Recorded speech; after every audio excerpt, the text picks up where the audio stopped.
Oh, we've got no We're sound. good. Sorry, we had no sound. We're good now. What's up, everybody? I swear I said hi to all of you guys. Hello, we Bocus. we all said hi. Yeah. Yeah. Hello, Chris Hello and Shelly. again. Got to make sure all the little things are checked off. Who got the belt? David. Good morning, David. 804.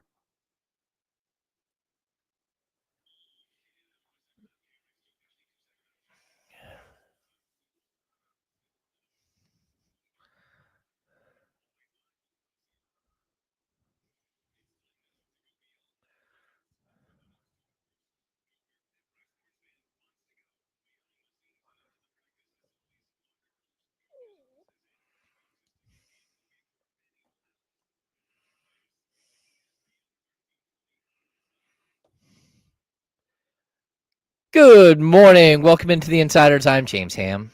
Joining me today, we've got Jesse Tapia. In the building still. We have Joe Brazil behind the glass. Thanks for tuning in. We are, of course, brought to you by Jiffy Lube. If you're listening here on ESPN 1320 or 98.5 HD2, welcome in. You can also check us out on youtube.com/ESPN 1320, Twitch. We're just about everywhere. You can watch us on Twitter, all that stuff. But Jesse, we do have a little bit of breaking news this morning. We do. I feel bad for Kings fans because I feel like they were pretty down this morning. It's like, you're going to pile this now. Yeah, I think it does play into a larger discussion about like watching your former I was pretty bummed out about it too, actually. young point guard go and like lead his team almost to the verge of the Eastern Conference Finals. Yeah. But the news this morning is that the Sacramento Kings will not be involved in the California Classic this season. And just like, to be honest with you, there is a tremendous amount of work that goes into doing the California Classic. The Kings do not have a first-round draft pick. There's concerns as to whether or not they want to put Devin Carter even at Summer League because of his history of injuries and stuff like that. And we don't even know if he'll make it to Las Vegas. Las Vegas will still happen, but the California Classic, as we know it for this summer, is going to be at the Chase Center, and the Kings are not going to be one of the participants. I do have it on good, a source is telling me that it does appear that the California Classic will return to Sacramento next year, and that they'll. This is just a momentary Kings are out for this season, and to be honest with you, it makes a little bit of sense. Scott Perry's been in the building like a month and a half, right? And he's got a lot of work to do to piece this thing together and rebuild this franchise. And adding something like this, it is a bear. It's a huge task because it's not just trying to figure out an event and handing it over to the event staff and saying, okay, look, go book us a couple of bands, go, do the whole outside thing that they've been doing the last couple of years. It's more about like building multiple teams, many of the players which you will not take to Las Vegas. But, last year they had two full teams. Doug Christie coached one, Jawad Williams coached the other. That's like 25 players, 30 players. So you have to have many camps leading up to it. There's just a lot of work that has to be done. And I think the Kings right now, their resources need to go elsewhere. I understand. I guess like I everything you said, I understand it. As just someone who, I'm not even a Kings fan, but just someone who living in Sacramento, like the California Classic was always just fun, just to go show up for a day or whatever, just go watch some basketball. So I guess I get it, but it does kind of stink that, I mean, last time I was in Golden State, it was horrible.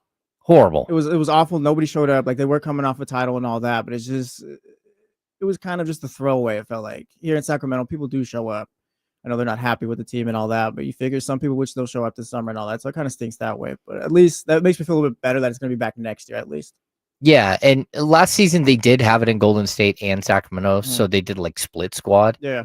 It's just so much going on at any given moment. I mean, I don't blame the Kings for backing out at this point because, like, who are you going to send? Like Isaac Jones? Kenny Caraway? Yeah, Maybe. I mean, maybe. Why are we drawing Isaac Jones and Isaiah Crawford? Yeah. Yeah, so maybe those guys would be there. They will be at Summer League, I'm assuming, in Las Vegas, but like I just don't think the Kings have right now, with only having a second round pick. Yeah. That would be a lot of work for, just to kick the tires on a few players. So And you said we don't know if Devin Carter's going to play summer league. You said, Yeah, as of right now, I don't know if Devin Carter's going to play summer league or not. Okay. But I would not be surprised if he did not play summer league. I think it would be a good opportunity for him to run the show 100%, to be a point guard and to have that under his belt. But at the same time, I think there is concerns about, having him dedicate his entire summer to getting bigger, stronger, working out the kinks in the shoulders that he continuously seems to have, and just trying to get him ready for what should be considered like more of a true rookie season. Yeah, it's a long time, which is playing basketball sparingly, though. No, that's true. I mean, like, look, I like the fact that players go out and they play in the Drew League, or they play in the Rico runs down at Mhm. UCLA. A lot of guys are out. Whether they're in Miami playing in tournament play or whatever, a lot of guys go out and play a bunch of basketball during the summer. And I expect that Devin Carter will do the same thing. Yeah. But he needs a true offseason, right? So, like, missing out on your rookie offseason, which is an abbreviated offseason. So when you get drafted, you instantly, like 2 days later, you're in the city, you do media, and then you typically go right to work, right? And but you only have, all of July and all of August building up to September. If you're a rookie, like when you're done with your first year, like Keegan Murray or Keon Ellis 2 years ago, and you go into that first summer, your first summer starts, like, you might take a week or two off and start May 1st, but that's a lot more time to build up. You're talking all of May, all of June, to work with a training staff, to work with a coaching staff. I don't know if you saw the picture of Luka last night. He's skinny again. He's skinny again. Okay, but that's because we haven't seen Luka in like 6 weeks, and he's been able to lose weight. Yeah. Like 6 weeks, 8 weeks, 10 weeks. Can't wait till the next picture. Yeah, exactly. Well, he'll be chubby again. Yeah, it's just Be in a Lakers uniform this time. That's right. But it's just about like getting in the gym and working with the training staff and all that stuff, and not only that, but getting away from the game of basketball. Like, there's a big difference between going in, shooting shots, and having to like know that you've got 5 games this week or 4 games this week. Like, these players do need to get away and clear their heads and all that stuff. So get that, but honestly, Devin, get out there if you're able to. If you could play, get out there. We need you to get some run out there.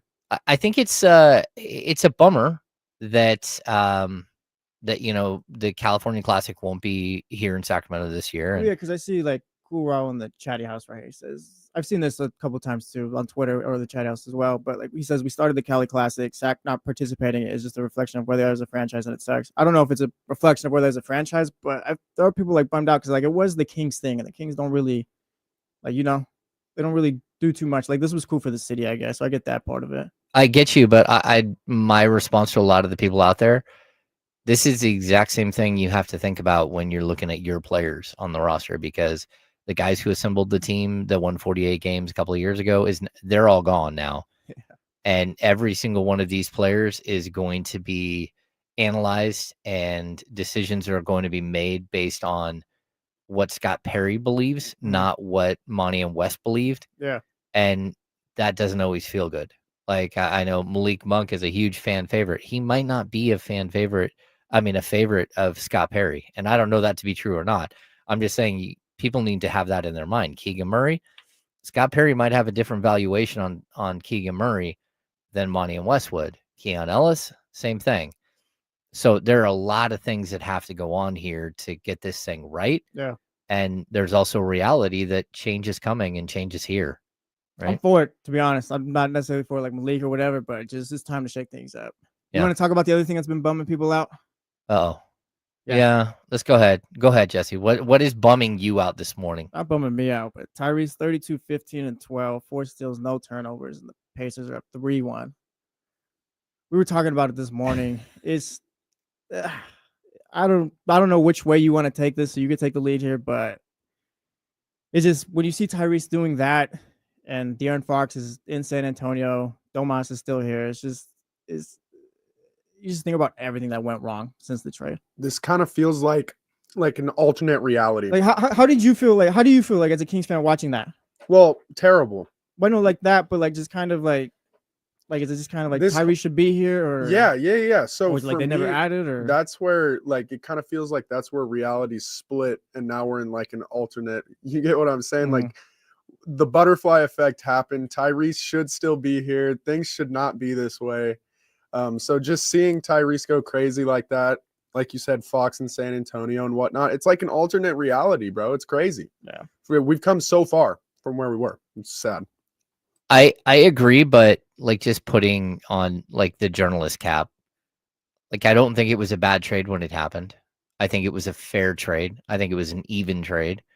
And my biggest issue isn't so much that Tyrese is turning into a bona fide superstar, because he is. oh yeah, like no right doubt. There's no question. Yeah, right in front of our eyes. He's becoming a superstar right now, Mhm. right?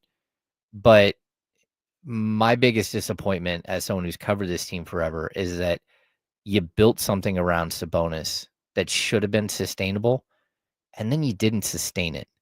It's like going and buying a nice house in a nice neighborhood and then never mowing the lawn and never changing a light bulb and never Yeah. doing any of the work to maintain that home. And all of a sudden your house looks like trash and everybody around you looks amazing. And it's on you. Like the fact that the Kings are where they are is not because Domantas Sabonis is a tremendously worse player than Tyrese Haliburton. It's because Indiana kept growing and getting better and, sticking with the same coach, like trying to build something, going out and getting Siakam, going out and building the right team around. What we were talking about yesterday too, like Obi Toppin hit a couple big shots yesterday. Benedict Mathurin only played 12 minutes, but somehow took 11 free throws and all that. Like these guys all have impact on that roster. Yeah. They just built. Sometimes it might not be your dime or whatever, but when they do call upon whoever, they do show up. No, I totally agree. And the problem that you have with the Kings is that they just put it in neutral. And, to be honest with you, a lot of times when you put it in neutral, if you're facing the wrong direction, it's going to roll backwards. Yeah. And so I would like to tell you that this is because like Tyrese Haliburton just so much better of a player than Domantas Sabonis. That's just not the case. Like in the grand scheme of the NBA, they are in the same tier of players, maybe. And at this point, Tyrese is taking it to another level.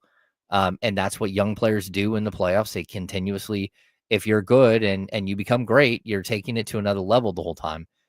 They just didn't do the basics to improve this team. And to me, it's one of the biggest failures by a franchise, especially this franchise, that I've ever seen. People always think about like the glory days of the Sacramento Kings, right? And you always think of Mike Bibby and Doug Christie and Peja Stojakovic and Vlade Divac and Chris Webber.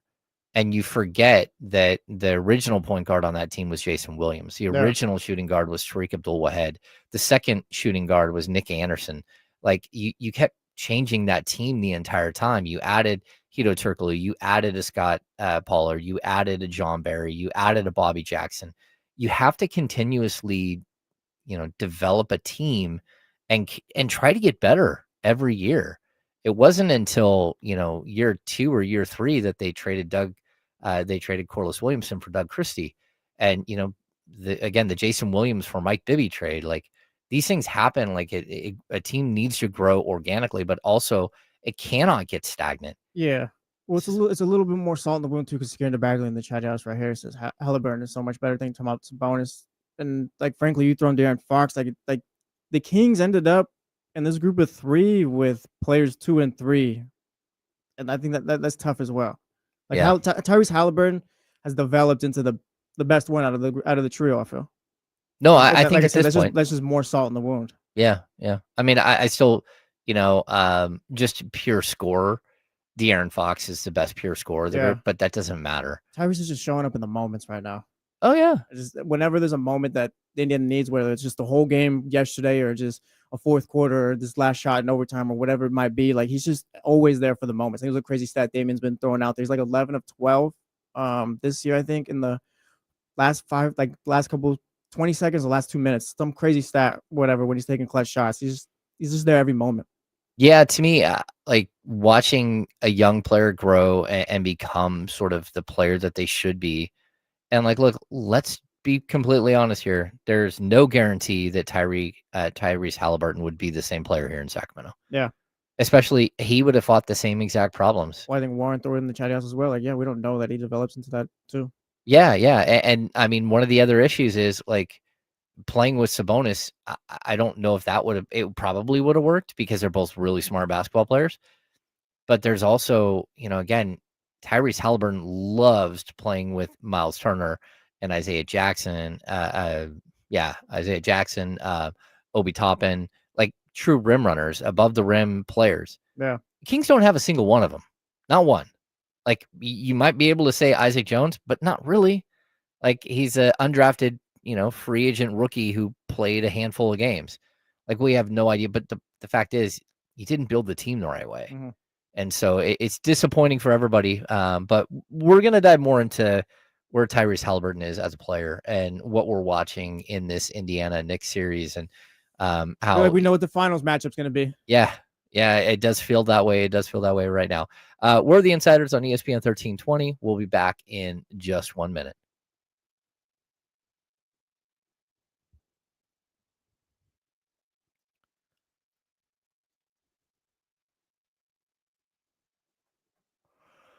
What's going on?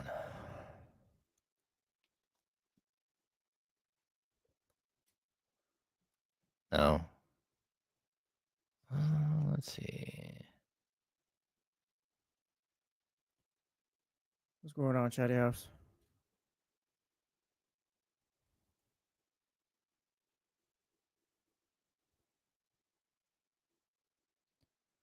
Haliburton, I guess it's cliche, but he just got that it factor. Oh, yeah. He did the moment he stepped on the court. Yeah. You're like, oh. Remember, it was like the first couple of weeks of the Kings season. He's playing well. Like, oh, they got something here. And then he gets hurt. It's like, wait, what happened? Just because they took a step back. Oh, yeah. Yeah. Like, even this sentiment, Nick V. Sabonis is great for Sac, but the Kings have never made it past the first round ever in 2 decades. Hallis going to the NBA Finals. But I just have a tough time just like pointing at Sabonis and saying, hey, Sabonis, it's your fault we didn't make to the second round. And everyone should remember they probably would have made it to the second round if De'Aaron Fox hadn't broke the tip of his finger. Yeah. Like De'Aaron Fox in the last couple of games of that series was good. He just wasn't great.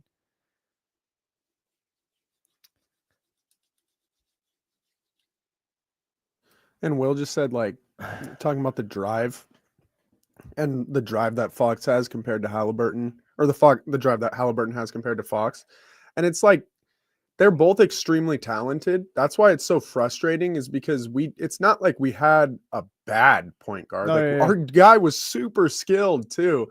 And like how you said, there was 3 dudes and we ended up with 2, and then we only ended up with 1 out of those 3. And arguably, I mean, I love Sabonis, but comparing it especially to Haliburton, it's just like, man, what are the odds of us out of those 3 guys coming up with, that? So yeah, I'd say so frustrating. Like really a lot of this too, like people forget that Haliburton and Fox struggled together.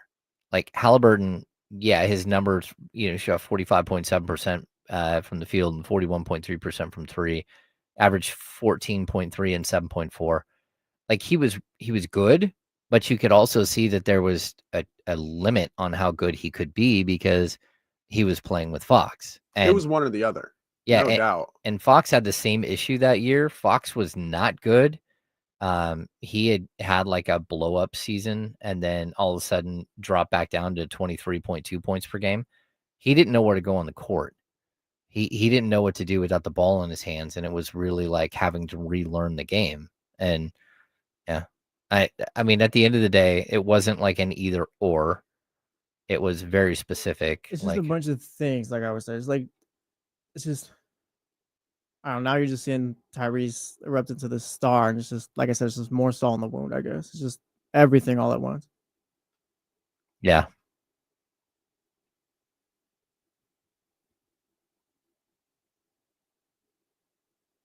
Curtis, no, we're all good. Just went with the long sleeve TJ. Everyone's very supportive about the hoodies.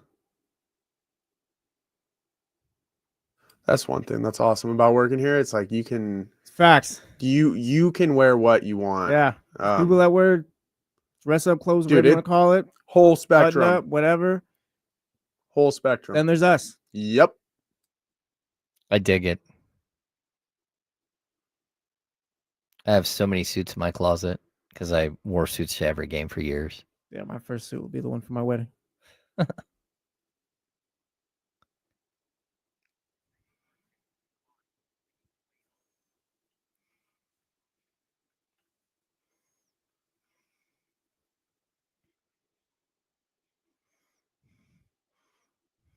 Now, back to the Insiders, brought to you by Jiffy Lube on ESPN 1320. Welcome back in. I'm James Ham. Joining me today, Jesse Tapia. Kyle Madsen is away for this week. Luckily, it's a short week, just because, we don't have to work as hard. We don't have to always work work as many hard, days. James. The boss could be listening right now. We always work hard. We do always work hard, but there's a difference between we're working even harder today. But working 4 days versus working 5 days. It's a different vibe. I'm not gonna lie. It's a lot more comfortable. Yeah, because we're already on. It's already Wednesday. Mhm. Like tomorrow is Donut Friday on Thursday. But that's my hallmark on my calendar every week. I'm like, I just need to get to Donut Friday on a Thursday. Yeah, and then we're good. That's right. We're of course joined by Joe Brazil behind the glass over there.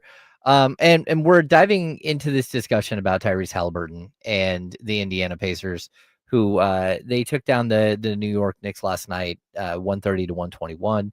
Pascal Siakam went for 30. Benedict Mathurin came off the bench and scored 20 points.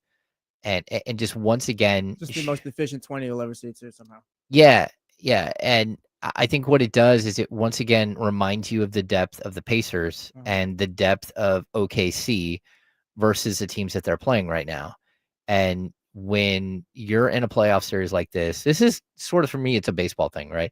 I talk about this all the time about baseball. When you get to the World Series, when you get to the playoffs, it's not always like Aaron Judge who's hitting all the home runs. Like Reggie Jackson's Mr. October, right?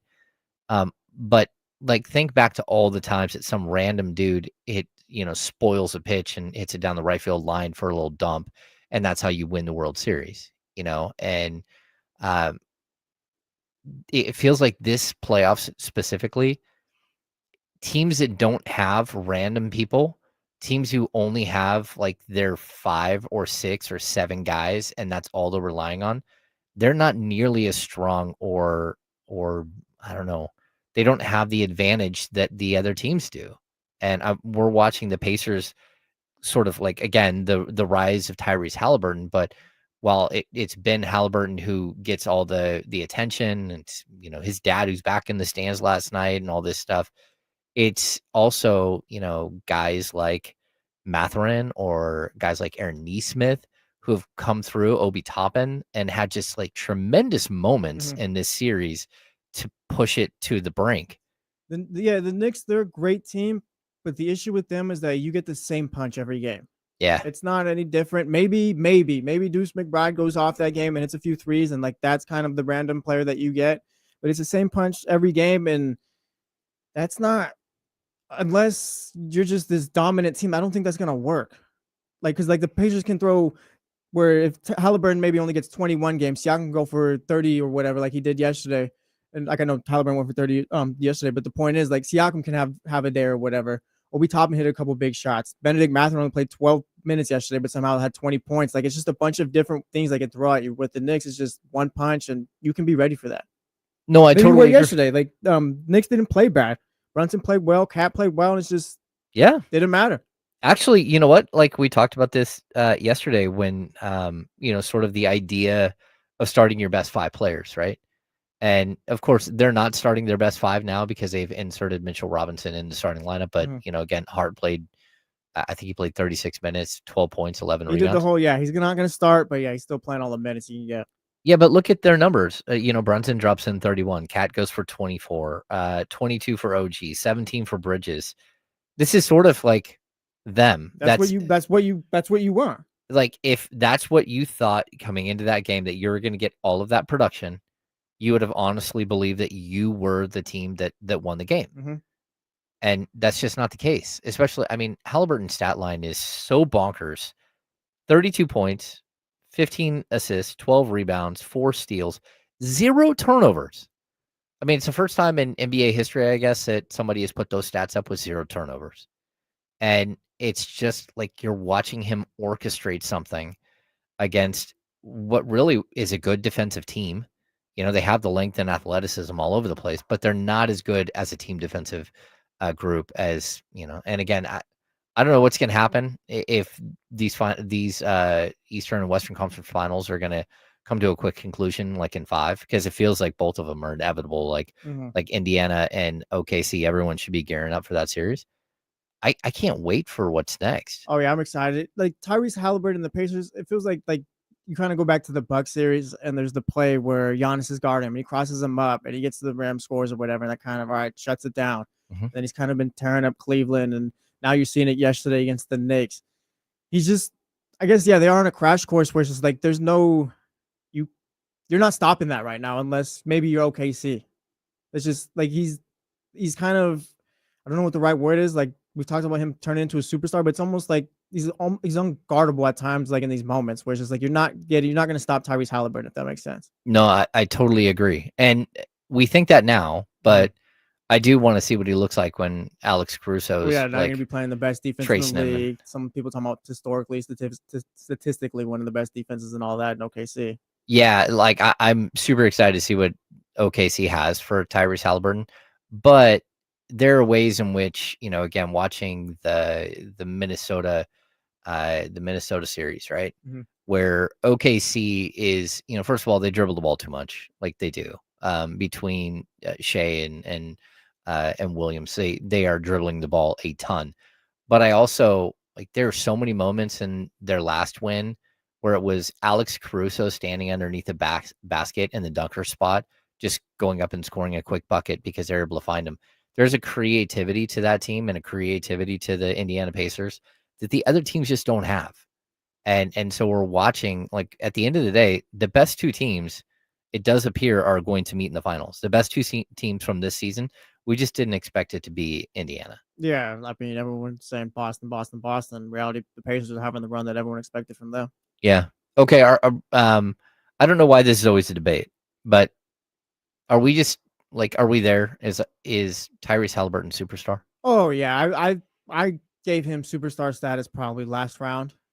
Okay. It's just like if you do it in the moments and in the playoffs, and like you're just the guy leading your team through, that to me means more than anything. Like I know more times than not he's going to average 20 and 8, whatever, 20 and 10, 12 points and assists and all that. But you show up in times like that, yeah, I think he's definitely a superstar. We have this little thing on Deal in case you talk about the belt, and that's just the champ of the league, just the guy, like just the guy in the league right now. And I think that's Tyrese for me. Yeah, he's taking the moment, and he's just right now he's the superstar out of everyone. Like even with SGA's MVP and all that, but I just feel like Tyrese has just stolen the moment this playoffs. Yeah, I mean, I think we're overlooking how great Shea has been as well. But like you get to this Final Four, and I think when you walk into the Final Four, we all said like the Pacers have the 4th best player. Yeah. And all of a sudden, he's not the 4th best player. He's probably the 2nd best player in the playoffs right now, behind Shea. And to me, it's interesting because I think some of the hesitation is we're not ready to let go of the other group of players, the stars that we've come to know over the last 15 years. Yeah, there's a changing of the guard happening in the NBA right now, definitely. Yeah, especially, I mean, none of the big names are in the finals, are in the conference finals. So to me, that's a good thing. It's the league needed a season like this where you're just getting rid of, sort of that idea that it's going to be LeBron, it's going to be Steph, it's going to be KD, it's going to be Harden, like Westbrook, and like all this group that have been such great stars and have, made the league stronger. And to be honest, they're the group that really helped land these 2 television deals that have put the league way over the top. Yeah. But still, I'm excited to see what's next. And I don't know if Tyrese Haliburton's going to be the face of the league, but he's going to be one of them. Yeah. You have some, Joe? Yeah, I mean, so this is all still somewhat new to him as well. So that's another thing, that just to see someone this young and how the league is kind of shifting. He's still a super young kid. And especially with all the criticism he faced as being marked as the most overrated player in the league and whatnot, that can make or break somebody. It really can. So it seems like he took that and he got motivated from it. And that's what makes you a great player, man. That's what turns you into a superstar, is when you start using criticism and whatnot, or even just feeling uncomfortable in a new situation as fuel to be better. So, which is probably on top of that too. He wasn't great last postseason. He did get hurt in that Celtics series at the end and all that. But like, I feel like there was a time where like he just wasn't as aggressive offensively. And he just wasn't great last postseason. So he's definitely turned it around this one. Yeah, he's running from shots. Mm-hmm. Yeah, and I think a lot of times that's in order to grow and to like understand how difficult the playoffs are and all that stuff. You have to actually have a run. You've got to feel the first round of the playoffs and the second round of the playoffs feel totally different. The third round feels totally different. Like you learn something each step of the way. And I think Ty learned a lot last season. And like, let's be honest, he was a disappointment at the end of last season in the playoffs. Like he totally shied away from taking shots and from living in the moment. Whatever he had going on, he got past that. And so for me, watching again, like take these steps, and that's the biggest disappointment for the Sacramento Kings and for Kings fans. It's that it's not just that you made the playoffs. You need that make it to the second round, that organic growth that it takes to continue to play in the playoffs. And, I think the Kings would have been a much different team if they would have found a way to win that first round series, because the next round was the Lakers and they had owned the Lakers all season long. There was potential for the Kings to do some meteoric rise like Indiana did last year, where all of a sudden you make it to the Western Conference Finals. I'm not saying that was going to happen. Yeah. But like the experience that you lost, like there is a way in which, like, again, Domantas Sabonis had a rough series against the Warriors. But you go back and look, he had like two really bad games, one okay game, and the other games were really good, right? If he would have made it and got another 7-game series, it's possible he would have made everyone forget about that first round series. And if he would have got another series, because that's what we're getting right now from Tyrese Haliburton. We're getting this growth from him from one series to the next. Well, he had this experience last year. So it's nothing's new.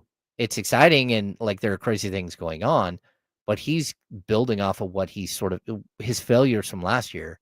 And that's just something that you have to go through as a player. And it's something that the Kings just have, for whatever reason, have not allowed their players to do. Well, it's like you said in the beginning of the show, they got to the playoffs and then Monty and Co. threw the car in neutral and somehow it rolled back down the hill. Yeah. And like I can say that like Tyrese is the better player out of that group of 3 now and all that, but it also is true that you had Fox and Sabonis, but you never did anything after that. You never added. You never put. That's another thing too. You never put guys in positions to succeed, I feel like, or at least just maximize their abilities. No, I totally agree. Like and the whole time, like Davion Mitchell, you traded him off with Sasha, right? I think he's part of that. Yeah, trade him off to Toronto, just shipped him off, whatever. Davion gets to Miami in a role where he fits, and just kind of what Davion does is perfect for what they do. And look at that, they love him, and he's kind of found his spot. He was in the playoffs helping them out. Like they just never put guys in places to succeed ever. No, and like to be honest with you, just like that specific player, they didn't even interview him. They didn't even interview him at the combine. He never made a visit to Sacramento. The first time he heard from the Kings was when they called him to tell him he was being drafted. That's it. And like to me, like maybe you're trying to be sneaky, or maybe you just thought you were trading your pick like you did this year and then didn't. And then had to make a pick and you made a decision based on not enough information. I wonder how many plan Bs or pivots they had, Monty McNair, this front office, because it feels like it wasn't really much at all. Yeah. A lot of the moves, like you look at it and it's just like, this doesn't make sense. But you look, if you were to trade maybe for this player, that was the case, then maybe, but it's just like drafting Devin Carter, who's not going to play for 6 to 8 months. That didn't make sense. Drafting Davion Mitchell when you didn't talk to him, didn't make sense. Drafting all these guards when you needed wings, none of this made sense. And it's like, did you bringing in DeMar DeRozan? Like you brought him in and you didn't pivot off of that. Like you brought in DeMar and that was it. There was no second move. There was no second step. Even like you bring up the DeMar DeRozan thing. Like Did anyone think that was a success midway through the season? I never hated the DeMar move as much as everyone else did, just because, like, I figured, like, this is we know what DeMar DeRozan is. We've watched him his whole career. This is what DeMar DeRozan is going to do. It's more frustration with the front office again. You threw in this players, like, expected him just kind of follow everyone else. Like, that's not how this works. My issue with DeMar was more so like just the whole team. It doesn't work. You just threw a guy out there where it's like, all right, figure it out, boys. Yeah, I don't get it. Like DeMar didn't work, but it wasn't because of DeMar DeRozan. It was because of Monty McNair, Wes Wilcox, and whoever else had a hand in that decision. I agree 100%. Like, again, DeMar DeRozan is exactly who, as advertised. He was exactly the player that you thought he would be coming into this season, but it didn't work. And not only that, but you should have been able to see that it wasn't going to work. It's like if you give somebody a bunch of ingredients to make cookies, and then the last ingredient you give them is garlic, and they're like, wait, what do I do with this? Like, I don't know, make it work. It's like, well, I got chocolate chip cookies here, but I can't put garlic in that. Yeah. And when you did, it's like, well, this doesn't work. This past season just reeked of desperation, I feel. Yes, it did. It was just kind of like, oh, DeMar, nope. We're 13 and what was it, 19, I think. Fire Mike. Oh, that's not working. Now, blah, blah, blah. Trade this, do this. It was just all desperate moves. You probably panicked when you brought Levine in here. Like, Levine's not this bad player, but again, I don't like that if that was your first option for De'Aaron Fox, trading De'Aaron. It just all reeked of desperation all year long. It feels like a sequence of desperate moves. And typically when teams do desperate moves, it's like to cling on to the past, like to hold on to something. Yeah. And that's where, like, I've talked about this idea of death by mid-level. Like, there is a way to kill your franchise by just signing guys to mid-level exceptions every year, because you end up with a bunch of like $12 to $14 million players, and then you don't have the money to go get a $25 or $30 million player. So you always kind of cap out at this like certain level of player. And that's what it kind of feels like the Kings did, but in sort of reverse. They just kept taking on like bloated giant contracts that don't make any sense for what you're doing and then don't fit. So yeah, it's a bummer. I think the biggest thing for me is that on the way out the door, you let people that you knew weren't going to be here make multiple decisions. And maybe your idea was, oh, well, maybe they'll fix it. Maybe they'll be able to fix it at this trade deadline. Maybe again, you trade Fox and you bring in Levine, but it's just going to be like this kismet thing, and him and Sabonis are instantly going to blend together and be great, and we'll be fine. We'll make the playoffs. Like, you should have known that wasn't going to work, and you should have seen it like the second you put them on the court together. You're like, oh yeah, okay, this was a mistake. Yeah. But that's why you should have a scouting department. That's why you could make this trade in 2K and probably wouldn't work. So it is what it is. So now Scott Perry and Doug Christie get to clean up the mess. No, and that's what it is. It's a mess, and they've got to clean it up. And I think it's going to be a really interesting summer. But like, how much do you have to backtrack in order to make this whole thing work? And I don't know. Like how bare bones you have to strip it down. Like, what do you have to give up to move off of some of these contracts? Like giving up Keegan Murray to move off of a DeMar DeRozan contract, that's not good business. Moving a first round pick to get off of one of these contracts, that's not good business. And the moment, like we told, the moment you move off of DeMar, you're gonna need another scorer too. Of course. So like that just opens up another hole on the team. Maybe you're adding a point guard for DeMar and all that, but like I said, you're just gonna need another scorer. So it's just kind of chasing your tail right now until you're able to catch it, I guess. Until you get it right, or your players age out, and then you're faced with that dilemma as well. I mean, like, how many more years of high-level competition do you expect out of Domantas Sabonis? And I think the answer is probably like 4 or 5. But can you get this thing right in time to utilize like his skill set before he's aged out of the league? Yep. And I don't know the answer to that. Like, it's going to take a very, very aggressive offseason, and we're going to have to wait and see if they can pull it together. Either way, we're left with this like lingering what if, because Tyrese Haliburton is just, crushing it, absolutely crushing it in the Eastern Conference Finals. All right. I believe we're supposed to go to a break. So as we Oh yeah, we're gonna step aside. When we come back, Keon Ellis made a very interesting list, and we're gonna go through that and kind of he might not be the sleeper that everyone in Sacramento thinks he is. So we're the Insiders here on ESPN 1320, brought to you by Jiffy Lube. We'll be back in just a couple of minutes. You're good, Joe. They got you doing a lot. Between the two of you, I figured that one of you would tell me when the break was coming. Oh yeah, because the clock's not in front of you, so I was just waiting on you. I can see the clock. Oh. Well, I can see what time it is, Yeah, but yeah. I don't know what time. I don't know what your commercial breaks are. Oh, I got you. Yeah, that's all right. It's okay. Take a lap, Joe. I pride myself at getting that's out on good. breaks on time. Wait, the A's game already starting this morning? Yeah, Oh. Giants game's already going too. Severino.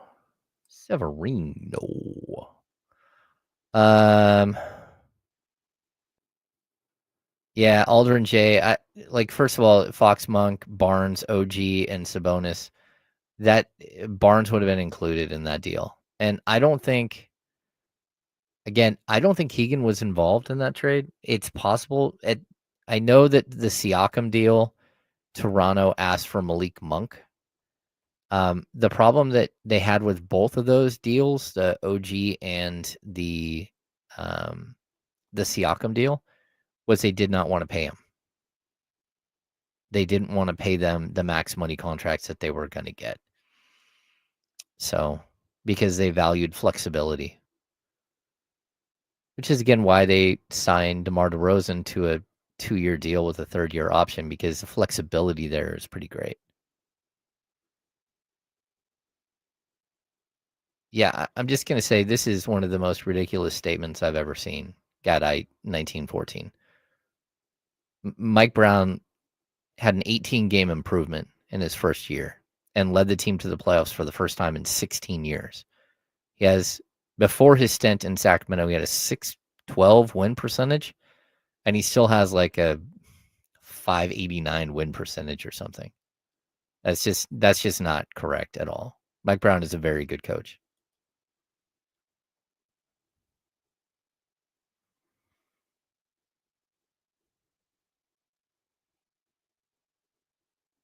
AD, no California Classic. James talked about it at the beginning of the show. Yeah, we'll reset the California Classic news at the 11 o'clock. Yeah. We'll talk about it again.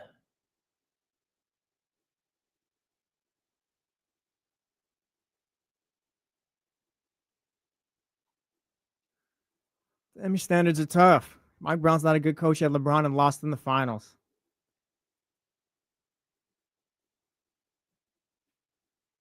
I wouldn't buy that, but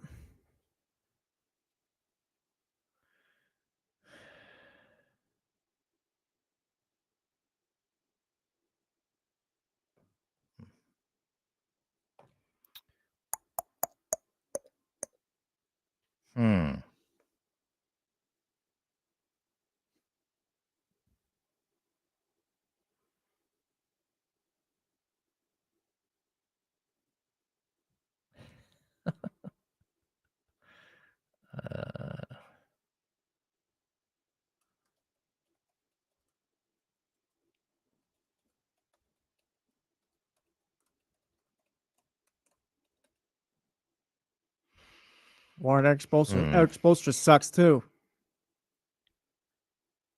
I mean, Ty Lue lost in a couple finals. He stinks. Yeah.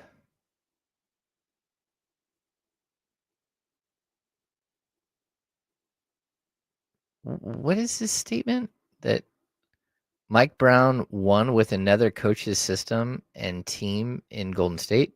Like, Mike Brown wasn't the coach in Golden State.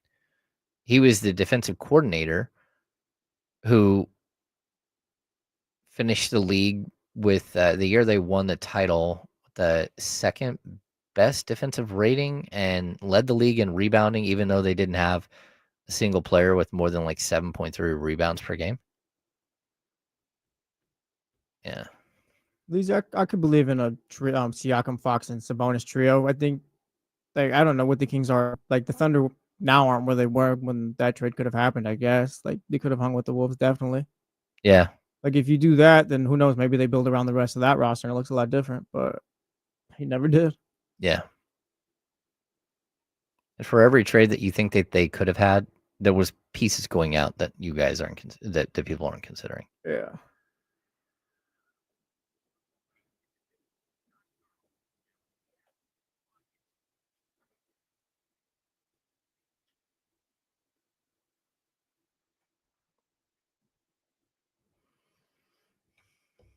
Now, back to the Insiders, brought to you by Jiffy Lube on ESPN 1320.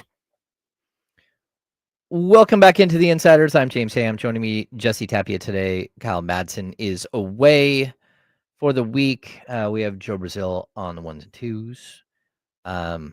And we've been discussing the Tyrese Haliburton situation. We're all watching him ascend to superstar status in the NBA playoffs. And I know it's a gut punch for Kings fans who fell in love with Tyrese Haliburton when he was selected by the Kings with the number 12 pick a few years back. And watching him succeed is both great for Tyrese and horrible for Kings fans who think about what could have been.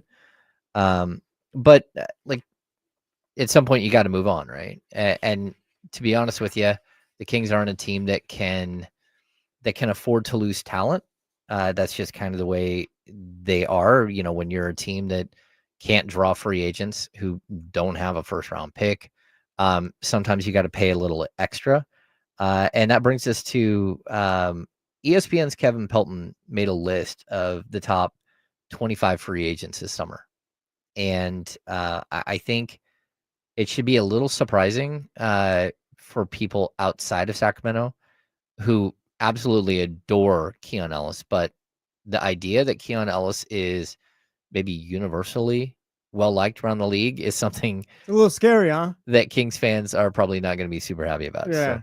So, according to Kevin Pelton, this is just his quick blurb. The Kings hold a $2.3 million option for Ellis, but might want to decline it. So he'll be a restricted free agent this summer rather than an unrestricted free agent in 2026. He listed Keon Ellis. I'll read you the top group here. LeBron James is number one, the number one free agent this summer, which makes sense. It's LeBron James.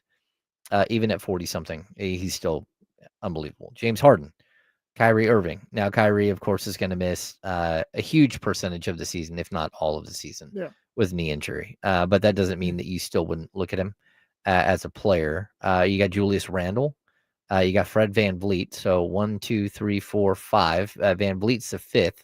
VanVleet has I think it's a $42 or $44 million player option, which is extreme. You've got Miles Turner, which I think, again, has played absolutely tremendous in playoffs. Josh Giddey is number 7. Quentin Grimes is number 8. Jonathan Kuminga is number 9. Number 10 on the list from Kevin Pelton's top free agents this summer is Keon Ellis. Undrafted Keon Ellis. I was kind of surprised when I saw that. Not just the fact that, that's everyone ahead of him was like, yeah, you'd put him ahead of Keon Ellis, but just after you get off that group of like really good players and all that, I guess like you said, just nationally people are really high on Keon. Like he's kind of the first out of that bunch, which like Keon could really help you, No, it's not like this guy's a massive player option that he's gonna Harden's gonna they'll take their options. LeBron obviously is gonna opt into his. Fred VanVleet and the Rockets are working out what to do with his player options. So these guys weren't even gonna become free agents. So if you look at it, Keon's probably a lot higher on the list when you think about it. LeBron's not hitting free agency. No, I totally agree. I mean, I don't think a lot of those guys are Kyrie's not hitting free agency, So if you take out LeBron, Kyrie, Harden, I'm sure is not doing it. Fred VanVleet, we'll see. That's put Keon about 6 or 7 right there. Yeah, I totally agree. And I really like Quentin Grimes. I'm not a huge Kuminga fan just because I don't think he fits the system. And I don't think he fits with the players that you have. Again, he's talented for sure. But I don't think he fits. But the top of that list, I mean, first of all, the Kings aren't getting any of those guys. The Kings don't have any free agent money. I don't think Julius Randle is going to opt out. Julius Randle has a $30 million player option for next season. He's played horrible in the playoffs. Yeah, he's been very hot and cold. So it's you don't want to risk that. Yeah, I mean, when you go down in a series 3-1, and two of those 4 games, you've scored 6 points or less. Like, that's on you. As much as anyone, it's on him. By not being a force, by not, drawing more attention, he's allowed OKC to just focus all of their attention, every bit of their attention on Anthony Edwards and take him out of the game. Yeah, there's at least 5, 6 guys on this list. If you think Miles Turner's not going anywhere, where it's like, yeah, they're not even truly going to be free agents. So you look at it, like Keon Ellis is like the 5th best on this list, 4th best on this list. Yeah, I mean, I think again, Josh Giddey is a restricted free agent. Quentin Grimes and Kuminga are all restricted free agents as of right now. I think one of the few people that could be available is Keon. Exactly. Now, again, we've talked about this in the past, and so people understand this is a very complicated situation with Keon. The Kings can pick up his option at $2.3 million and have him as a player next season. When he gets to the end of that season for next summer, he would be an unrestricted free agent. Now, they have the entire summer and the entire season to try to work out a contract extension for him. And I think that contract extension, from what I read, can be roughly around, up to $89 million. Like, the Kings are not going to give Keon Ellis $89 million over 4 years. But that doesn't mean that they're not at least going to have conversations about, whether it's a 4-year 60 or 4-year $48 million contract. I don't know what he's going to get at the end of the day. But the other option is that they don't pick up his player option and he becomes a true restricted free agent this summer, which means he can go out and sign any deal that he wants, and the Kings will have the right of first refusal to match. Or the Kings can just work a contract extension for him, right? There is a way in which this is a very, very advantageous way for the Kings to handle their business, because Keon Ellis is owed his cap hold is going to be so minimal that if they do like make him a restricted free agent and then let him go into free agency, they could already have a deal work out, B, match any deal that he gets, but also in the meantime, his cap hold is going to be nothing. So it's going to be like $2 million, $3 million.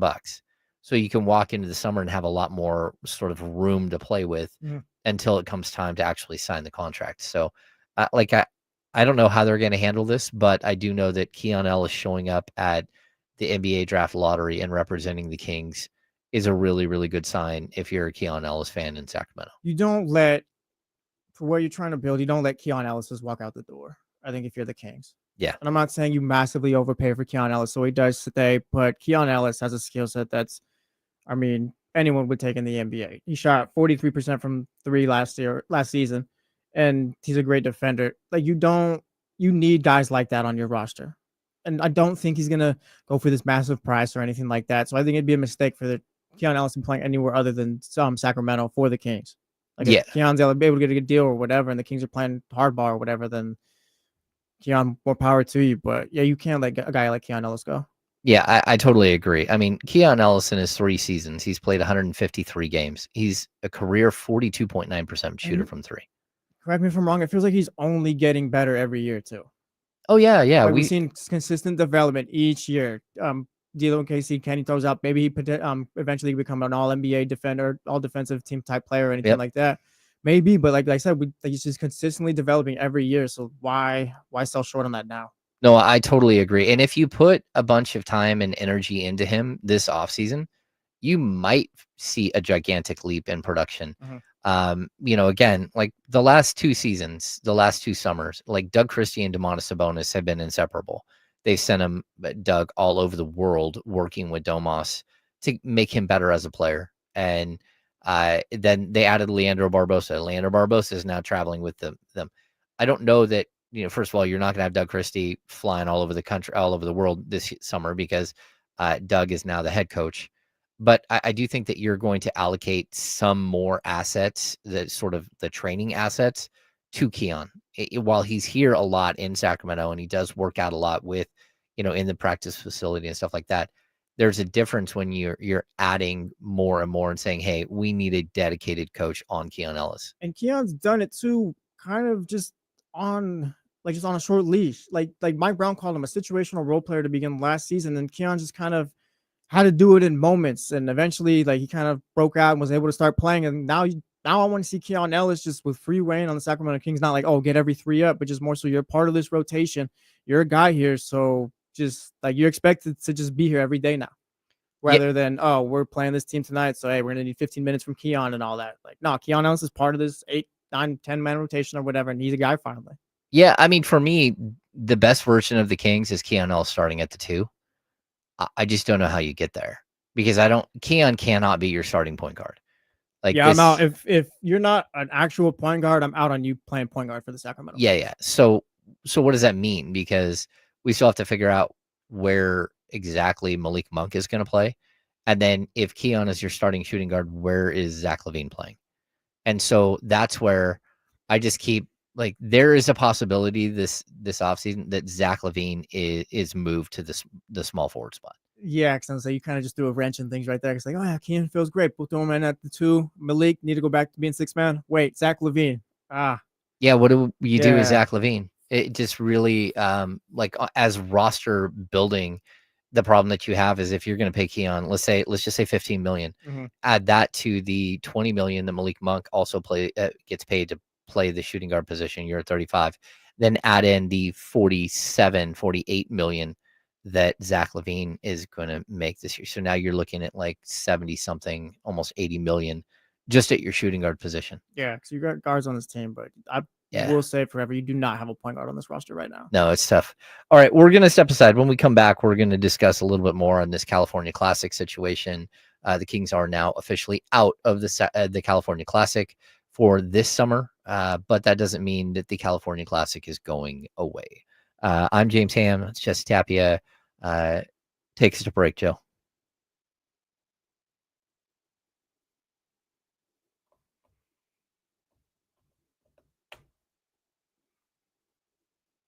All right. What's happening?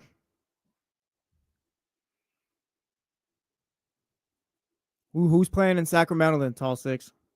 Talk Six? Yeah, who's playing in Sacramento then, if that's the case?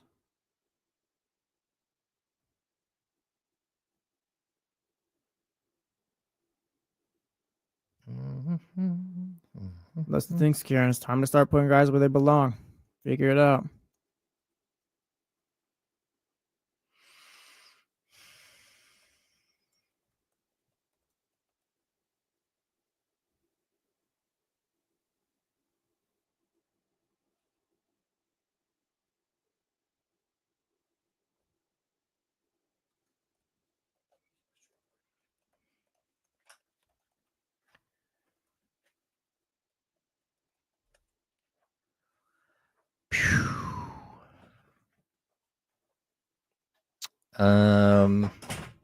Anything going on out there?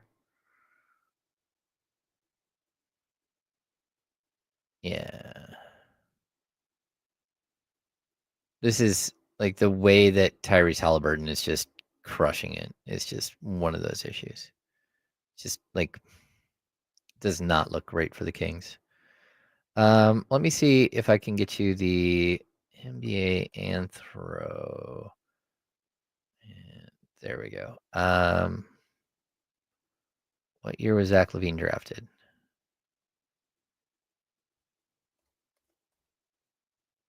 LaVine was drafted in 2015.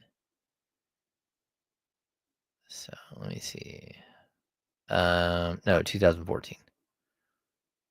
Let's see if I can get this to work.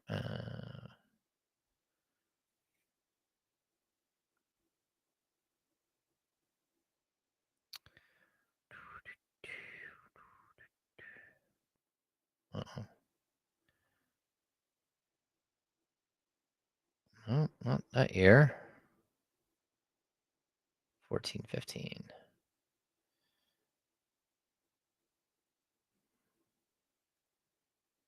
Yeah, Zach LaVine measured in at 6'4.5" without shoes. So 6'5" 3/4 with shoes.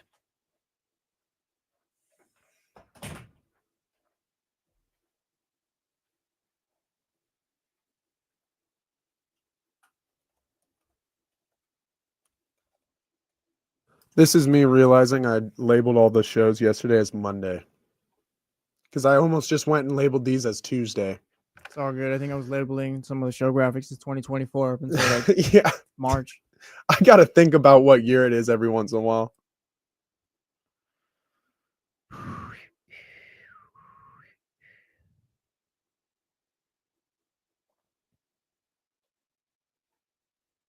I did not see this, Lance. It doesn't surprise me, though.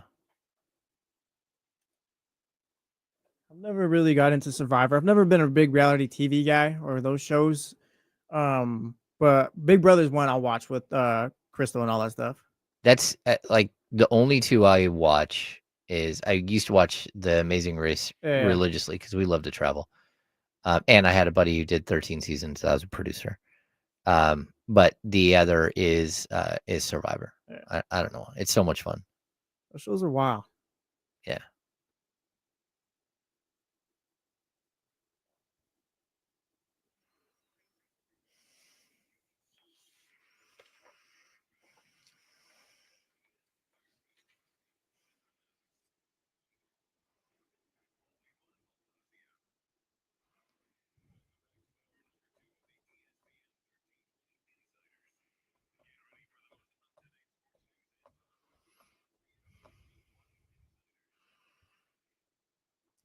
Welcome back into hour number 2 here on The Insiders, brought to you by Jiffy Lube. I'm James Ham. Joining me, Jesse Tapia, Joe Brazil behind the glass. No Kyle Madsen this week. He is taking some time, which is great for Kyle. He's out doing like a concert tour. He's on a concert California tour. I wanted to call it a world tour, but I think he's still in California now. A West Coast. Well, West he Coast started tour. in Seattle. Yeah, West Coast tour. There you go. He's moved back down to California. Yeah, he's living the good life. But it's good to get away for sure. Our breaking news this morning was, of course, the Sacramento Kings are not going to play in the California Classic this year. The California Classic will not die. It will continue on in the Bay Area with, of course, the Warriors at Chase Center. I'm hearing that there will be California Classic back in Sacramento next summer. But this was one of those years where just a collection of things. Number one, the Kings are going through like a major facelift in the front office, coaching staff. Everything is new. Number two, they don't have a first round draft pick. They don't have a bevy of young players that you would send to summer league. And I think number three, there is still summer league. Like Las Vegas Summer League will still happen. The Kings will still assemble a roster. They will compete in that. But for this summer, they just felt like it wasn't the right thing, from what I'm hearing, to hold the California Classic in Sacramento. Were you saying this morning too that it could be back next year? Yeah, it does sound like it's going to be back next year in Sacramento. But again, subject to change. You never know. This could be one of those seasons. This is what you're hearing. Yeah, where either you make more trades, and like maybe it is possible that there won't be, but it does sound like, from what I know, that the California Classic will be back in Sacramento next year. We also have just some basics to go through, or some other weird topics from the world of sports. Number one, the A's got hammered again yesterday.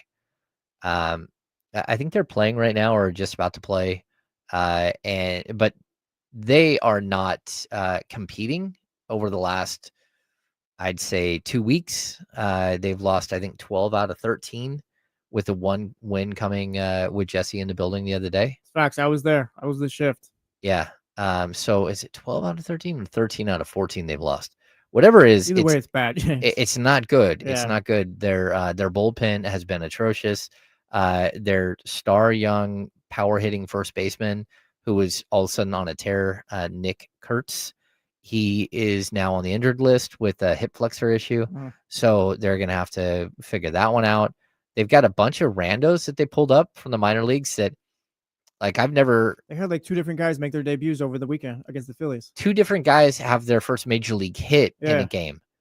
Yeah, just like, who are these guys? One of them is Logan Davidson, who's been in their system forever. Another, CJ Alexander, who Mark Otze talked to us early in the season about, him being one of those players that might make camp, and they like him a lot. But again, a 28-year-old rookie. And I think the same with Davidson. They also brought up a guy named MacGyver. Yeah, MacGyver. He had the game-winning hit on Sunday. He did. The game-winning hit and the game-winning throwout. And he also had his first career hit in that Yeah. game as like a 28, 29-year-old. They said him and Logan Davidson had played so many games in the minors. It's real quick with MacGyver. It's kind of funny being at the games and seeing the camera people out there, because they're reviewing to see if he threw him out at second and all that. And the cameraman's just kind of kneeled down, camera in his face, just watching him. And we don't know if he's out or safe at the time. So it's just like, you're getting a reaction one way or another. It's just kind of funny, like just watching the players, like, how do you just kind of, I'm going to ignore you, I guess, and just play baseball and just act like you're not there. It's kind of, I don't know, it's just weird seeing that. Like the dude's just right there next to the mound, just kind of camera in your face. That's weird. Yeah. You know, this is the things, like, I guess, being an athlete that I guess some people do think about, but just seeing it is just, it's not just, you're not just playing baseball anymore. It's a lot more that goes into it. you know, like even being in like a locker room or like practice facility and then interviewing players, it's always a little different because first of all, like 95% of the people that I've interviewed at the NBA level, maybe a higher percentage than that, are considerably taller than me or anyone else that I'm around. You know, so I mean, a lot of times you're talking to like 6'11" dudes, 7-footers. You know, Taco Fall rolled through Sacramento for a pre-draft workout. He's like 7'4", he's a giant. 7'5", yeah. like Sem Boulard, 7'6", like these like ridiculously large human beings.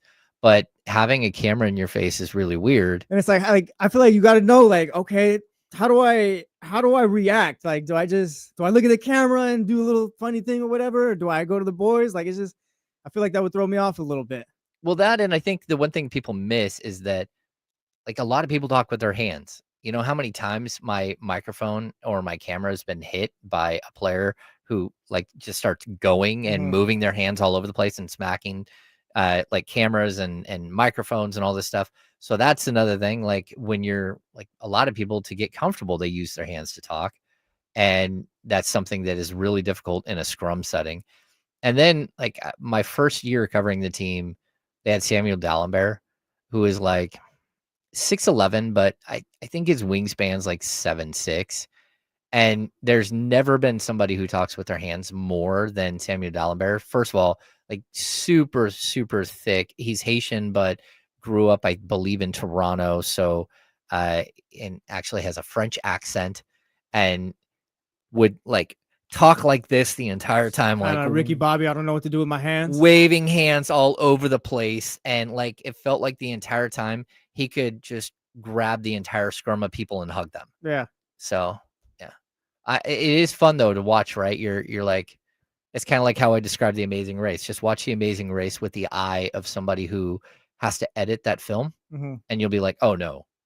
There was like, 6 clips in that 1 second. And you're like, how in the world did they do that? But now you're watching baseball with a little bit of a different angle. Yeah. Because you're like, first of all, you're really close. Everyone at an A's game right now. Oh, it's the best. They weren't lying. Sacramento. It's the best seat in the house. Whether you buy it on the lawn or you buy it on the seats, it's the best seat in the house. Yeah, you're sitting right there. Exactly. The only time it's not a good seat is if you're in the sun. And like the whole first base side, there's a portion of the day where it's beaming down on you. Yeah.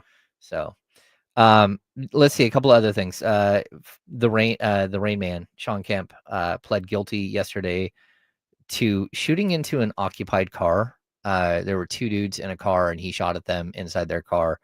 At 55, he's facing jail time. It looks like, I think he pled down. So it might be like 9 or 10 months plus some probation is what they're going to ask for. But kind of a bummer for Shawn Kemp. Are you old enough to have watched Shawn Kemp play? No, I don't think. Yeah, I've never seen. When did he retire? Oh man, He ended up with the Cavs, right? At the end. I don't know if it was the a Cavs Sonic. in the end. Well, I know he was a Sonic the majority of his career, but I think he was one of those things where he ended up with some random team at the end of his career.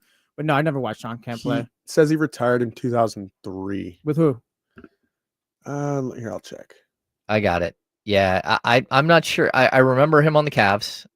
He went from Seattle to Cleveland, Portland, and then finished his career in Orlando. Orlando. Okay, Yeah. got it. Yeah, I He- just wow. for some reason have just memories of pictures of him in a Cavs jersey. Like I know he was a Sonic or whatever. Yeah, no, I never saw Shawn Kemp play. He was big. There was a huge trade that sent Vin Baker to Seattle, Shawn Kemp to the Cavs. Real quick. David says, "Yes, I've seen Shawn Kemp like highlights for the record. I'm not this young person. Oh yeah, Shawn Kemp. I know Shawn Kemp. I just never watched him play on my television." Well, yeah, I mean, Joe in there, like he was a baby when Shawn Kemp retired. Yep. Oh yeah. I was 2. Okay, did you So- get to see a lot of Amari Stoudemire? Me, yeah. I know, yeah, on the Suns and all that stuff. I know Okay, Amari, yeah. so Shawn Kemp played the game with a violence that you do not see anymore. Mhm. His spin move and like dunking on people in the lane was unbelievable, and it was a little like young Amari Stoudemire before the knee injury. Got it. So once Amari had, I believe he had microfracture surgery. Once he had that, he became a lot more of a jump shooter. But early Amari, how he just played with this crazy force and like spin move, and you're like, I don't know what to do. I'm just gonna get knocked down if I get anywhere near him. Yeah, he was fun to watch. How old are you, Joe? 24. 24. I'm wondering if there's a player that I watched that Joe was like, yeah, I was just too young to see. But that's probably Absolutely. too little of a gap right there. I don't know. That's interesting. It's Yeah. possible. Shawn Kemp was a ton of fun to watch play. Him and Gary Payton were unbelievable. The Seattle had it really built a great team with Hersey Hawkins and Detlef Schrempf, and like they had something, and then again with George Karl, and then it all fell apart. Real quick, I'm Allen Iverson. Do you remember watching Allen Iverson at all? I remember Or, him. like, what are your memories of Allen Iverson? I remember him being very But famous. what team though? Like This- Allen Iverson, the Grizzly, or Philadelphia. okay. Yeah. I'm just wondering, like, if Joe maybe watched Allen Iverson then or something like that. Maybe that's the player. No, Yeah. so I loved watching Allen Iverson at Georgetown. Yeah, So I had an Allen Iverson jersey in second grade. Shout and out. I believe that Allen Iverson is the first player to leave Georgetown early. And then Victor Page also left, which was a horrible mistake for Victor Page. And then life really, really was not kind to Victor Page after that. Yeah, real quick. That's a good point by Spectre. I went back to Philly. I love this from the chat house. You know Jason Richardson? No. Oh, No. really? That isn't his son a big Yeah, time? Jace Richardson. I think he's on Michigan State. He might be entering the draft this year. Yeah. So yeah, Jason Richardson's the one. We got Joe on that one. There it is. I grew up in an MLB family. Yeah, so yeah. I wasn't crazy into the NBA. That's true. Everybody told me this. So when we go talk MLB guys, I'd definitely be a little more knowledgeable. Mhm. But you guys could definitely find some players in the NBA Yeah, that young Joe. yeah. I can't believe that we had Tyler Soderstrom on last week, the week before. Mhm. He didn't know who Carney Lansford was, which of course you probably have no idea who Carney Lansford is. Yeah, I have but no clue who That was is Jacob either. Wilson. It was oh Ja- yeah, it was Jacob Wilson. I'm yeah. sorry. It was Jacob Wilson. My Yeah. bad. No, it's Shout all out good. Tyler Soderstrom though. My brother played against him in high school, I guess. Oh, okay. Yeah, he's telling me on Sunday. We had Tyler Soderstrom on early in the year, Yeah, I was which like, led did to they his 9 home runs really quick. Yes, Yeah, I was it like, did he get a did. home run every time you guys played him, or Yeah. Yeah. that's gotta be pretty sweet being a local guy from Turlock. It's like, are you still with the A's? I mean, of course, you probably would have Oh yeah. thought of it differently with them in Oakland and stuff like that, but like just staying local and all that, that's pretty sweet. Couldn't imagine. Let's get through a couple more topics. This one I found humorous. Like I thoroughly enjoyed reading this morning. A once proud franchise down bad, James. That's literally what it is. Have But some, they make the playoffs every year still. They're but 500 still, but every like year. have some self-respect. Go ahead and tell them what you're talking about. Yeah, Terry Bradshaw is not okay with the Aaron Rodgers situation Let with him the know, Steelers. Terry. I love it. He said, "That's a joke. That to me is just a joke. What are you gonna do? Bring him in for 1 year? Are you kidding me? That guy needs to stay in California, go somewhere and chew on bark and whisper to the gods out there. You won't bark and whisper to the gods. It's A hilarious. sick burn. Yeah. That's great. Also, Terry, come back inside now, but he's like, Get off my lawn. yeah. But he's not wrong. Like, why are the Steelers waiting on Aaron Rodgers? I know. And I need to know who makes the decisions as far as quarterbacks and all that. Because if you guys are just handing Mike Tomlin this every year, then shame on you. And the fact that he's taking you to the playoffs or getting you above 500 seasons every year, like if this is what you're handing him every year, then like show the guy some respect and get him a decent quarterback for once. Yeah. But if Mike Tomlin, I think Omar Khan is their GM, are working on this together, then what is your guys' issue with the quarterback position? Because right now it's Mason Rudolph. It's shout out former Dolphin Skylar Thompson. I don't know who the third quarterback is. I believe they have him, but it's some practice squad guy or whatever, I think. And then now you're just kind of waiting on Aaron Rodgers. Yeah. It's a weird situation. Oh, they got Will Howard from Ohio State. And don't they have Kenny Pickett, or is he No, gone? he's a Cleveland Brown right now. Oh, yeah, not good. Yeah. This is one of those moments where somebody dates themselves in the chat. Just did I don't know. What did I just see? Yeah. Okay, there we go. It says he hated Terry Bradshaw until his appearance in Cannonball Run and liked him ever since. You guys have no idea what Cannonball Run is. No clue. They only Not even the slightest. I feel bad for you guys. Terry Yeah, Bradshaw's on Failure to Launch. That's the movie, right? maybe? Yeah. Yeah. Terry's got a funny scene in that one or whatever. Terry Bradshaw's a wild man. He is wild. He also has a travel show where Yeah. he's with like Henry Winkler and Captain Kirk. And, Shout out Terry Bradshaw. Let the Steelers know. yeah, that's right. I'm with him. Let's see. Maybe it was a different. Oh, wow. All right, we're gonna step aside. When we come back, we're gonna jump into a conversation about the Western Conference Finals. They reached Game 5 tonight, and OKC is on the brink. I'm James Ham. He's Jesse Tapia. Joe Brazil right. behind the glass. We are the Insiders, brought to you by Jiffy Lube on ESPN 1320, Sacramento sports leader. See you in just a minute.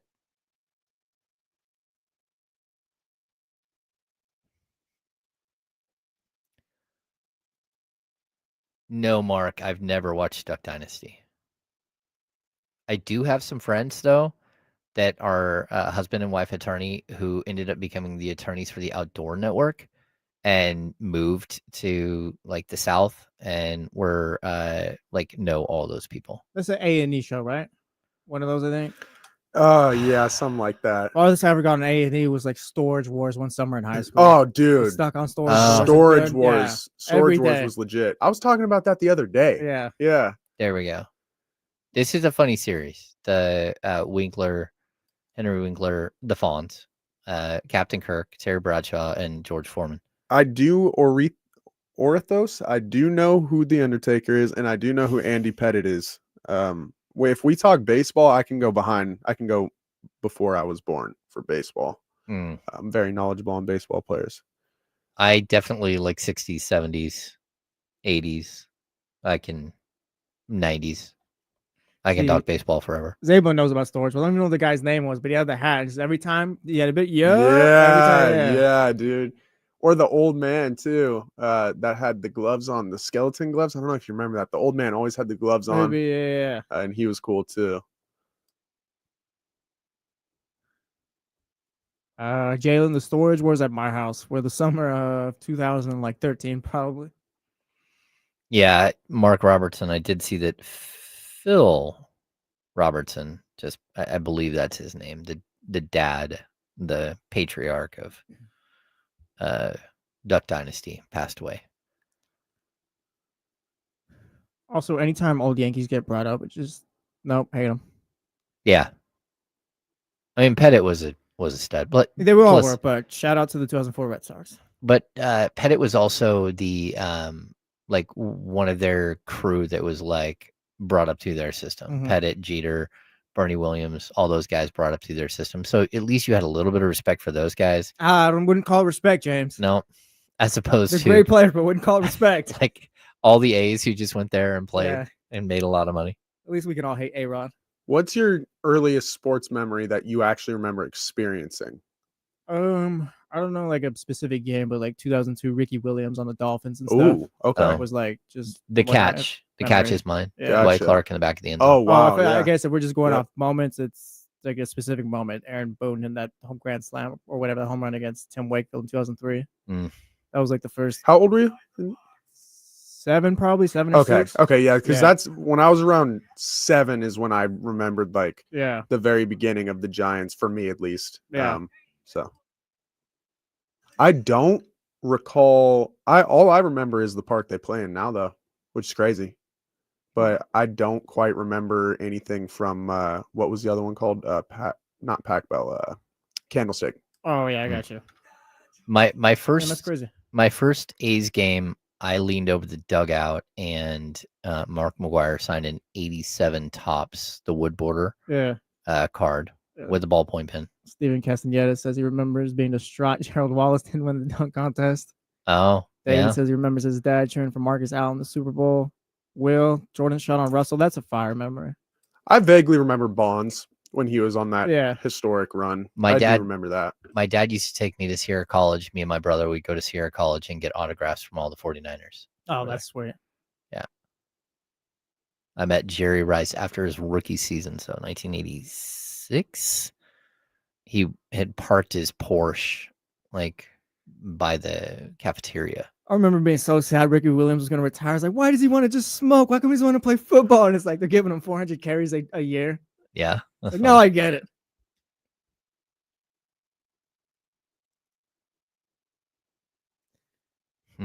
Nah, Randy, he works under the table. No snitching, though. Don't tell anyone.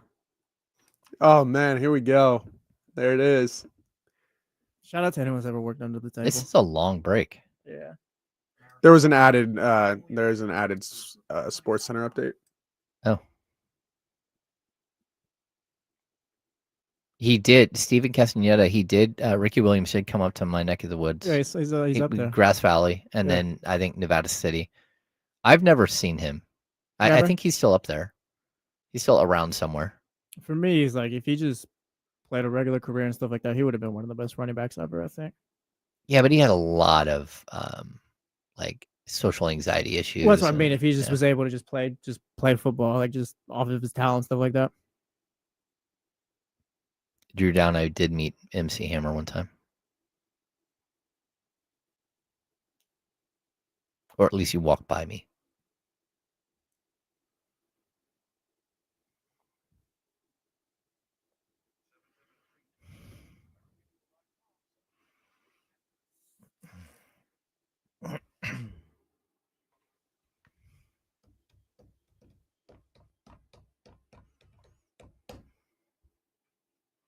Now, back to the Insiders, brought to you by Jiffy Lube on ESPN 1320.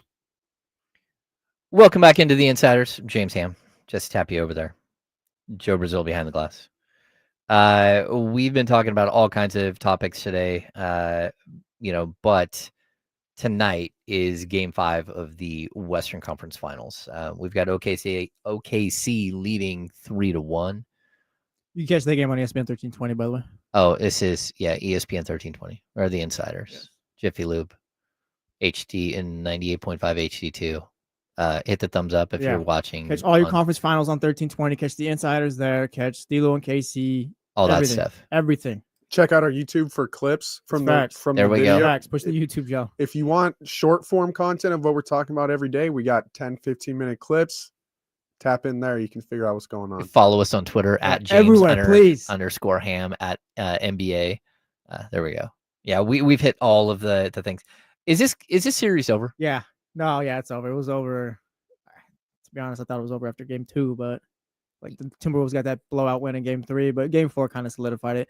The Timberwolves said it yesterday, say it again. They're not a serious finals team to me. Okay. It's just in the sense where I don't think they're not beating OKC. They can't hang with OKC. OKC is clearly the better team. I think the Pacers are better than them right now and all that. I don't believe in Julius Randle as a second option on a finals team, anything like that. So it's just I don't take this team serious. I think as of right now, as we said, I think OKC is the best team and they're the team that's playing the best. I think the second best team is Indiana. I think I also think that, I don't know if they're the second best team in the NBA, but they're the team that's playing the second best. And so like we're heading towards a collision course. It is a collision course. Yeah, and I don't know how that's going to play out. And like, look, there is still a way that the Knicks find a way to fight back. And every game has been highly competitive in that series. And I think we saw the Knicks knock the Pacers completely off kilter in game 3. But then again, Indiana game 4, just trudging away, figuring out ways to win. Tyrese Haliburton putting on a performance for the ages, all that stuff.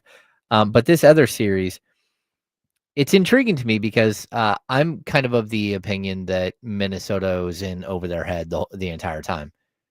They beat a Lakers team that frankly never really got back to what they were once LeBron hurt his groin. I think it was like they were playing good basketball before that once they initially got Luka, but once LeBron came back from injury, they never really found themselves.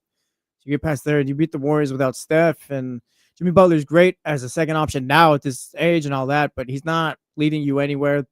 Steve Kerr didn't know what to do with Jonathan Kuminga. Jonathan Kuminga didn't know what to do with the Warriors offense, and Draymond Green's not the peak Hall of Famer that he was however many years ago and all that. So it's like you expected to win that one. They didn't even look great that series either. Minnesota was just kind of like the Warriors just weren't good enough. No, I totally agree. I did not. They didn't convince me of anything. When they got to this series, I thought the series, I mean, 4 or 5. That's where I had this series. You know, there's always a possibility for one win. I don't think Oklahoma is going to lose. I think they're going to win the title. That's just my opinion at this point. And I think it's going to be a good, you know, a good finals, maybe, but probably good, like 6 games good. I don't think it's going to game 7. And that's just because I think they're so incredible on defense. It's wild. Oklahoma City won 68 games this year, right? Yeah. And it's just what we're seeing in the playoffs is just more of the same. They're just dominating. Yeah, they're proving to be every bit as good as their record. Yeah. So I'm intrigued to see what happens there. But I think the biggest thing, if this is the last hurrah tonight for the Minnesota Timberwolves, I also feel like it might be their last hurrah. Like, they've got a lot of things happening this summer. Yeah, and just to pile on that, like they traded Karl-Anthony Towns last year, not because I don't think it was, oh yeah, we're gonna try to go over to the next level. It was more so, hey, we got the second apron stuff, we got to shed some money here and all that. Cat's gonna be up for a contract soon or something like that, so let's kind of save some money here. Like that's kind of the direction, the path that they're on right now. I don't think you're seeing a massive splash just given the direction of the trade last year. Yeah, and where they sit right now, it's in a really, really awkward situation. You know, they're way up as far as salary. They're 187.8 million. They've got player options for Julius Randle at 31 million, at Naz Reid at 15 million. Nickeil Alexander-Walker is an unrestricted free agent.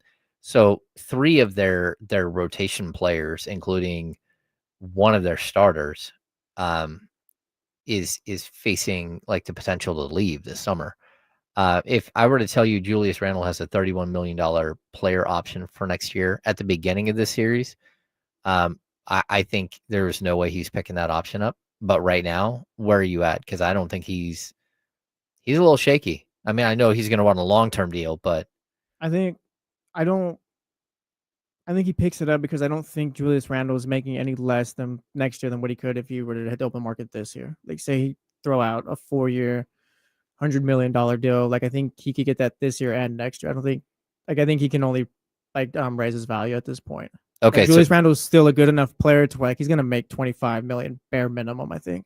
Okay, so you're thinking he's going to opt in. You opt in, so you can still make your 30, and then you see what it is after that. But he's not going to do this massive pay cut or anything like that. I don't think. Okay, he's still a really good player, but like I said, he's not a number 2 on my finals team.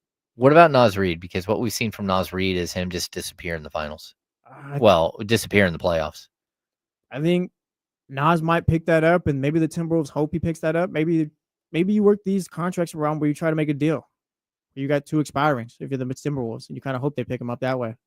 Yeah, it's interesting because that can be the next step. Like once you get past the draft. Do you look? I said I don't expect to make a splash, but I'm looking at the numbers right here. Like, do you look at Phoenix? Maybe ask them about Kevin Durant. Yeah, but I just don't think they're going to spend the money. The money, yeah. Well, that's the thing, yeah. And they don't have the draft capital because they give it all up for Gobert, and they're still paying on some of that. Yeah. I mean, maybe they have some of it, but yeah, I'm just like really watching Naz Reid kind of crumble in the playoffs. I think he becomes like way more gettable. Like I did not think he would be a player that was available in this year's following this year's playoffs. I mean, going into this year's playoffs. And all of a sudden, like if you've got to make cuts there, I think you'd rather have Alexander Walk. Yeah. Naz Reid has been someone too that Kings fans have had their eye on for the last 3-4, however many years. I feel like he's been a guy that's just been a clear fit on this team. But he's just stuck around with Minnesota. Yeah, I think like the opportunity. Well, that before he could become a free agent, they gave him the big contract extension. I could also see him opting in. I can see them trading him and then him being eligible for an extension and signing an extension somewhere. I think that's the likeliest path. Both of them opting in, and probably, if anything, you see them get traded this year. Okay. Yeah, I bring him up because number one, Naz Reid, I think, is a perfect fit next to Domantas Sabonis and would really help improve the Kings, even if he is having a rough series. Sometimes being more of what's happening and not being like an afterthought is something that would help. And truth be told, I know it's not the most radio thing to say. That's just part of basketball. Naz Reid's not always going to light it up in the playoffs or whatever. We were talking about Tyrese Haliburton was avoiding shots last postseason. Look at him now. Not saying that's what Naz Reid's going to do, but guys just go through tough spots. Yeah. Like, I don't think that changes who he is as a player or anything like that. And he's like a 4th or 5th option. Yeah. Maybe even a 6th option in many situations He'd for that definitely team. help in Sacramento if he would have become available. No, I think so too. And if I'm the Kings and he's available and they're trying to just shed salary, the Kings have the opportunity. They could trade like Kevin Huerter, trade player exception. the TP, the trade player exception, which is I think 16.8. They could trade that straight up for Naz Reid and give up a future first-round pick. Maybe even like their own 2031 first-round pick. So that's a possibility. What about Julius Randle? Because for Sacramento, yeah.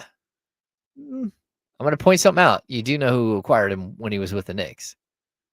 Why are you trying to scare me, James? I'm just saying. I'm okay. I'm okay. You know what? No, I'm not going to turn my nose up at Julius Randle, given where the Kings are. Like, Julius Randle can't help the Sacramento Kings.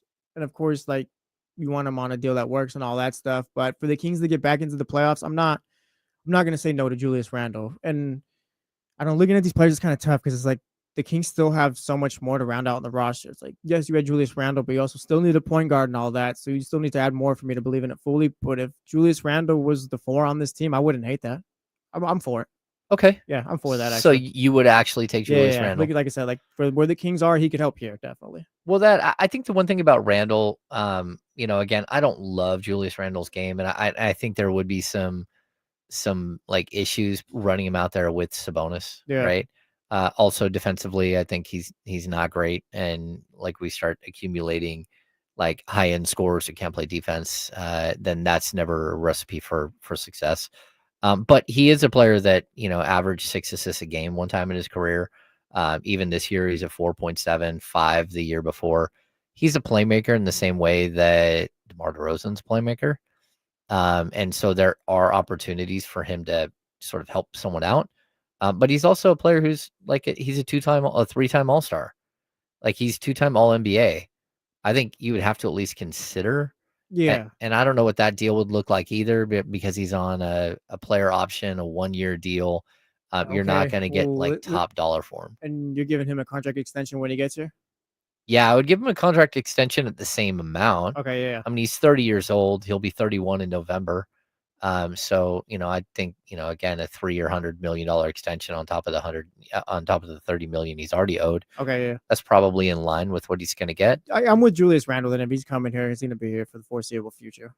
Okay. Yeah, I'm a little sketchy on like what that team looks like, but yeah, but like that's the thing too. Like there's no right way to build it. I think it's going to look a little sketchy. Like the Kings are in a tough spot as far as like they don't really have too many options, No, I totally agree. It's kind of going to have to be like Randle at the 4, and hopefully you get a point guard that kind of like the Pacers or whatever, where like now Tyrese is a superstar, but just guys playing on a string and everyone's just kind of connected.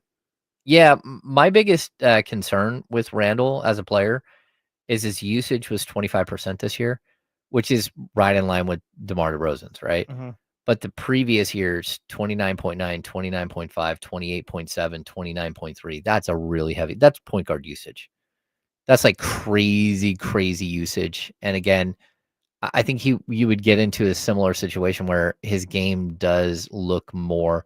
I mean, he's not just a pure mid-range jump shooter, but the way he like pounds the rock is very similar to what DeMar DeRozan does. Jalen in the chatty house says that Randle's going to eat up Keegan's shots. Do you think that would affect Keegan Murray in any way or kind of affect him in a bad way?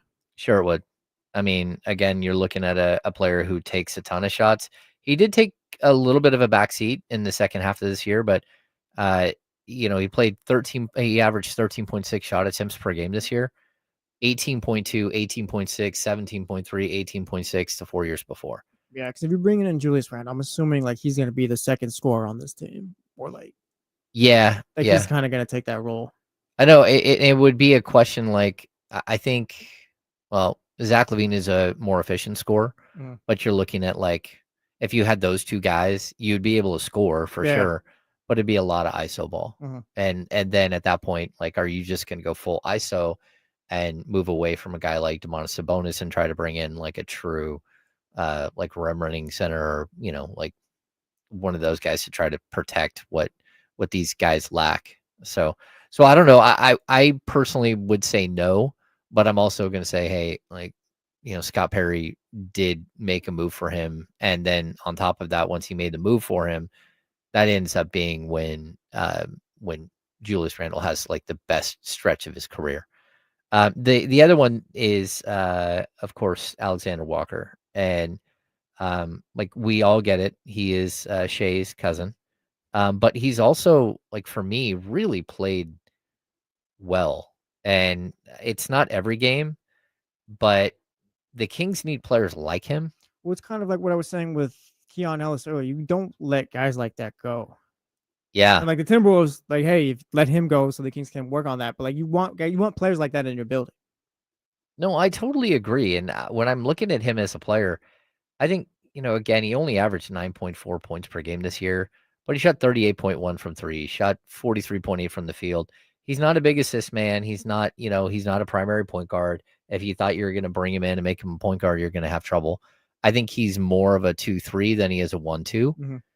And so, again, you already have so many players at that position. If you end up making a move where, we're talking a monstrous move where Zach LaVine is traded, this would actually make a lot of sense to go chase a guy like Nickeil Alexander Walker. But he's probably getting the full mid-level at $14 million. I don't think he's getting more than that. But I think the deal he signed to go to Minnesota was a 2-year, $9 million deal, so $4.5 million a year.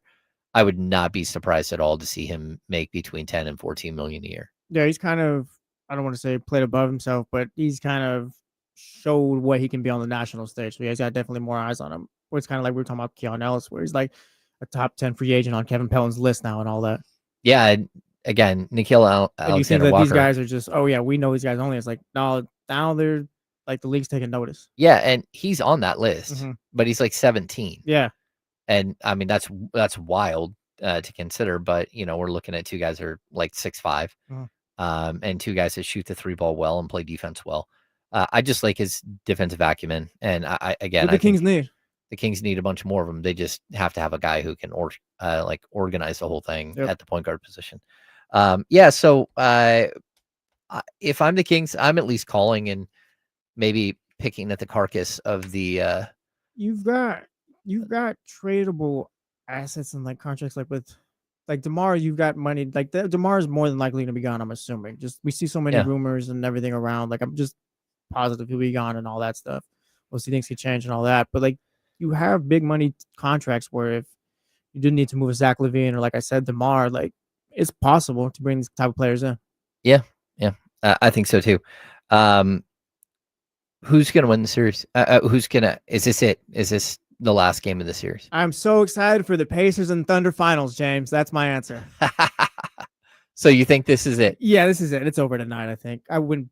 OKC blows them out. I'll say that. I'll make a prediction on it. OKC beats them by 10 plus. I'll go 10 plus at least. Oh, really? Cop out. I want to say I'll go 15 plus. OKC beats them by 15 plus. Oh, so you think this is going to be a smackdown? Yeah, because if Anthony Edwards can't get going, OKC's going to be at home. Like, it's going to be ugly.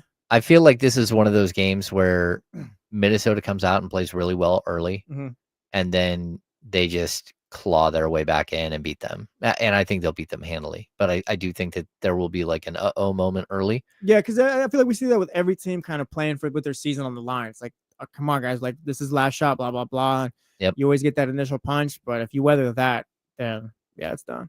Yeah. All right. Well, we're going to step aside. When we come back, we'll have the handoff. I think it's Kenny Caraway today. So we'll have the handoff with one of D'Lo or KC, who is coming up at noon today. We're the Insiders on ESPN 1320, brought to you by Jiffy Lube. We'll be back in just a minute.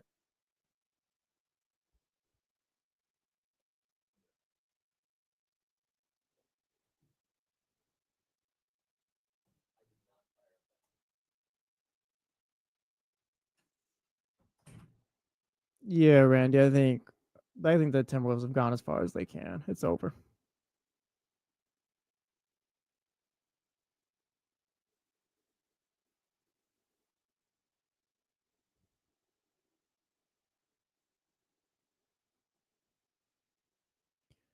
Are you guys bored off this Pacers and Thunder series like everyone's been saying on Twitter, or is that nonsense to you guys too?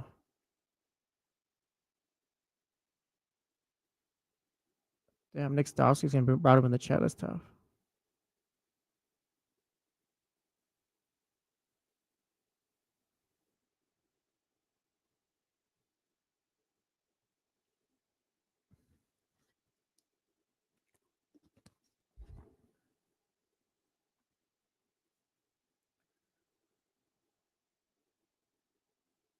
Yeah, Steven. I'm at this point. These people don't like basketball. Yeah.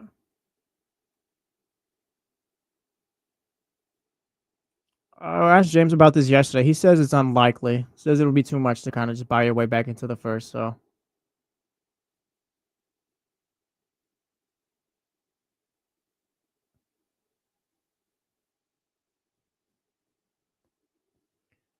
yeah. So in Knicks Pacers, they're more on the same level that like as each other than Wolves. Like Thunder, the Wolves are just a couple tiers down. Maybe might be too harsh to Minnesota, but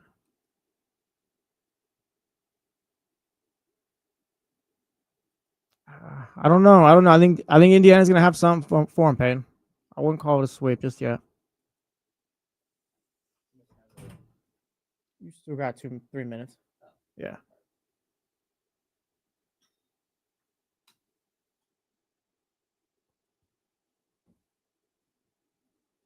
It's facts, Cass. Changing the guard in the league. It's the young guys' time now. We don't even have the Jokic's or anything like that out there right now.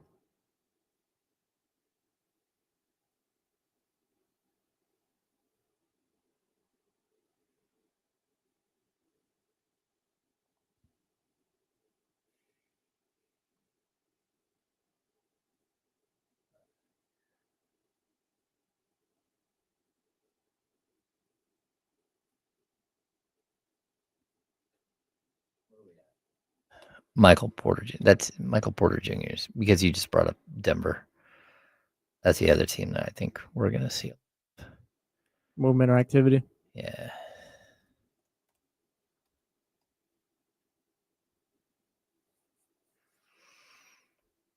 $26, almost 27.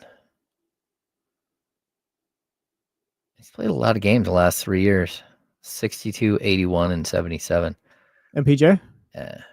I just don't trust him. Yeah, Russ asked in the chat if we do Michael Porter Jr. for DeRozan. I wouldn't. I don't think the Kings are the team that needs to take a risk on Michael Porter Jr.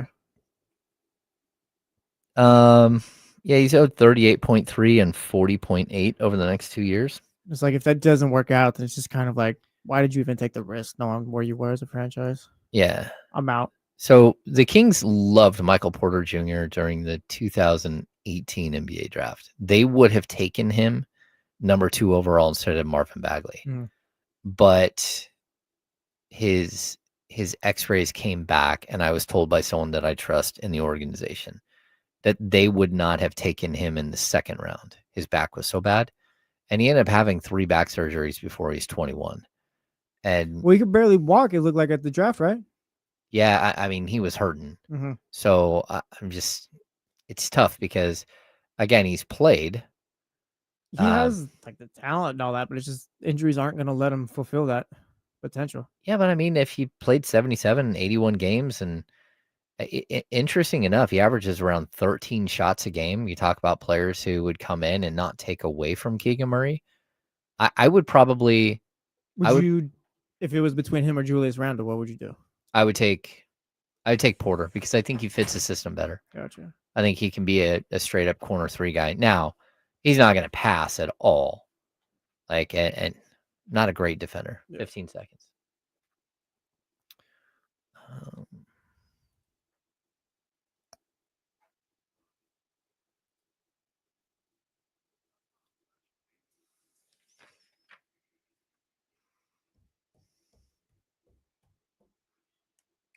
Now, back to the Insiders, brought to you by Jiffy Lube on ESPN 1320.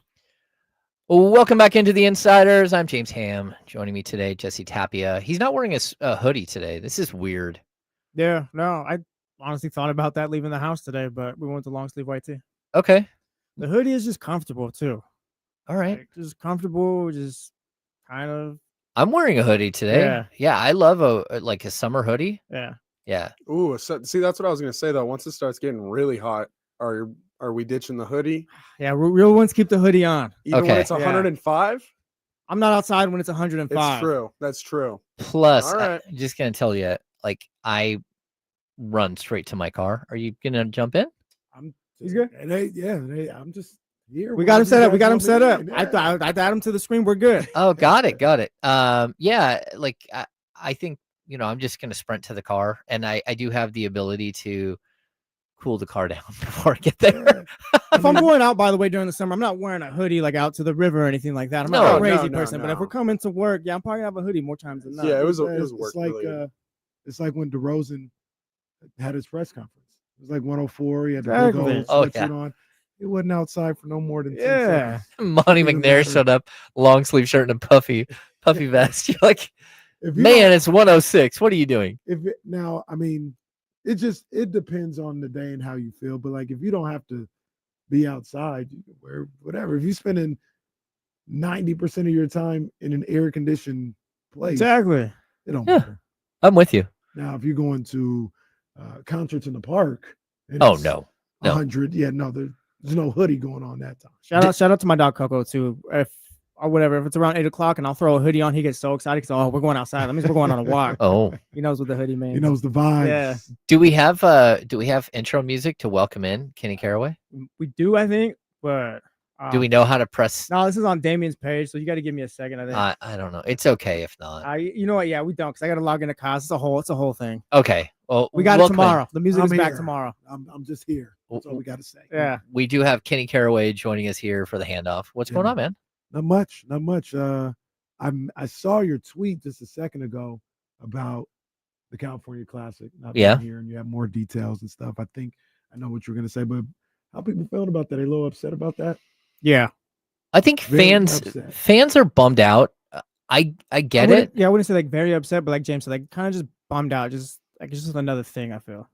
At least that's how it's coming off to me. Yes, it is. I want the basketball here at all times. Like, Yeah. I love it. I want the basketball here at all times. The California Classic and Summer League in general is a little different than it was 5 years ago. Yeah. Number one, California Classic, because everybody now goes, because when they started that, not everybody went to Vegas. Now that all 32 teams or whatever go to 30 Vegas, teams. Yep. we saw it with Wembanyama and all these other guys. They don't play them in the California Classic. Yeah. They unveil them in Vegas. So that's one negative. And then it's just not the same as it was 5 years ago. Like even if the Kings had all those people they had that 1 year where Fox was in the second year, Marvin Bagley, Justin Jackson, all those guys, I find it hard to believe they'd all play in Sacramento. Real quick, do you guys buy into maybe the idea of just for the sake of putting something on for the community, having something for Sacramento? I guess like their thing? absolutely. I think the Kings, and we'll talk about it a little bit more. I don't know what's wrong with them, because this past year I heard if the Kings would have made the playoffs, they weren't even going to do anything in Doco, like no watch party or nothing like that. That's what I heard from somebody I trust. But they didn't have any plans to do anything like they did the last year. And then you combine it with this, and it feels like, what y'all doing? Like, what are you doing? What are you doing? Like, do you care about the environment that this team usually gives off, whether it's a playoff run or a California Classic or something like that? Yeah, because we know. What? No, like I said, I didn't get it verified. That's the case. But if that's what it was, and you combine it with letting the California Classic go, at least for a year, they got to get back on their stuff. Yeah, because we know like the California lock Classic back isn't in. like, oh yeah, this showcase for the best summer league. No, it's not that, but it's just more so like people love basketball here, love going out. It's just like I said, something for the community to do. But I'll tell you, it's really bad basketball. Like, Oh yeah, and, it's not. and like the I same said, thing not with great. summer league. Summer league is not good basketball either. Like going to Vegas, like I used to do it for years. I went to Vegas for summer league. It's not good basketball. It's an okay atmosphere. It's more for like if you're media, it's to go hang out and see all your media friends from all over the country, like midway through the summer. But outside of that, like the access isn't great. It's like, 2 or 3 players for a little bit of time and, because they're rushing another team right onto the court. Like for the California Classic though, I do like the vibe. The vibe feels like it's laid back. It's cool. If you want to get up and leave early, you can, like I think it's very family friendly, but I also understand like, look, the Kings don't have any like young players that they're going to like build out a couple of summer league teams for. And if you're competing with the Warriors, which is what they did last year, where you had the California Classic in both spots, and then you had to create 2 teams for both spots, that's a financial burden. It is. I mean, it's a lot of money to, even if it's hotel stays and just like the commuting down there and all that. I mean, there's a lot of money and time that goes into it. Bringing in players, all those players are under like summer contracts. They're all making a couple of $1,000, maybe more. So there is expenses, and then when you host it, it's a ton of work, and they're going through this transformation right now. And to be honest, I kind of like assumed that something like this might happen, but I'm a little surprised that they're not going to participate at all, which means they're not sending a team down to the Bay Area either. And I thought that might be something they do, but it will be back next year, from what I know. The one thing I can say, and I hear what you're saying. I hear exactly what you're saying about the cost of everything. Yeah. I don't want to hear about cost for an NBA team. Yeah, it's the cost of doing Like, business. I Yeah, I don't was like wondering how is- much is that even like this is really? this is the most lucrative time this league has ever seen. Mhm. It's almost like when you talk about, and not that you're wrong, but just when you say like the reason why they don't broadcast the preseason games. What? Yeah. You're guaranteed like $500 million between expansion, all this other stuff, revenue. Like even if your team is just awful, like just being in the club, you're about to get $500 million, and probably within the next 3 years or so. Yeah, it's like a lot I don't of want money. to hear about your complaints about the $120,000, and not saying that's what you're saying, but $120,000 it costs you to put a summer league team together or put a preseason game on TV. Well, yeah, like what are we talking about? That could be your reasoning, and that could all be true. But like also like you got it. 100% you got it. I'm 100% pocket watching an NBA owner. Yes, you got it. You're good. Like I said, like even with the preseason stuff, like how many times does James have to send out a tweet or like, hey, catch it here, or we talk about, oh yeah, couldn't find the Kings game or whatever. Like it's just a matter of, yeah, it might cost you something, but you do it for your fans. That's a combination though between NBC and between the Kings, and contractually they don't have to do it. So it just becomes like, who's going to pay for all of it? The Kings. Yeah. And it's like, we're talking 6 figures. I don't think it's not 7 figures to put on a game, but you're talking like 150, 200 grand to do it. So, I mean, you might be right. Just pay the money. It is what it is. Like you're wealthy. You're running a team that you bought for 535 million valuation, who's now worth 4 billion. You did all right there in that investment over 12 years. Yeah. And it's growing from there. And you're right. It's foolproof. I mean, this television contract by the NBA, like the league is so flush with cash. I tell you what, when the preseason schedule comes out, we'll start a GoFundMe. We'll pick a game, or we'll raise money to put one of the games on NBC or whatever. Yeah, that's right. That we'll raise money for it. Trash they do. I already know I'm gonna see it again this year, but I better not see it again this year. We'll all pull our money together. We'll catch Jazz versus Kings on NBC the one time, and we'll pay for that game. To your original point, but yeah, put a team in the damn California Classic. I do understand. I wouldn't do it. Like I'd still just have the California Classic, but I mean, there's not really that much of appeal Kings wise for this California Classic. So that would be my excuse to not having it here if I was making an excuse. But still, like, put it together, man. Yeah. Put it together. Well, that and I want to dispel something. Like this, Mark Souza says Vivek is basically John Fisher. That's go not the that way. case. Yeah. That's No one go that far. That's man. false. I don't know if you've been to Golden One Center, because there's a big difference between Golden One Center and the Coliseum that was built in like 1968. Like he built that entire downtown area, the hotel, the Doco, Still building. put money into it. They're still building all over the place around there. I don't know if the Kings or someone else is dropping in another hotel where Macy's was. Like there's a lot going on down there. I heard that was the Kings Vivek, whoever, but it's Kings affiliated. That's what I heard. Yeah. Plus, on top of that, they did run $171 million payroll this year. They were well over the luxury tax, just not in well over the salary cap, just not into the luxury tax. So like within dollars and cents. But again, like they've spent money. It's just they haven't gone to 200 million in payroll, and they don't have the team to go to 200 million in payroll, and or the GM that was willing to go out there and do it. You just can't watch a preseason game. Jacob Z, the point. No cup holders in the upper deck, though. Well, Jacob Z. I got to climb Mount Everest, and I can't even put my drink anywhere. Just so you know, there's a reason why there's no cup holders either.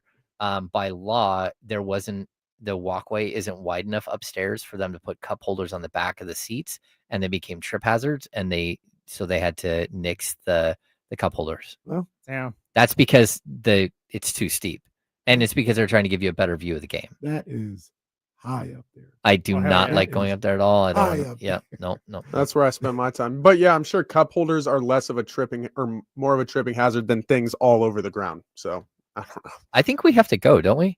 Like, what are we at time Yeah, wise? 56 probably. It's about that time. Yeah, it's about that time. All right, well, let's wrap this thing up. Thanks for tuning in today to the Insiders.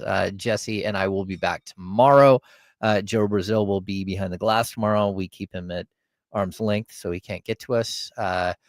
And we'll have another edition of the Handoff tomorrow. So I'm James Ham. It's Jesse Tapia. We're the Insiders here on ESPN 1320. Up next, D-Lo and KC. Yes, sir. All right, later, Chad. I'll see you guys in like 5 minutes.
Yeah.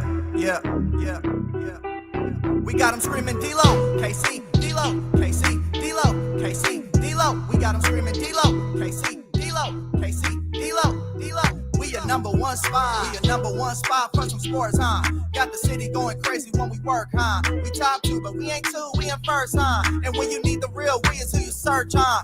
D-Lo, KC, D-Lo, KC, D-Lo, KC, D-Lo. We your number one spot. Let's go, baby. What's good? Hey, let's hit them air horns one more time. We welcome you in here to the Wednesday, March 28th edition of D-Lo and KC. I'm Damian Barling. The ultimate needle mover in God mode himself. He's Kenny Caraway. Yes, sir. Acknowledge me. And we are live. The worst slums of Sacramento. What are you doing with him? Always with us, man. We in here. Boy, you look a little down today. What's wrong? Knicks and Sid. Hold on. So, you're a Kings fan today. I'm always a Kings We fan. got the hat What are you on. talking about? I'm always a Kings no, the fan. next Been generation. a while. Always the case. I'll probably on Thursday. I'll probably have a Knicks hat on. You know what I'm saying? My mom got a real nice one. I'm gonna have to steal from her because I like that Knicks hat. Mhm. Go ahead and throw a black Shout out. t-shirt and black jeans on that day. Oh, Huh? Go ahead and throw a black t-shirt and black jeans on that day. Walk in with That's Paul that, man. Bear. That's that's fine. It's all good. You know what I'm saying? Like, it's all good. It's all good. Look, You got- Cole you guys- said you could join him in Oklahoma City if you want to. Absolutely not. I get enough sleep as it is. I don't need to. Hey, that to wasn't be very around nice. there. But it wasn't terribly inaccurate. Oh, that's true. That's fine. Winning team, good team, probably a championship team. No shade, but no, it's all good. Who, OKC? Yeah. OKC. Yeah. Boy, everybody noticing the hat. Knicks go down 3-1. All of a sudden, got a Kings hat on. Oh, man. I wore a Kings hat like last week. What are you guys talking about? No one remembers. Don't let facts get in the way of a good story. Dr. Davis says there's sadness in Kenny's voice. No. Kenny's sad because the California Classic's not here this year. No, that's another story. We'll deal with that when James comes back at 3. But there's a lot of whatever, man. Y'all go ahead, have your little open practice, your little closed practice out there at the like. What is the purpose of this summer league? Like, what was the purpose of it? Because we really doing closed practices now. We really doing closed scrimmages. Every time we go to San Francisco, we've got to close the gym. So we confirmed that's what they're doing again. Didn't Shawn tweet only 2 of the sessions are open? Did I read that wrong? I need to double check I don't know. Did I read that wrong? I Swear I thought Shawn said only 2 of the sessions were open. Embarrassing. Oh, where's Shawn? Is it on COVID protocols again? Come on, man. Yeah, well, it wasn't COVID protocols. It was just what they were doing. Get rid of only July 5th and 6th open to the public. There's July 5th. There's July 5th, 6th, and 8th. Only the 5th and 6th are open to the public. July 8th will be available on broadcast only. So That's we're disgusting.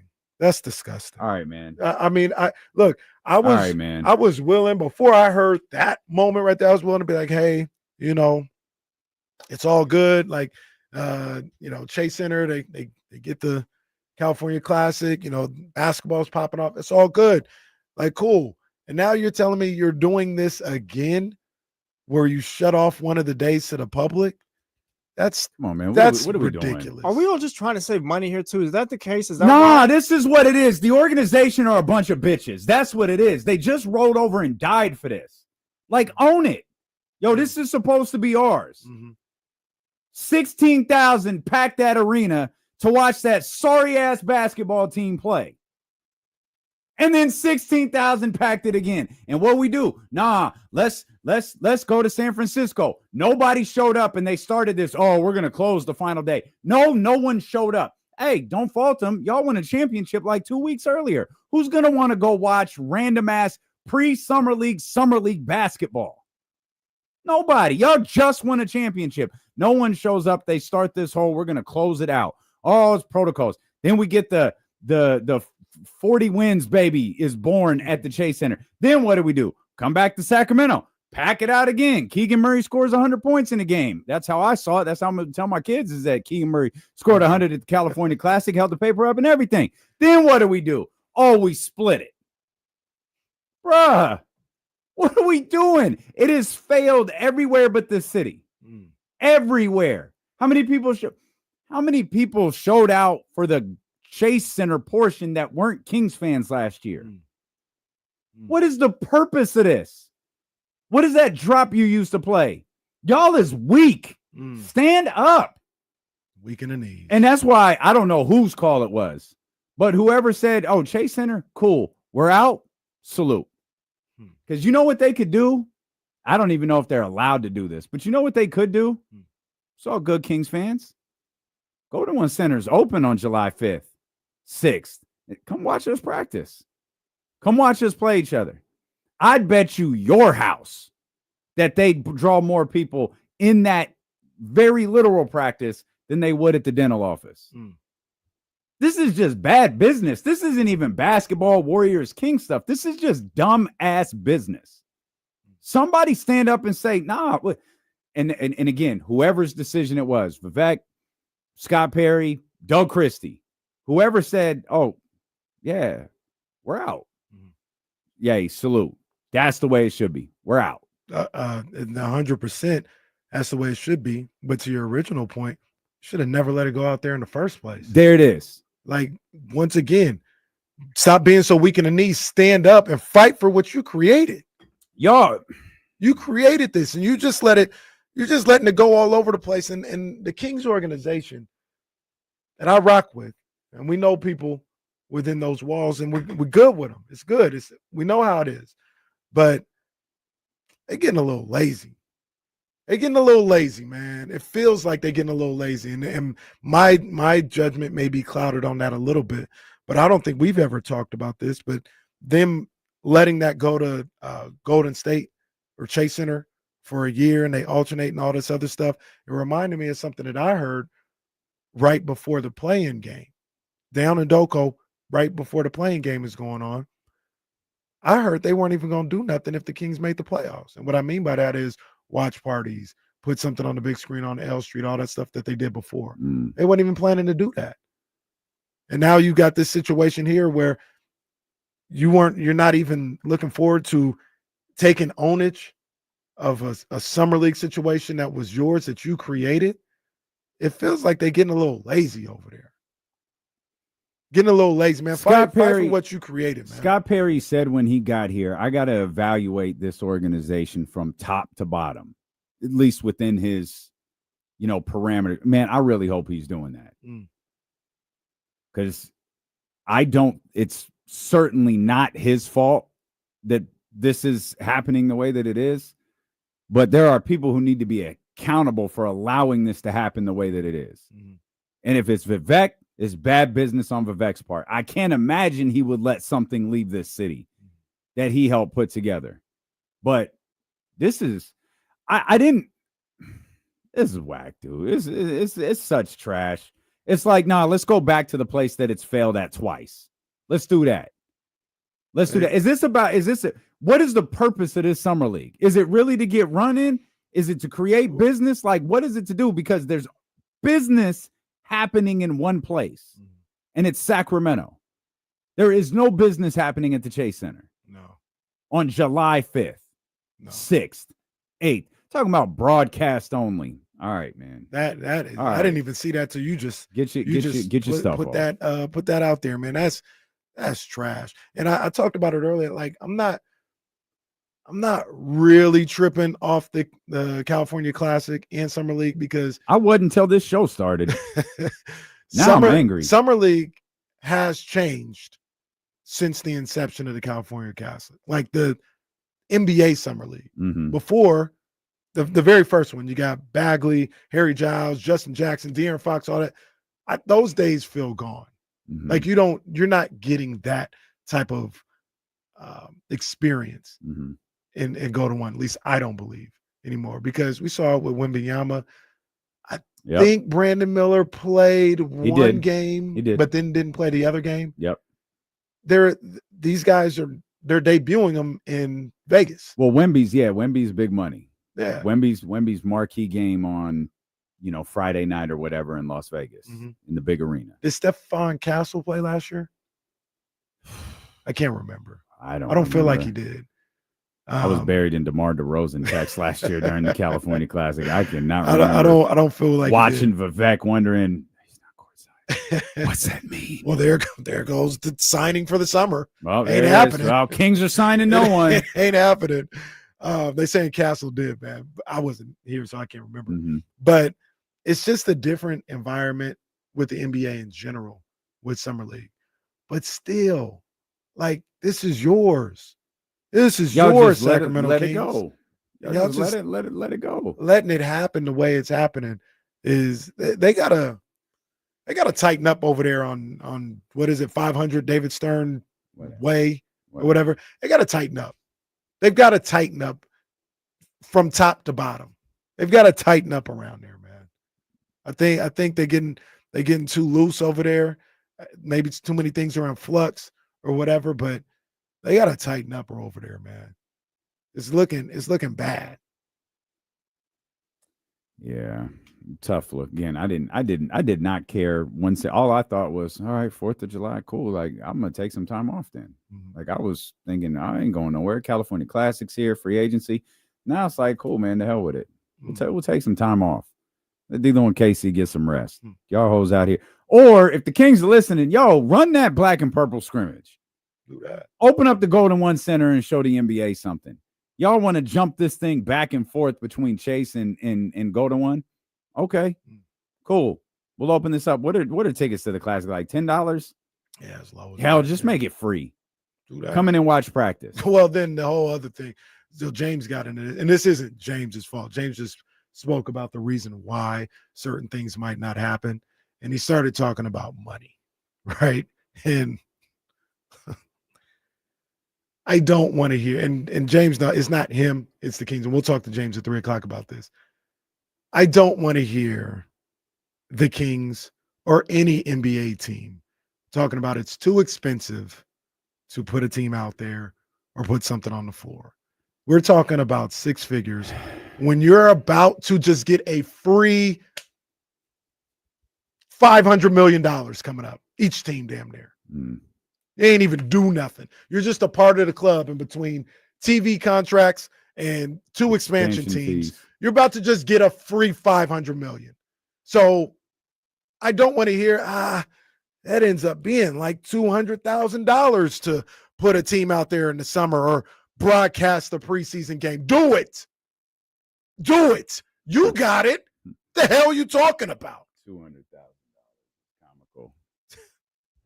Just for fun, I'm gonna go look at the cars y'all driving. Y'all talking about $200,000 to put as an organization to put this on. We're gonna take a break. There was no intention of starting the show like this. I was not mad about this at all until we started talking about it. I wasn't mad till you read Sean's tweet. I didn't see that tweet. Yeah, that's come on, man. D'Lo and KC on ESPN 1320. Now I'm mad because you guys are mad. Just out here rolling over. To me, what James was saying, it kind of sounded like they just handed it off. Doing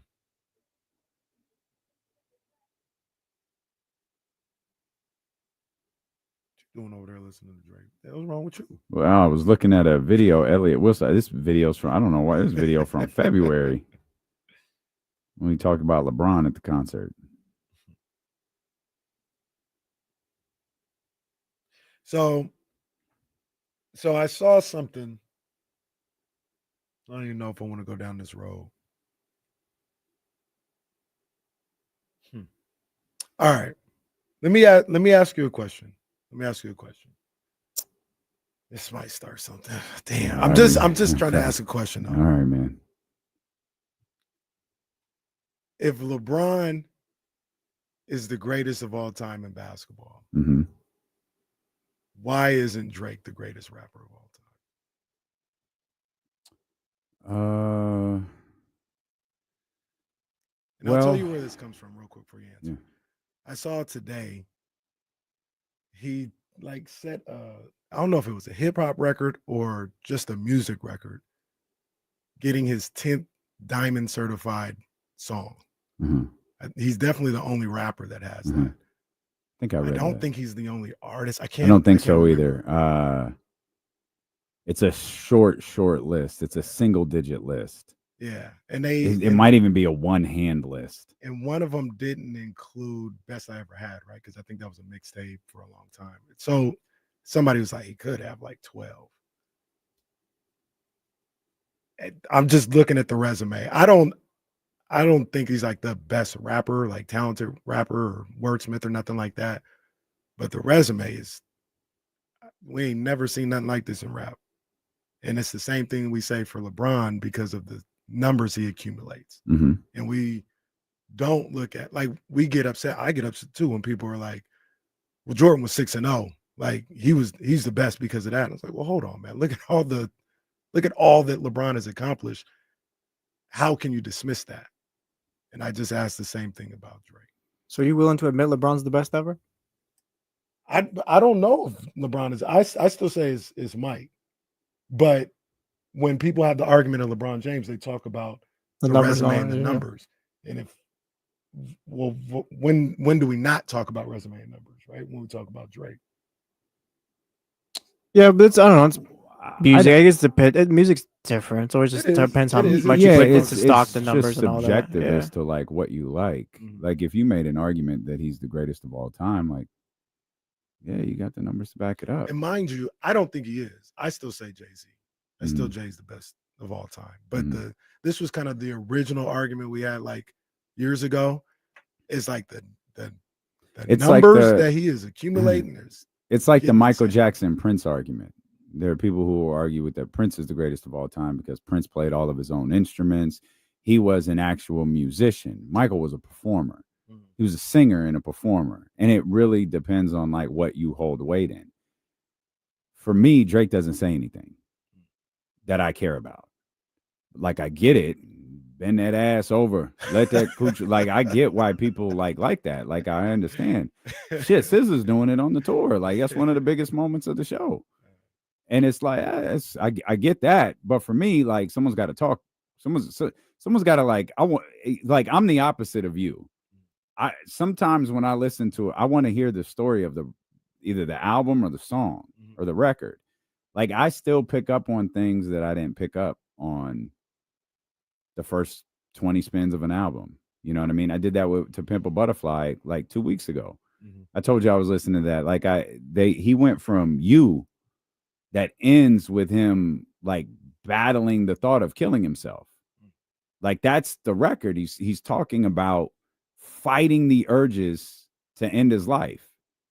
And do you know what the next song is? All Right. All Right's the next record. I never picked up on that before. And the whole trajectory of the album changes after that song. When that song plays, the entire album changes after that. It's like the caterpillar to the butterfly to go along with the title of the album.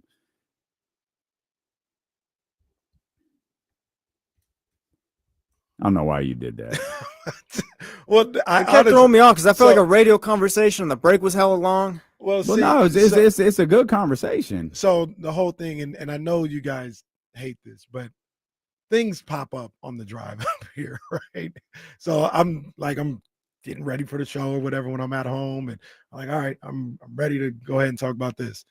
And then things pop up on the drive up here, whether I'm listening to something or somebody texts. And what I saw that Drake thing on the way to work about another diamond song, and I'm gonna just say the only rapper because I think I don't know that that's true. I think he's the artist with the, if I have this right, Drake officially has the most diamond certifications of any artist of all time. That's from Complex Music, the magazine, not the DJ. So I saw it. I was like, I know everybody had their fun with him last year for the better part of a year, but I do think a discussion should be had once about him being the greatest. I think Jay-Z is the greatest of all time. And I don't know if there's going to be anything to get me off of that stance. I don't know if there's anything Drake can do to get me off of that stance, but I'm willing to listen to a conversation though after the resume that he's. So the conversation we were having during the break is, a little further research. Post Malone has 9. Wow.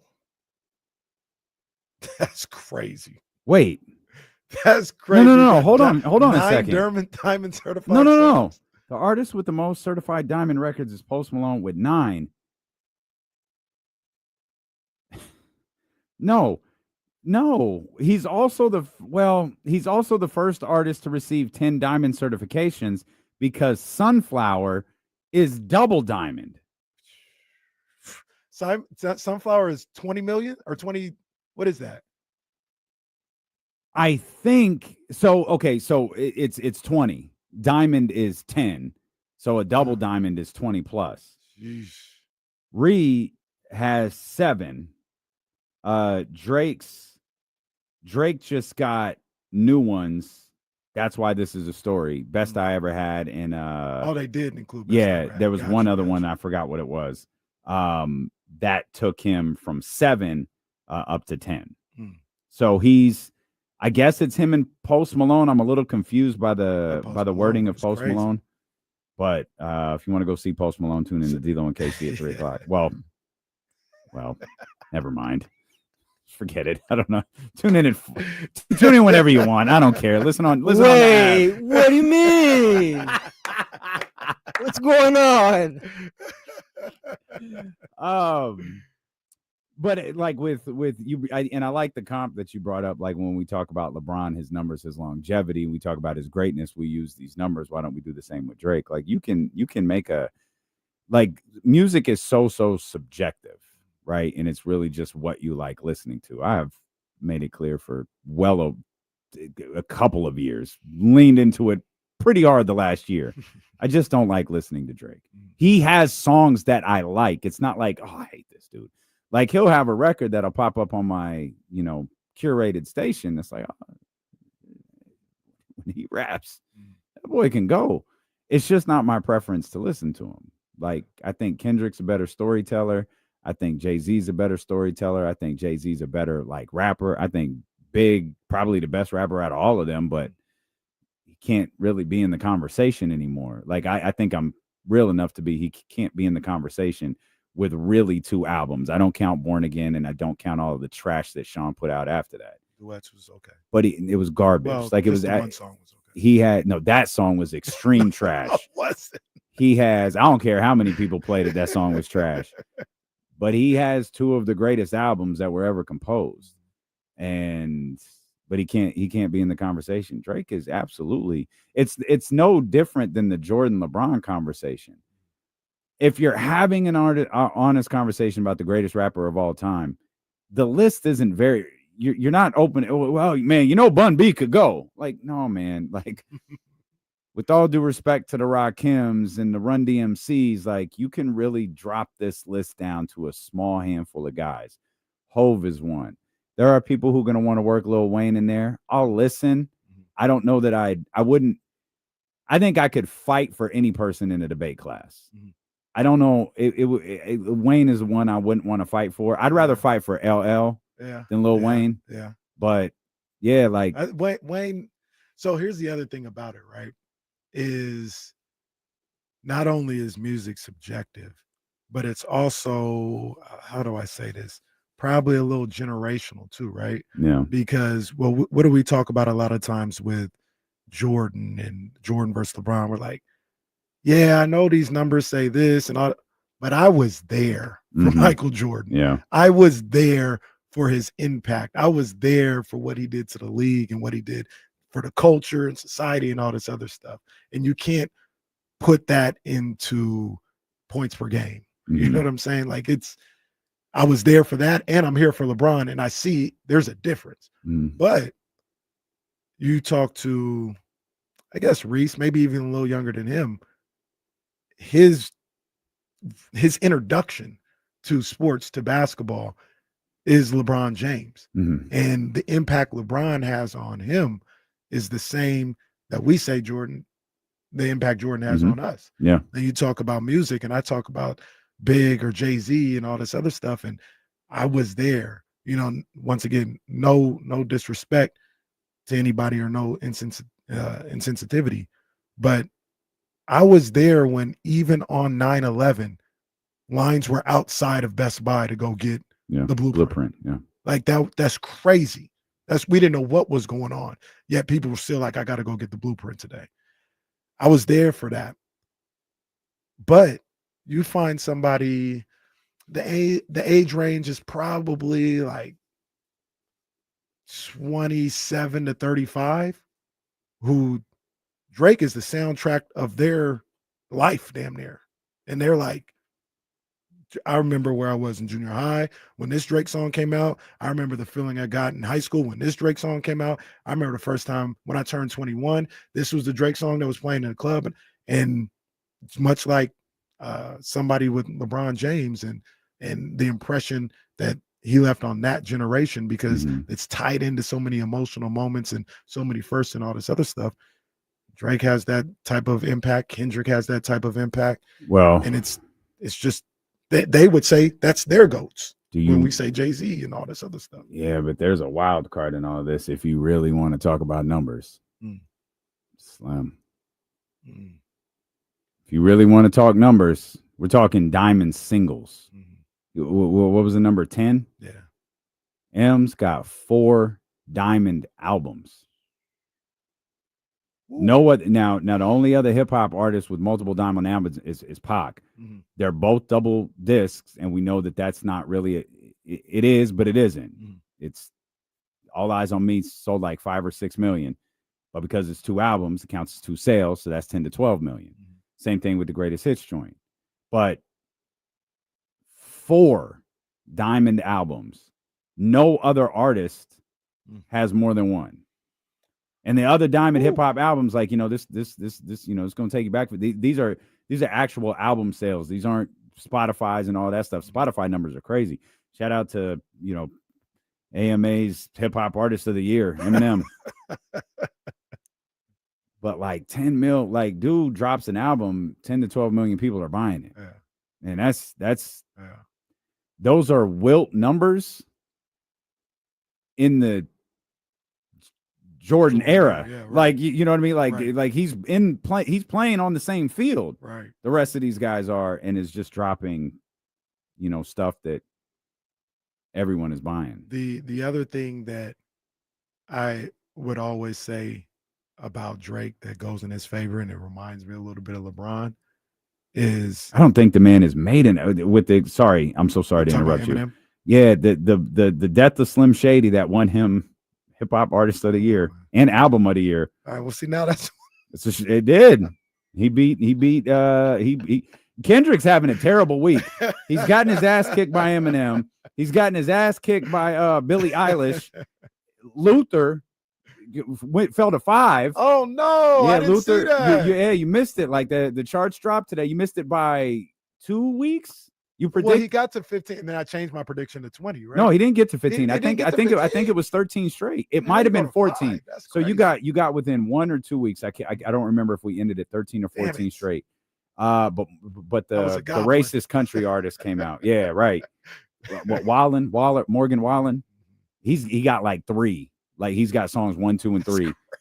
And then for the first time in 53 weeks, Not Like Us is out of the Billboard 100. This all happened. What a terrible week for Kendrick Lamar. That is crazy.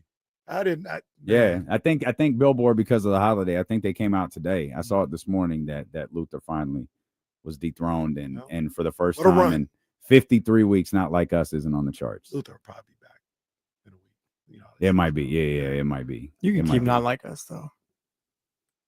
That song did get played too much. Yeah, I mean that was record of the year.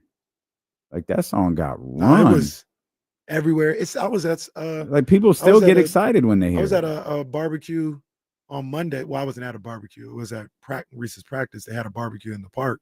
Somebody else did. They were playing that, and A minor comes on, and you hear You were in front 20 people. You were in front of saying that. 9,000 people, 8,000 people, Yeah. whatever it was on Friday, who were just waiting for that line to hit. That's an all-time track right there. I need to talk to Oasis about dropping Hit 'Em Up after that, though. I didn't like that. I don't like Hit 'Em Up. I wouldn't stood on the side of the stage. I don't not like Hit 'Em Up, participating. but that first verse is. Oh yeah, that it first took verse a is lot to not. It took a lot.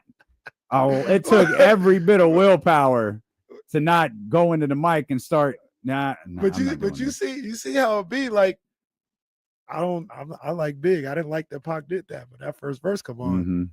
Oh, I'm everybody. rapping. You know I don't like Not Like Us. No. I like Us. Come Yeah. on. You see me rapping it. I mean, I know the words. Every single person in the park Here's hit that first line and oh, hit they him did. up. Every They did. single when he because I think it was such a surprise when Oasis dropped the record, the whole crowd popped. Like Austin had just walked out with beer in his hand. Crazy. Leezy Scorsese got the video. He got the video. The thing that I talk about with Drake that reminds me of LeBron, Yeah, and goes to his credit is what's this 2025. This run is crazy. I think 08 was so far gone. We're 20. Now his run is crazy. Yeah, he's been able to. I mean, we've never seen that like this in hip hop. Like, the closest. There's only one that's close. Who's that? And we talked about him a couple weeks ago. Is LL. It's not the same. But LL made like 85, 86. He made relevant music till the early 2000s, like Lounging, Baby. All of that stuff was the early 2000s. He had a run that was probably not. It might have been 20 years. I'll look up the days, but he had a run that was probably close to 20 years. The hits aren't the size of Drake's hits, but LL was if not more relevant in 2024, 5, 6 as he was in 86, 87, 88. So here's okay. All right. So LL, when did Mr. Smith come out? 95. I feel like that was 1995. Mama Said Knock You Out was 90. So he had a 5-year stretch where he might have had an album in between it, but He did. There was nothing really going on. It was 14 shots to the dome. Yeah, there was nothing really going on. Drake hadn't had a 5-year stretch where nothing's really going on. Yeah, you're right, but it's a little different. So I'm gonna go. Was the definition they call me Big Ellie? Hey, is that what that one was? Yeah, it was. Yeah, okay, yeah. So I'm gonna go all the way to the definition because I know that record played. I'm gonna look at Todd Lord Smith. have mercy. Oh. If the broad is thirsty, I have the man reimburse me. No. I love that song. Man, can I go to exit 13? No, you're correct. You can't. You can't. I'll go 85. 85 to 2006. That's fair. 85 to 2006. But so he had the 5 years tailed off, yeah. And then Mr. Smith to, I like the GOAT, but Mr. Smith to Love You Better. What album was that where he's got his bicep?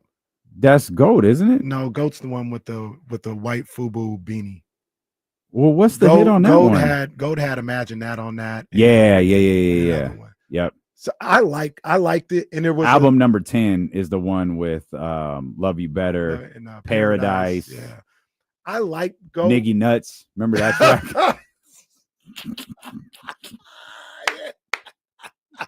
That's the shoot. I like GOAT. GOAT was another little bit of a renaissance for him because that was I remember he was on the cover of The Source. He got like ripped, like super buff. I think that's when he debuted the tattoo, the microphone tat. No, that was Phenomenon. It was Phenomenal. Let's get back to this mic on my arm. Yeah. Okay. But 96 to what? 2000. That's 95 to 2000. Yeah. Well, no. Well, I'll so give him till 90. Mr. Smith was Hey Lover doing it. That's 95. 97 was Phenomenon. And well, wait a minute. I like the song. Well, the 4321 is on there too. Okay. Yeah. And then Goats 2010 is the record we're talking about. That's probably the peak of the second version of LL. That's 2002. Yeah, 10 for sure. Yeah. Nah, I just if we assigned rappers, I'd make an argument. For sure. I'd make an argument for L. LL is to a lot of I'd probably lose. Perfect. But I'd make it.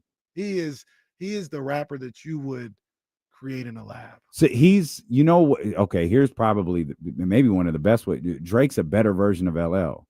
Well, M is special, regardless of whether he's black or white. But he's white. So he right. But that's the thing though. He can attract maybe a different crowd than Kendrick or even Hove can. LL and Drake, they got women. Well, that and so if M got the whites, Drake and LL, they got the ladies, and it works. And shout out to Ebro because I heard Ebro make this argument a few months ago, and that's what he said. He said also, I want to be clear. I know what you're doing. What? You're distracting the conversation from the Knicks' loss last night. I just want to point that out, and I want everyone to know we're going to get there. I know what you're doing. Series not over. Look, you can cover a Knicks loss in the playoffs every year. What's this guy talking about? It's a good point. What's this guy talking about? They finally win one, not in black and white. Now he's talking crazy. We got 2008, greatest championship ever won. Bump two. And bump two. He made that argument though. He said Drake is LL. Like he laid it out. He was like, look, he can rap, but maybe he's a little got the better. Ladies, but he's not no punk. Like a lot of people, and Ebro was right when he said that. I didn't think about it, but he's like, a lot of people thought nobody was going up against Kendrick. Nobody. Kendrick would call people out and control. Nobody went back. Nobody was messing with Kendrick. Yeah. And Drake was like, let's go then. Like, he ain't no punk. Like, we said this at the beginning. I was like, but he didn't. He didn't do that. What? Drake didn't do that. Didn't do what? Drake didn't come after Kendrick till like that dropped. No, but my whole point was Kendrick had been call people out on the Control verse, called out. And when was Kendrick? Well, I think he was responding to people, to be fair, but nobody responded back. No, right. Like nobody was messing Drake. with Kendrick. Yeah, nobody was. When you can debate if they were taking shots. I mean, Element. I mean, and we both know they've done it. Element was about Drake. Yeah, nobody was done. And then he's literally telling him, "Say my name." Say it. Like that comes out, and then he did. He's like, "Let's go." Yep. Cole and I think Cole's the best rapper on the planet right now. Yeah. And Cole was like, "I don't want none of this." Yeah, I'm glad he didn't. I honestly think if he had any venom in his heart, Cole is the best rapper on the planet. Kendrick's year might have been a little bit different. And that's that's one or two for me. Yeah. But Cole is like, if he was dark, every time I hear could have gotten bad. Every time I hear for everybody Cole rap, I just like, oh, every time. Well, same verse. You know what Cole is like. The funny thing is, I don't even think Kendrick dissed Cole. He called out the record. He say a little spanking. He called spanking to let you know. He called out the record, and obviously it. I don't even think he said Cole's name again, did he? He said you did call foul. You did call foul. He said that, but he didn't take a shot at him. I don't think he ever directly said anything at Cole, and really that was about the record. And now I think there's been debate about what that record actually was and how it got put together. And I've never heard anybody clarify how that record was put together. Metro don't even know. Metro, which is crazy. They just took Metro off and faded him out. No, I'm not talking about like that. I'm talking about first person shooter. He was talking about first person shooter on like that. There's a lot going on there too. No one will say, was that a 3-person record or not? Did Cole think that was a 3-person record? Because I hear Cole's verse, and I don't think so. No, I don't think it was. Because he said he drops the Spider-Man line is the line to me that deads that. It was supposed to be. I think a lot of people are clear on that, or a lot of people have said it was supposed to be those three. It was supposed to be Yeah. Right. Drake had put it together like Yeah. us three getting together. Kendrick said no, and then. But then how was the verse done? It feels like did Cole do it thinking Kendrick was on it? I don't think so. Or did he? I don't know. And I think that's We'll never know. I think that's one of the things, because I think that's just one of the things that's debated because of some of the different lines that Kendrick said later. That song was amazing too. Like that? Oh, well, like that for sure. Oh, Hell first yeah. person shooter. First person shooter was crazy. That was. Wow. I remember when that album came out and Complex was like, man, they want to play, and I don't even remember what record it was. I was like, no, man. We were both like, nah. We got to play the one with Cole. I said, wow. And then I heard like that. I remember I was in Ryan's room at like 10 o'clock. Mm-hmm. I heard like that. I said, it took me a minute, much like the other Kendrick stuff. I was like, okay. Let me run it back and just hear it again. And then the second time I was like, oh, woo.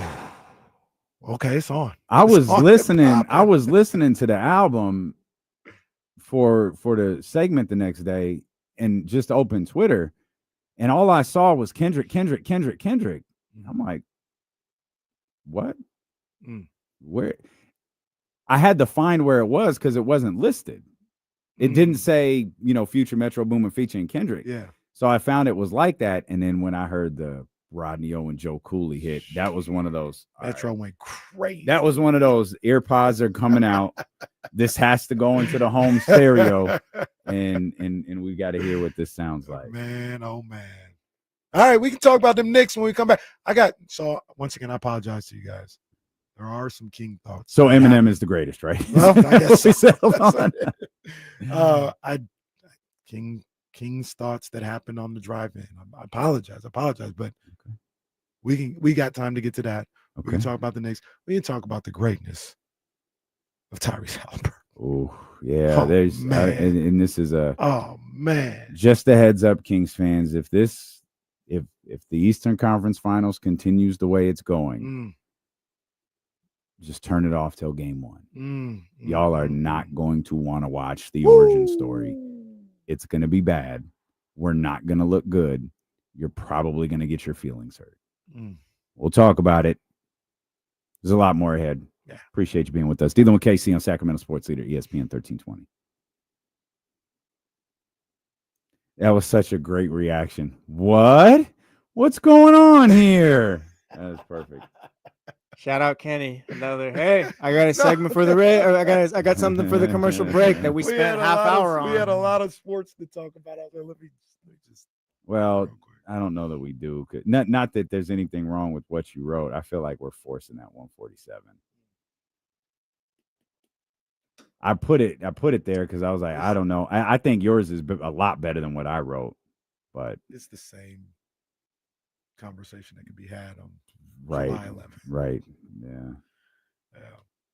Soren, I mean, to each his own. But the more we can copy and paste, the better. Let's go. Russell Wilson is a Bronco. No, I got thoughts on Russell Wilson leaving the Broncos is what it was. Cole went crazy for sure, but that last verse from Drake was talking that shit on that last verse. Whew.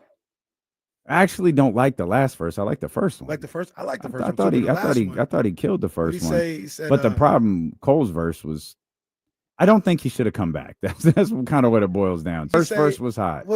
I'm drawing a blank now. What do he say? If you're is that the Nadine, Christine, Justine, Sharp? Yeah, that's the second verse. And then but he goes, if your pub was up for sale about I did like that line. Yeah, I did like that Grammy line. for a doorstop. Yeah, I don't really care about the Grammy line, but I love the if your pub was up for sale, I'd buy the whole thing. I love that line. I was like, all right, that's solid.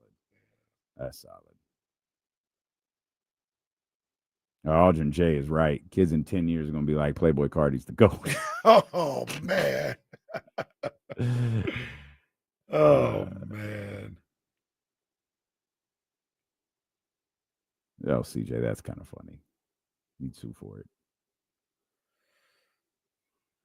About Steven said, I still believe Drake never needed. I think you're wrong, Steven. That was the ultimate call out. That was an hour and 15-minute record. It played every hour and 15 minutes. Like you have to respond. You had to. And that's where like Ebro and you mentioned it. I talked about it. That's where at least I salute Drake.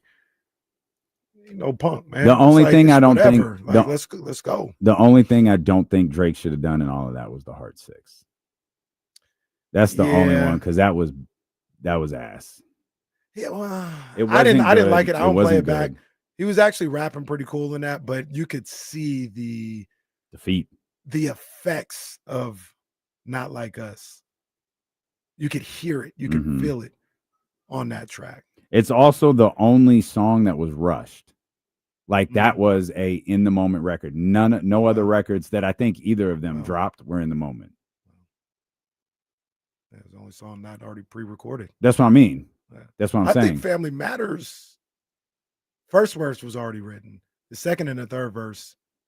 No, I think there was one verse in the middle that was not Family Matters. Yeah. The first one was the first one was definitely recorded. Yeah. I think he recorded that and push-ups at the same time and just cut push-ups off. Probably. The second verse, he went back into the lab because that was after Rick responded and called him white boy and all this. Yeah. Stuff.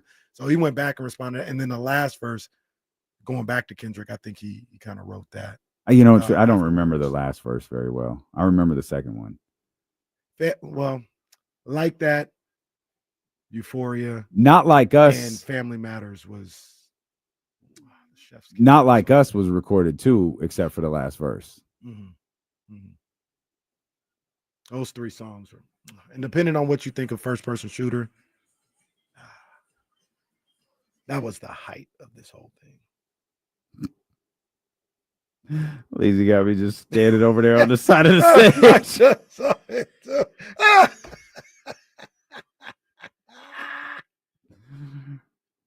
Yo, the funny thing is too, right in front of me is Io. Io's a huge big fan. First off, man.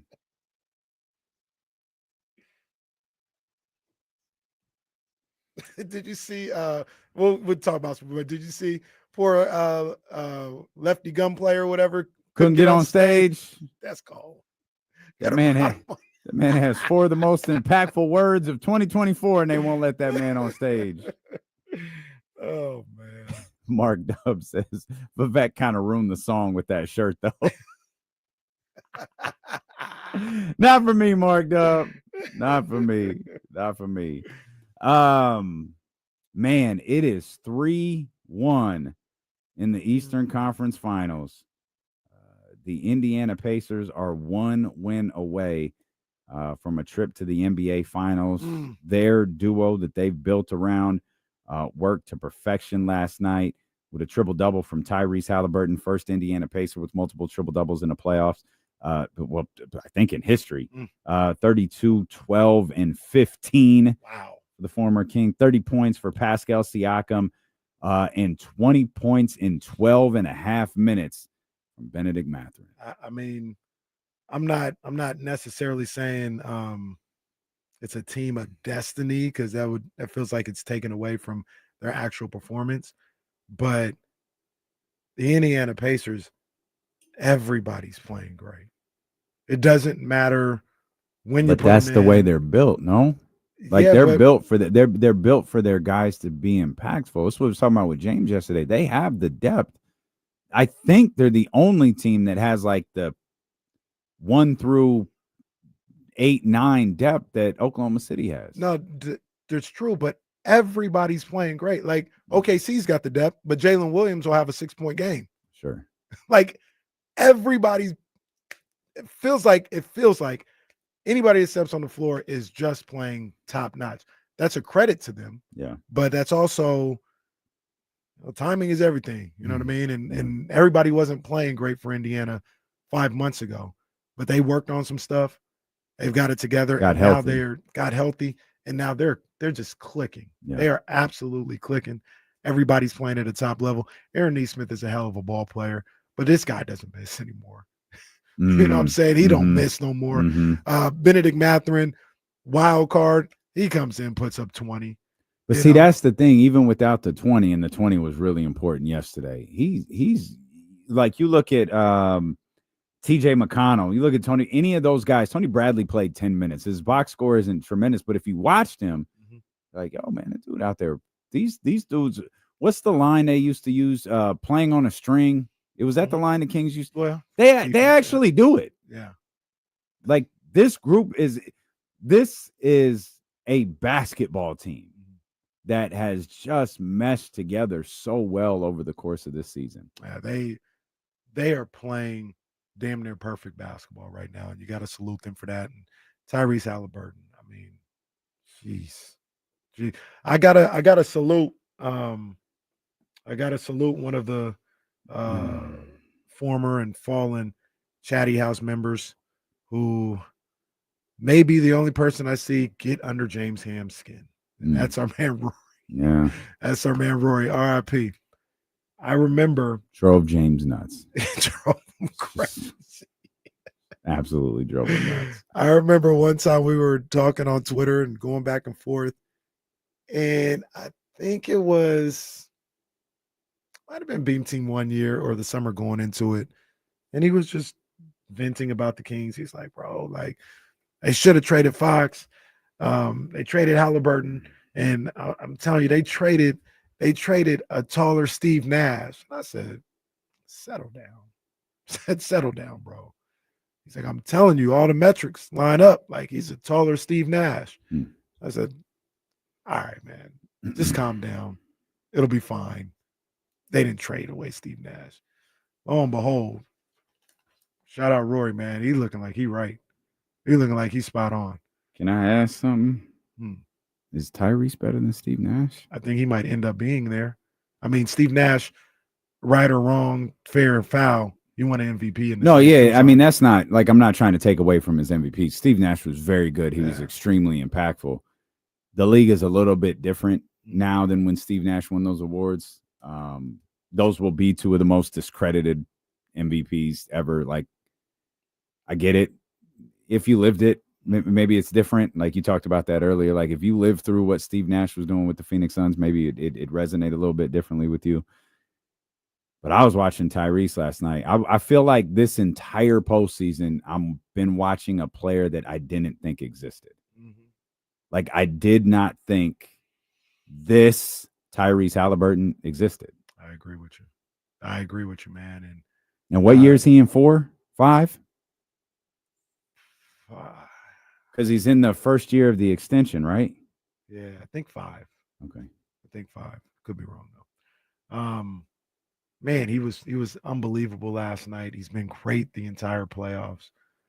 And this guy, he's special. He is probably right now at this moment, somebody tell me if I'm wrong. I could be wrong. The premier point guard in the game today. He's the number 1 point guard in the game today. When you talk about pure point, I know probably you say Steph plays point, or I can't even think of anybody else, but you said those guys play point. All right, cool. Steph is Steph. I'm not trying to like just disrespect him, but I don't look at him as a pure point guard. I always forget he's a point guard. Tyrese is the premier point guard in the game. Is he the only one left? But see, that's the thing. Like I think he's always been that. He's always been that traditional point guard. And to what Jesse's point, like there aren't very many of those. They're all like Steph's, where you forget, I guess, technically he's a point guard. Like Tyrese is the closest to Chris Paul, that we have. But now he's showing us an element of his game where he'd do it every once in a while. Like, oh, man, Ty went for 30. Ty went for 40. Those would be few and far between. But he'd have a lot of 15 and 12 games, 15 and 10, 18 and 12. All very impressive numbers. He's at a different level right now. His assists dropped a little bit this year, back into single digits. And his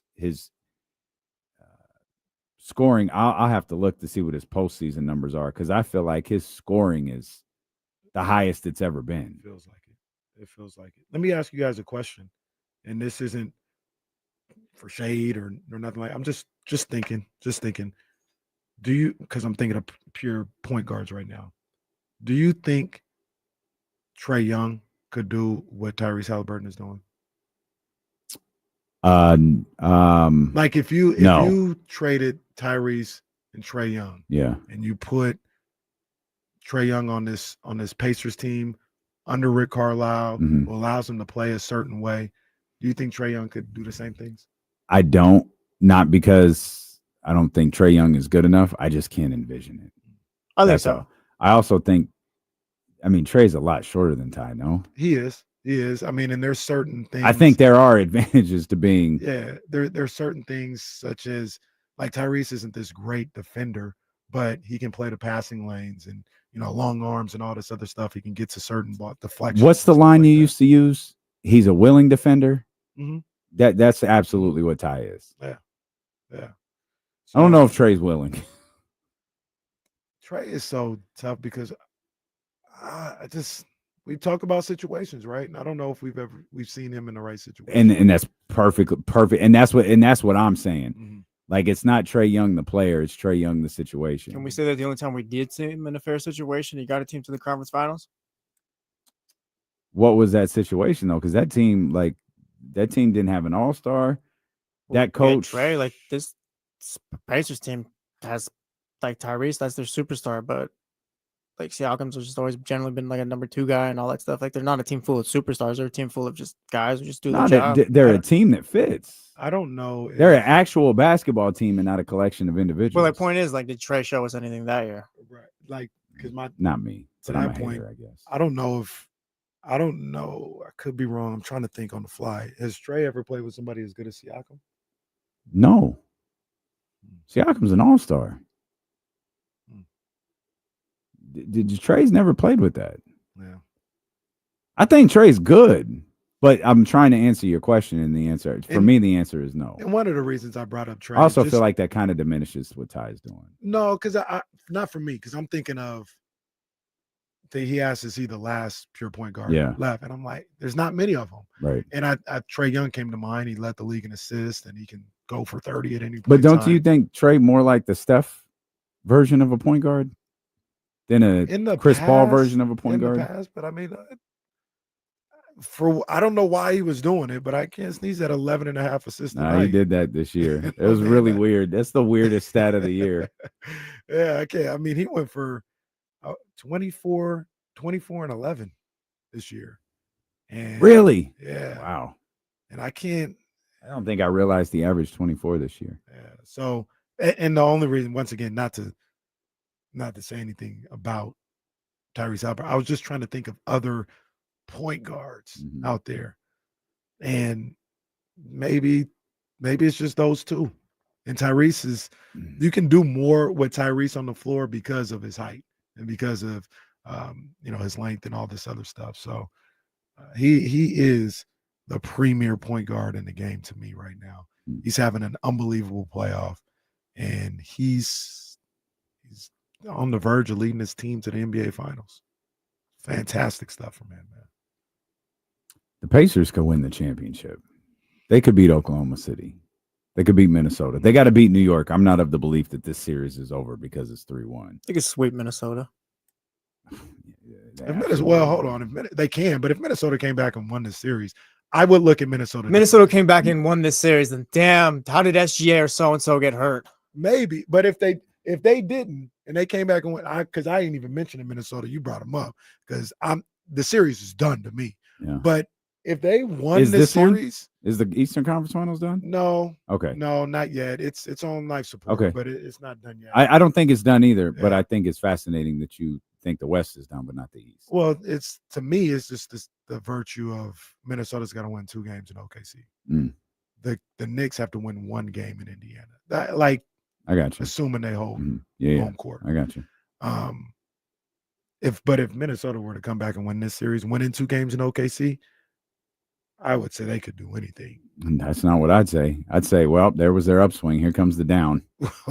And the down 'Cause might you be know, the down that's might be how the this first team goes. It might be the up first and 3 down. games of the series like it was in this one, and then they Mhm. have the upswing and beat OKC. First 2 games against Indiana will be a down, and then they win the next 4. Possible. That's what it would say. But Wouldn't bet on it. but you're right. Indiana can win the whole thing. They can win the whole thing. This team is clicking on all cylinders. Mhm. They've got every aspect of their game clicking. They're playing good defense. They're scoring, obviously. They're moving the ball. The bench is being productive every night, whether it's, Mathurin and Toppin or name whatever other bench guy is out there producing, TJ McConnell or somebody like that. They get contributions, it feels like, every night from the bench. And yeah, they are, there's not a lot of there's not a lot to be left desired on that team right now. They are clicking. SJ still got the belt, or we ready to crown Tyrese? Hell yeah. No, SJ these still belts got are the in the belt. trash. No, hell, like wait. Alundra Hey, Blaze. relax, hold on. relax, These belts- TNA no. Impact, okay? No, we've thrown these belts in the garbage. I still got my European championship. Yeah. I don't know what you're talking about. No, hell no. We Don't don't- do that to SJ. I'm We ain't just- even we can't even bring that up. SJ just have 40. Team up 3-1. Yeah, but Tyrese Haliburton though, what he did yesterday, and He he did. got That he was got good. Giannis in round 1, took down the Cavs in round 2. SJ beat Jokic. SGA is Cody. Oh. See, what, I'll warm it NBA up. Warm it up. NBA The take's ready. No, hold on. You hate Cody. I don't have SGA is Cody exactly just- the, no. that's That's SGA. boring. That's SGA. What have you been saying about the Thunder all week? No, that's SGA. SGA is Cody. And Ty might be Jay Uso right now. Well, SJ's gonna do it for the fans. Yeah. well, right? The thing about it is, well, you're not gonna like this. I shouldn't even. Come on, man. Come on. That's the second time Come you on, said man. that today. Yeah, like, come on, man. You talked about Drake for 30 minutes. You might as well.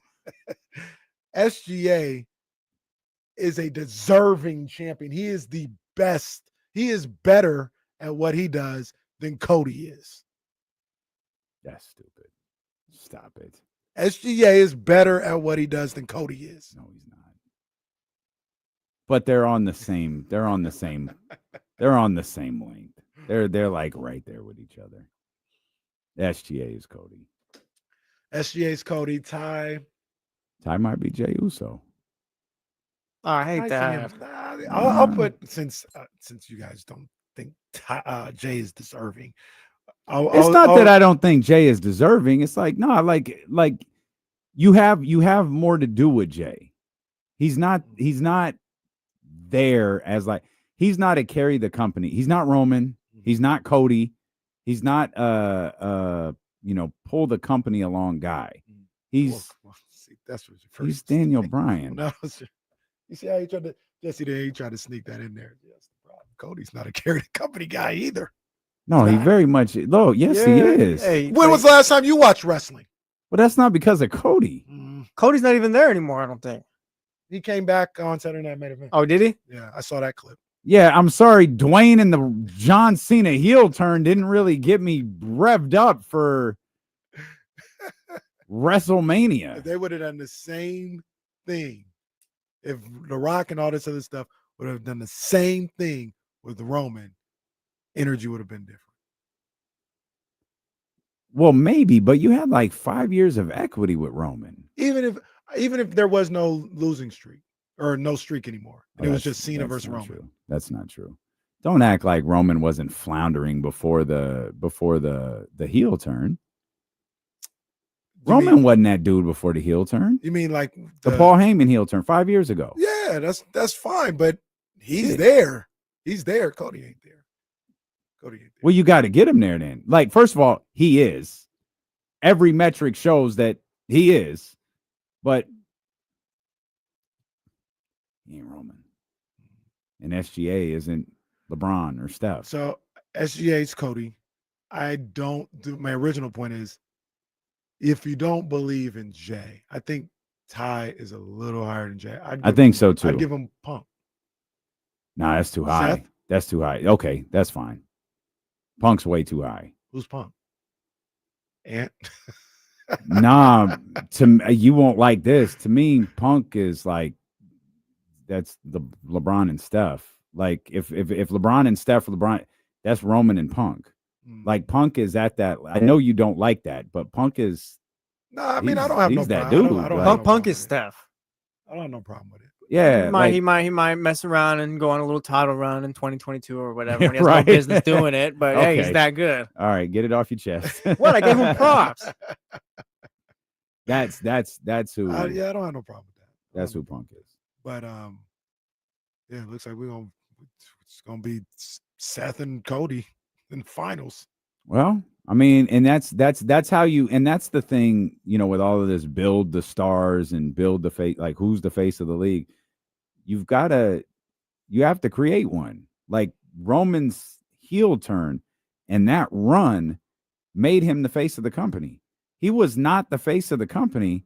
They were trying to do something with Drew McIntyre at that WrestleMania. They were. That was their plan. And poor Drew, like obviously is incredible, but no one knows where that would have gone. You have to no one can be the face of the league while LeBron and Steph are still playing. But you need someone to establish themselves, whether that's SGA, Anthony Edwards, Tyrese Haliburton. Someone has to establish themselves while they're still here. And then the second one is gone, it's like, well, you got Ty up here with Steph or LeBron, or you got SGA up here who's won, a title and an MVP or whatever. That's a road that takes years to build. It took Roman years to build that. Mm-hmm. Roman wasn't even Roman when he beat Edge and Daniel Bryan at WrestleMania. It's like, Cope. All right, man. You beat a guy named Cope. You beat two guys who left the company within like a year. Yeah. Like, all right, man. So my belief on this superstar thing, and it's really nauseating. They talk about it every morning now on First Take and all. Aldrin said Cody is for the kids, and that made me think, yeah, Cody might be Playboy Cardi. He's just not for us. But this whole superstar and face of the league, and people are like, well, they gotta build these guys up. They gotta put OKC. I'm of the belief. No, you gotta win. Well, that too, but I'm of the belief you can't make the face of the league. You can't. You can put guys in position, they can win or whatever, but you can't do it. It's like No, you're 100% right. It's like when they tried to make Shield Roman the face of wrestling. Yep. You can't do Sucker and succotash. Yeah. Like, man, get this loser out of here. And just because you're good or you win doesn't make you the face of the league. We've talked about this before. You understand it. Jesse understands it too. You have to make people feel one way or the other. Yep. And that's organic. And I'm a guy might be playing his final game of the season this year. Anthony Edwards is making people feel one way or the other. And here's the other thing that's starting to happen with Ant. He's starting to seeds of doubt are starting to be planted in people's heads with the way he performs in a couple of these conference finals. So now when it was all roses with, oh, Ant-Man, and he's so much fun and he's the man and all this other stuff. They lose again this year and losing 5 or something like that. Mm-hmm. Now it's going to be, well,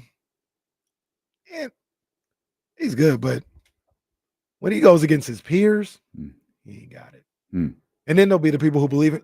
No, yes, he did. Come on, that's not his fault that Randall did so. And now we arguing about something. Mm-hmm. And now Ant plays SGA in the first round of the playoffs next year. I'm going to tap in because I done told you for 6 months it wasn't Ant's fault that he didn't perform. And I'm about to show, like, we going to tweet about this whole thing. Mm-hmm. And now you've got emotion involved, due in part to his own failure. So let me ask. He's going to be the one.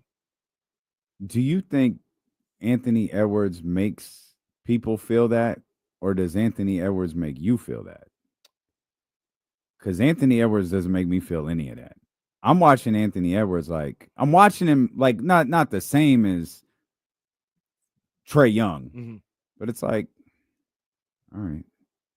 He has moments. Like, you like to talk about the moments, the trash talking, like he has like the dunks, like his dunks are crazy. Mhm.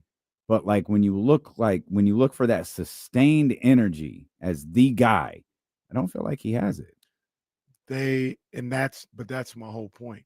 There is a discourse beginning to happen where there'll be people like yourself like, he ain't got it like that. And then there'll be other people who he hasn't shown it. Or, okay, that's cool that you get your little dunks and all this other stuff. But what about when it's 2-1 in the Western Conference Finals and I need you to win a game? You come up with 19 points, stop talking to me about Anthony Edwards. And there'll be people, like I see the discourse. But they're starting to point out, like I saw something the other day, they're starting to point out he was talking crazy to Lou Dort in game 3. Uh-huh. And there was a tweet and 500 responses following it. The tweet was, and he only do this at home. He don't do this on the road. No, you bugging. Da, da, da, da. Discourse is starting to happen. I'll put it to you like this. As great as we think Donovan Mitchell is there any real discourse with Donovan Mitchell? No. Nobody's really tripping. But there's a level of failure that's starting to happen with Anthony Edwards. They're starting to make people look at him differently. Like, hold on, pump the brakes. Y'all tell me how great he is. I'm pointing to this as to why he's not as great as you guys are saying he is. It's like James Harden. People try to tell James Harden is the truth. What is he doing in the playoffs? Nothing. And we get together as a family in the playoffs for some people to say, I told you he was trash. Mm-hmm. He ain't doing it in the play. We don't get together in the playoffs for Donovan Mitchell. We watch that on our own accord. And that's the level of feel that I'm talking about. We'll see it next playoffs with Anthony Edwards.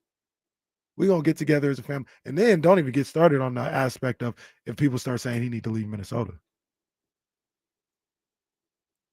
Okay. Giannis hasn't even had that. Giannis is a little bit of a made man. Before, he was starting to get it until he won a championship. And now he kind of a made man. He was starting to what? Catch heat? Yeah, because they had lost, I think, 3 times when they were like a 1 or 2 seed or something like that. I have more. Okay. I have a lot of questions. We'll come back. A lot of this centers on Tyrese. So if we're talking about who's next, Tyrese is showing me something this offseason. So we'll get to that. There's much more ahead. Casey said he has some Kings thoughts. We'll dive into that. Stealing with KC here on Sacramento Sports Leader, ESPN 1320.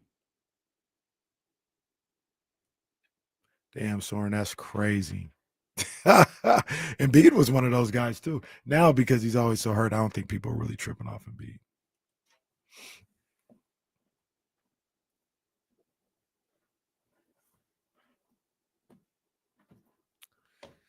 TJ, I don't know, man. I guess I'm gonna try to continue to explain it, but if you're not in those circles and you don't understand the conversations that are happening, then I don't know. I'm just telling you, there's a level of discourse happening with Anthony Edwards that is going to lead, I believe, to people almost picking a side. That's really what ends up happening with these guys, with Russell Westbrook, with James Harden, with you name it. Did Tyler forget to type hell? Maybe.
This video of Morgan cracks me up.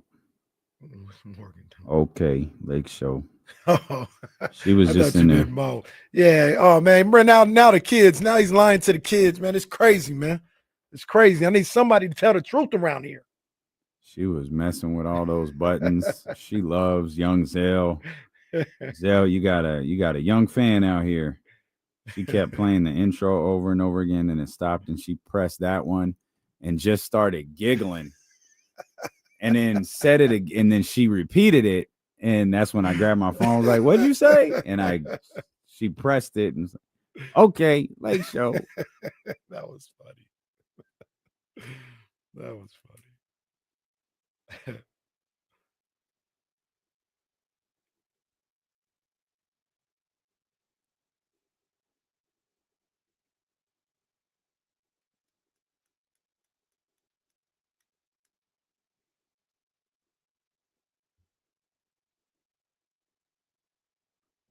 Should have titled our show "Morning Mayhem," "Afternoon Mayhem" with D'Lo and KC. Did I see this correctly? I apologize if I saw it wrong, but did Joy Taylor get upset at Aaron Rodgers for not reporting the Steelers OTAs? Oh, I'm not sure. I saw that caption. I think I didn't like click on it, so I don't know if it was. I didn't either. I don't want to get Chatty House if she was just joking. I don't know. No, I saw that same tweet. I wonder what she said. Well, maybe that like he's just being Aaron Rodgers and like you're gonna play there, so just hurry up. But I see the Steelers need to show themselves a little bit of respect. Bruh, for real. Hey, shout out to our man Scooter 916 and his daughter. Hey. Big ups, big ups, big ups, big ups. Pastor Shadow Sessions is now officially a dispatcher with the Elk Grove Police Department. That is good awesome. stuff, Scooter. Appreciate it. Good stuff, man. Good stuff. Yeah, now, Scooter, is she just in charge of Kenny's compound? Like, if anyone gets close to like Kenny's property lines, does she handle all of the dispatch, or is it Kenny's Elk Grove or just all of Elk Grove? If you could let us know in the chat. Now, Personal compound police. Once again, right? Would you guys stop these lies? Because now you got the babies believing these lies, and you got them reciting. Hey, babies don't lie, sir. Babies don't even speak English. No, brother. they're being told certain stuff. They're being sold certain things. No. Shout out to my girl Morgan. And this is what is being taught. No, it's look, she's pressing buttons and come on, man. Hey, come on, man. Come on. Huh? Hey, that's tough. Look at this. That's tough, ain't it? Yeah, this has to stop.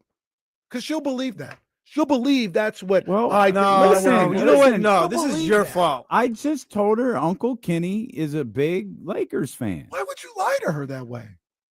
She asked what it meant. What am I supposed to say? This all could have been avoided if you just admitted you were a Knicks fan last week. That's it. Yeah, It we would- gave you it'd this be option. gone. Yeah. Yep. Hey, this is your fault. Morgan, don't listen to these people. The first lesson in life, don't listen to the media.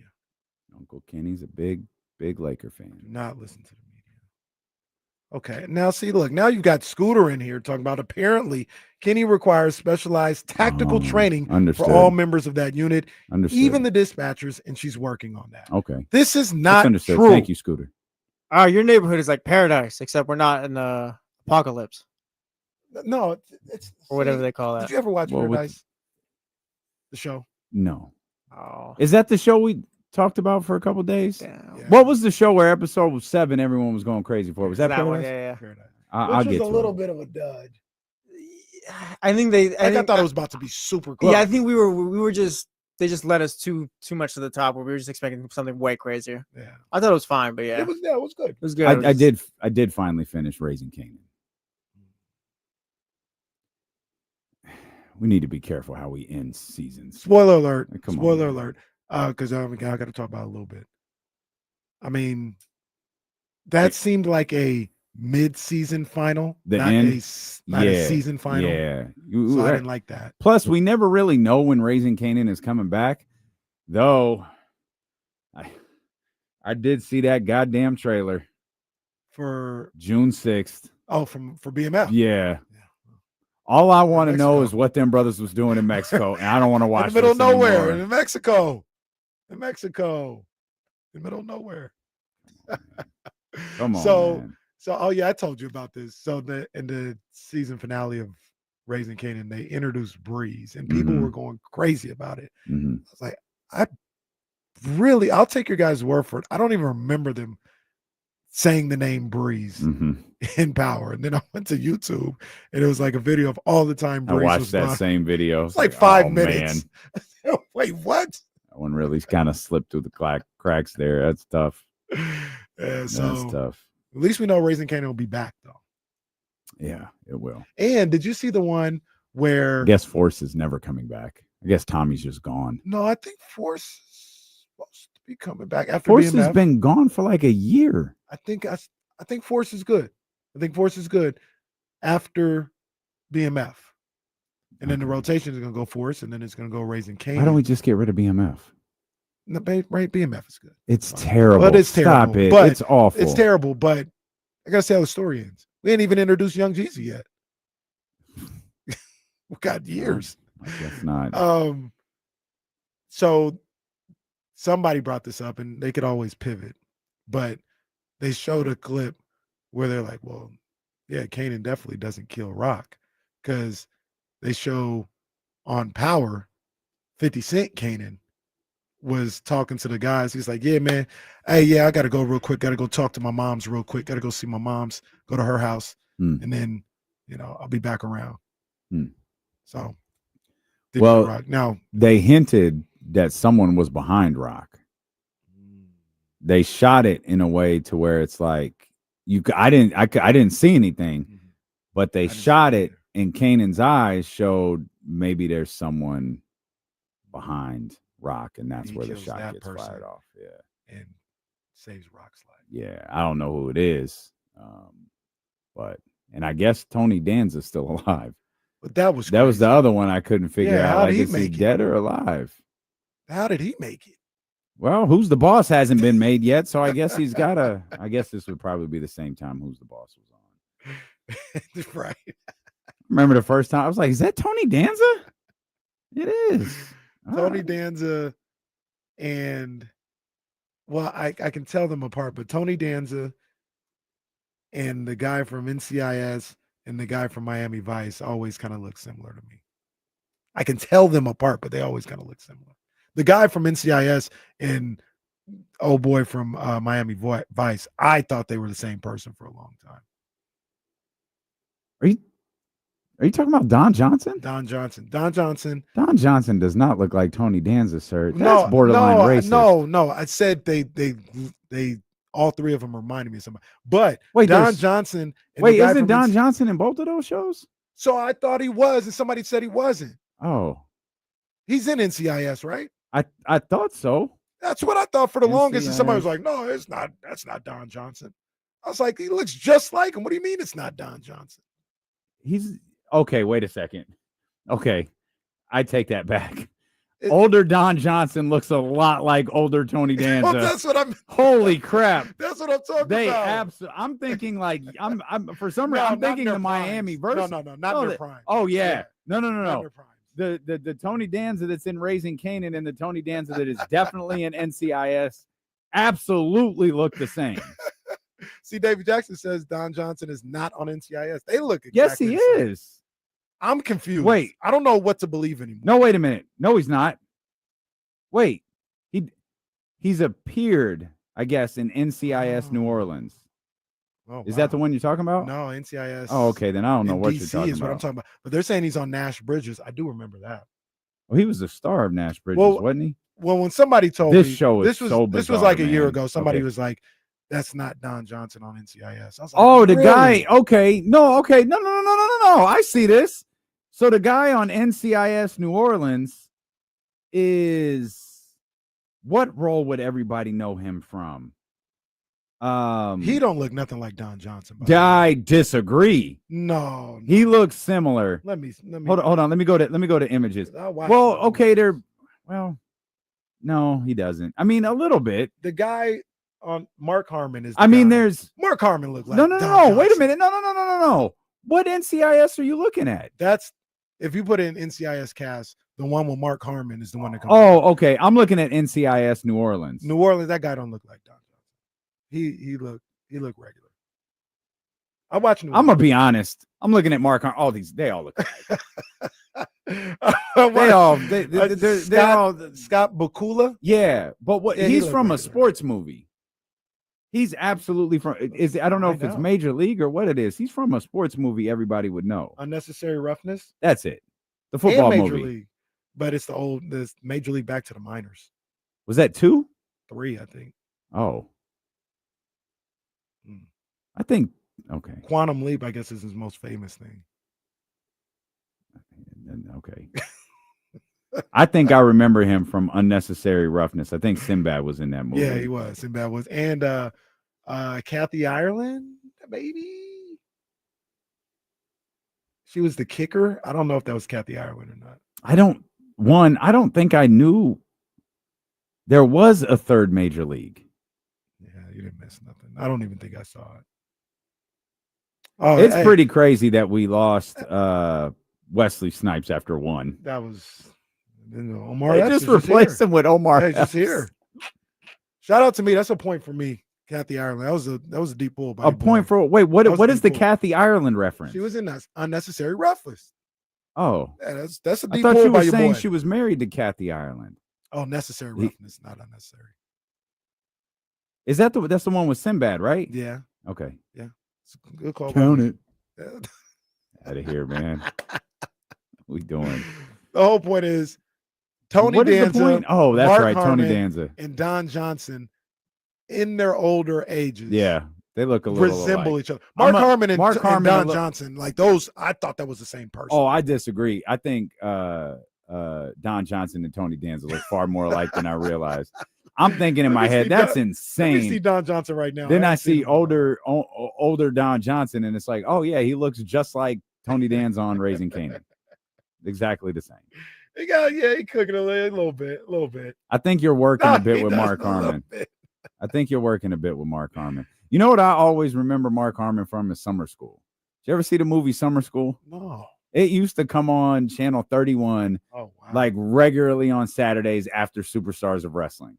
I've watched that movie Summer a School. million times. I'm gonna have to see what that is now. You might Who's wanna- from Cheers? Kirstie Alley was in it. Shout out Kirstie Allen. Shout out Look Who's Talking. That was my one.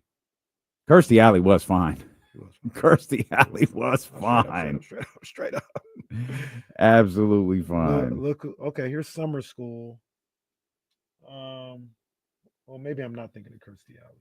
Oh no, okay. I'm thinking of somebody else in Look Who's Talking. But I remember Kirstie. No, Kirstie Alley's definitely in Look Who's Talking. Well, It's Kirstie Alley and John Travolta. this lady does not look like Kirstie Allen on Summer School. Oh, are you looking at the blonde? Yeah. No, that's the girl. She was in 2.5 Men and Melrose Place. I forgot her name. Okay. But no, that's Oh, a yeah, different okay, girl. There's Kirstie Alley. Yeah. Sorry. Yeah. Big ups. I had it right the first time. It's another point for me. What for what? Well, I had Kirstie Alley, and Look Who's Talking. Everybody Summer knows School. Kirstie Alley's in Look Who's Talking. I don't It's know. Kirstie Alley and John Travolta. What are you doing? Everyone You're out here knows begging for Yeah. points. Not This is everybody remembered ridiculous. that. Not everybody remembered. Look who's that. talking. Everyone knows that. It's a shame. No, Kirstie- this guy definitely don't know Look Who's Talking. Listen to him. Why can't I know Look who's talking? There's Yeah, no what's chance. what is Kirstie Allen what's and the John movie? Travolta. You've What's the never movie seen Look about? Who's. Yeah, what is Look Who's Talking about? Hold on. No, explain to our people on What year camera did this movie what come Look out? Who's Talking is about. Ain't no way he knows. It's about a couple who finds each other at the end of the movie This is because they love each other. this is Kenny describing Office episodes. It's an 80s movie. I don't know. Is it an 80s movie? early 90s? Maybe early 90s. Yeah, I'm sure they are not together at the beginning and then they're kind of connected in some way. Then they find love at Oh, the this end, is right? terrible. Keep going with the plot of Look Who's I don't know, man. What? Look Who's Talking is about a baby who you can hear the baby's thoughts. Yeah, I was off. Now what I can't remember now is John Travolta is not the voice. Is Bruce Willis the voice? Bruce Willis is the voice. But John yeah. Travolta's in the movie. Yes. Okay. Yes. Bruce Willis is the voice. And then they had Look Who's Talking too. They did. And who was the baby girl? Whose voice was that? Look Who's Talking is 89. Wow. I got that right. I need a point for that one. Wait, for what? I said it was an 80s movie. Both of you two are absolutely begging right now. It's kind of gross. Look Who's Talking too. It's amazing that there was a sequel to that. Oh, there were two sequels. Well, Look Who's Talking now could Yep. have stayed. But you had to do Look Who's Talking too. Boy, look at Who's that. Talking one was iconic. No, I got you. Roseanne Barr was in. Oh, she was one of the voice. voices. So was Damon Wayans. I'm looking at this little black kid right now. I'm looking. Oh man, I used to love those movies. Me too. When they would come on HBO. Man, Kirstie Alley and John Travolta did all three of them. Danny DeVito was in the third one. Diane Keaton was in the third one. So those movies had to have made money, right? So the I don't third think one, the third one well, did. the third one lost money. John Travolta there. The third one was budgeted at 22. It made 10.3 at the box office. Look Who's Talking one. God Oh, okay. damn it. Do you have what it cost and what they made? Yeah. Okay. I'm gonna say. Hey, we can do it. Let's do it. We can do it. This is Let's do crazy. it. This is crazy. All right. Okay. Tell me The- what you say. What it. Costs. I don't even know how to You just say what it costs. What the it costs. budget for Look Who's Talking one with John Travolta and Kirstie Alley in 1989 was $7.5 million. How much? Hey, what the hell? This is not Pocket Watchers, bro. Like, you're not stealing a win off of this. How much? All right, Jesse's Wait, right. what the hell does he mean? What do you mean he's right? This is not Pocket Watchers. No, You're hell stealing no. wins out here. How much did Look Who's Talking make at the box office? Go ahead. Again, budgeted at $7.5 million. Reminder, John Travolta's in the movie. Kirstie Alley is in the movie. Bruce Willis is the voice of the baby. And they made 2 more. 7.5 million. How much did it make? The face you made, this has got to be like some absurd number. I'll go 50. Run it back because the beat hit at the wrong time. 50. 50 million. Boom. Man, 35. Jesse, not your bag. In fact, both of you lose because you're not even close. Well, how did it make? No, $297 million. crazy. First of all, that is No, profit. They were laundering money. There's A no way. profit of $289.5 million. I know money laundering when I see it. That is bananas. That is crazy. No chance. Wow. We're watching Look Who's Talking this week. Look Who's Talking 2. Yeah, you had to make 2. Look Who's Talking 2. So they don't give us the budget for this one, but remember this: the first one was 7.5. Probably, I'll say 15 million. The second one was 22. So it's safe to say it's probably in the middle. Number 2, probably a disappointment. 135. $120.9 million. What is wrong with those my people that? Goodness. Well, you had to make 3. That's I what I'm don't saying. blame them now. You had to make 3. It had to make money. It made all the money, I guess. You had to make 3. So 4 years later, the world is done with talking babies. As Look Who's Talking Now grossed $10 million. 290 million less than the first one. Well, sorry, bro. well, There's no way. Well, they're not done with talking babies.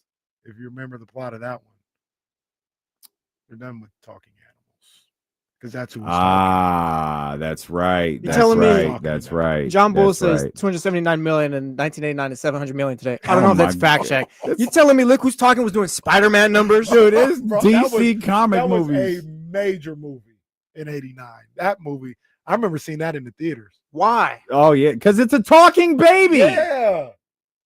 Wow. And it was the POV of a baby. Everything in life was the POV of a This, by the way, this show's gone. So if y'all left, like I wouldn't blame you. Hold on. I need to highest grossing movies of 1989. Those dudes probably made that. Like, movie is that back then. Batman? I was going to say, is yeah, that the Batman. Batman year? I think that's Batman year. Is Batman number 1 or number 2? Number 1. Nope. What?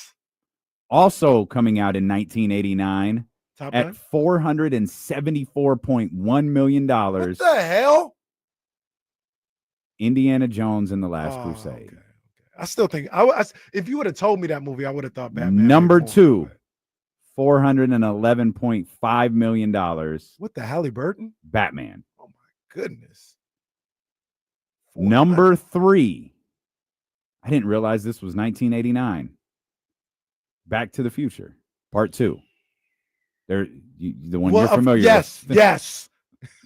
$332.9 million. There's a one, right? And number 4 was Look Who's Talking. Wow. Hey. I can't fathom that. That's Hey, Also in the top 10, Lethal Weapon 2, Honey, I Shrunk the Kids. Oh, Honey, I Shrunk the Kids. Hey, dog, you got to watch Honey, I Shrunk the Kids. You think he'd Have enjoy you it right seen now? Honey, I Shrunk the Kids? You think he'd enjoy it right I have now? no memories of Do it. you If I think saw it, it was probably like No, he's too Way back old. when. You don't think it holds up today?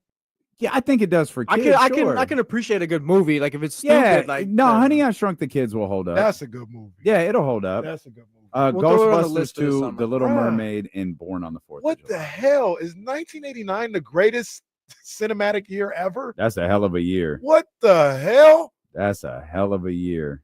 What the hell, Barry? That's crazy. real quick. I know what it is, of course, but Spencer in the chat house says, Jesse, you got to remember this multiplex. What's a multiplex? That's just a movie theater. Yeah. Yeah. What's the difference? I guess. I don't think there's much of a difference, is there? I don't think so. Oh, okay. Spencer's trying to throw me off with you guys' old school terms. Yeah, but we didn't. there wasn't much else to do. Maybe you got that one game on. Now I'm looking at on like ABC or the something biggest like that. movies. The biggest movies of 1992. Aladdin at 404. Oh, I love Aladdin. The Bodyguard Oh, at 411. Home Alone 2. Just an absurd concept at 354.9. And number 4, a movie that was on the verge of being rated NC-17. Basic Instinct brought in That's $352.9 million at the box office. that's crazy. That had to have been kids sneaking into the theater somehow. I was about to say another movie. Which one? Showgirls. I think Showgirls actually. I do was not think NC-17. Showgirls grossed any money. Was it? I think that was actually was NC-17, wasn't it? I don't think so. You know what? You know what? I The think it the was, 'cause they budget got and a- box office might be fun for that one. They got a really bad scene. That might be NC-17. I gotta be honest, I don't think I've actually seen it. It's titled a 1995 erotic drama. Mm. Mm. It grossed $37 million on a budget of 45. Oh, I lost money. Sorry for them. For its home video release, the company I can't pronounce, Verhoeven, prepared an What? R-rated edition for rental outlets that could not or would not carry NC-17 films. Mm. So this movie as a shoot was rated NC-17 in the theaters? Yeah, shout out to new Papa, Aceberg Slim. He says Showgirls was NC-17. Yeah. There was obviously it was like strippers, but they got a really bad scene in there. Mm. They got a Man, looking back at these movies that we went to see, in 1988, Rain Man brought in 354. That was the highest grossing movie of the year. Hollywood was making money. Who Oh my Framed God. Roger Rabbit Oh, that was big time. was I don't even 329 remember the points. plot of that movie. All you remember is Jessica and that they sexualized a cartoon character in the And it- worst way And it imaginable. worked for some. Brother, it worked for everybody. Might be working on me right now that I think about it. Coming to America was third at 288.7 million with God, the Crocodile Dundee. Number 5 was Twins. Jesse, do you know the plot of the movie Twins? I barely know the plot of Twins. Do you know the stars though? Yeah. I can make up a plot, but no. Okay, who are the stars of Twins? Oh, I have He has no idea. no clue. Brothers that were separated at birth. Okay. Arnold Schwarzenegger and Danny DeVito. Sounds right, I guess, for an 80s movie. Do you know who Danny DeVito is? Oh, great question. I don't just know. That's disrespectful. Yes, I know Danny Where you know him DeVito. from? The commercial. Well, no, I was about to say. Well, he's outside the of Jersey penguin. Mike's. He's the penguin in one of the bad. There you go. Yeah, Yep, yeah, yep, yeah, yep, yeah, yep. yeah. His knowledge What right are the there. commercials? He's in the Yeah, Jersey Mike's. Okay, I knew it was a sub spot. Jersey Mike's. And then he was. What show was he in where that gift is from? Where he's like, He's in. shaking his head It's no. Always Sunny in I Philadelphia. think that might be. He's crazy in that. Oh, he's show. been in a lot of. No, I know Danny. Oh DeVito. man, the So- numbers go crazy in 90. Oh my So look, god. I want you to check it out while you have it, because they're telling us 95 was So the best, and somebody says nope, 94. Okay, well, okay. Whoo, I thought I was about to say 94 too. 93, Jurassic Park hit 914 my million. God, bro, I quit this job. I'm going to be a movie director. Mrs. Doubtfire was second. The Fugitive. Bro, they was making movies. back there. Indecent Proposal was number 6. That's a crazy movie. Who's okay? Someone said 1994. Oh man. They was Okay. making movies. Okay. And you missed out. Okay. Jesse. They was making movies. 94 was The Lion King. Oh, 763. Forrest Gump was number 2. oh, It's a classic. damn. True Lies was 3. That's a little high for True Lies. The Mask. True Lies was dope. It was good, but we that talking- Jamie Lee Curtis scene, Oh, man. come Stop on, I playing. ain't never forget. Stop I playing. ain't never forget. That Jamie Lee Curtis scene was better than the one from Trading Places. If you I don't know, you remember that know. from Trading Places. Well, I gotta then watch you Trading ain't Places seen it. again. Then you ain't seen it Yeah, because I there gotta ain't watch no way you don't remember it. Yeah, I gotta watch. I True was like- Lies was better. I was like 8 when I saw Trading Places. I gotta watch it again. The Mask was 4. Speed was 5. Shout out Someone to The said. Mask. Someone said 95. Yeah. Speed was kind of crazy. Oh, bull. Who said 95? Sydney. Put him on a Dean. timeout. Sydney. No, Sydney, keep you Sidney Dean on there, No, so Sidney- we'll run the movies down. Die Hard with a Vengeance at 366 was Oh, number 1. Oh, no. Toy Maybe he meant Story 94. was number 2. Shout Maybe he out. meant Toy Story's a 94. classic. Apollo 13, GoldenEye. Oh, this is whack. He might have meant 94. I'm gonna stall him out. Okay, 94 is the look. 96 though. 89 went crazy. What's 96? 96 brought us Independence Day We really Oh, at 817. oh. We really And- gotta talk sports when we come back. I don't care. Look, man, I'm having off fun on right now. Friday. Hey, don't say nothing about 96. Yeah, we'll talk about it yeah. on the other side. Late '90s Ooh. movies when we're back. Oh man, Where was This- Face Off? What year was Face Off? Oh, all right. Let me look, and I'll see if it cracked the top 10.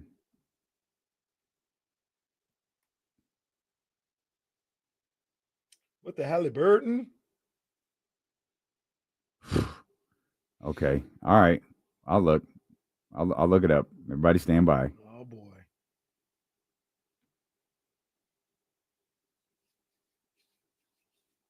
I think movie and TV talk is one of our underrated conversations. Put the whole damn segment on. I'll never upload the Was video lit- because I yeah. put the whole segment on best stuff. I was legit like, we really gotta talk Knicks again.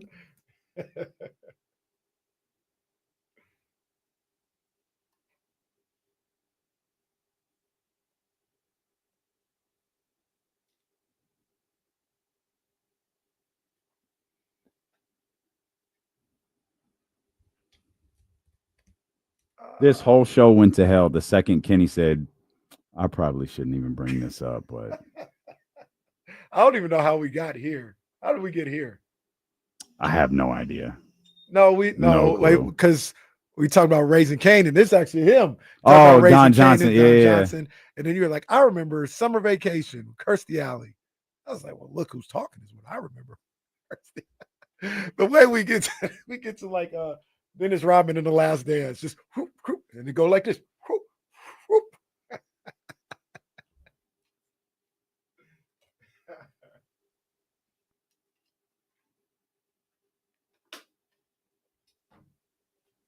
Oh, by the way, thanks for reminding me, Zay. Hey, Jesse, get your boy. Get your boy. Where is it at? I'm gonna find it because I saw it. And get your boy. You know, we were doing Fine. yeah, it's your boy. We were doing pocket watching. Let me see if I can find it. No, where's it at? Because this just has to be shown. I can't even just say it. Oh man, am I gonna get to it in time?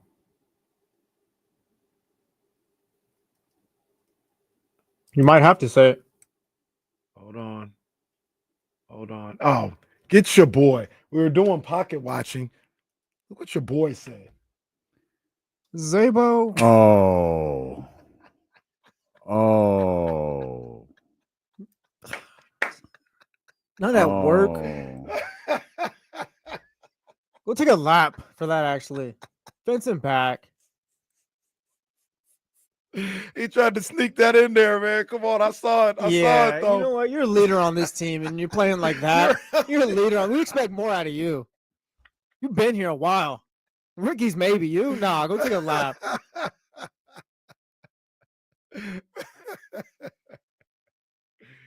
Oh, shout out to my boy Zay.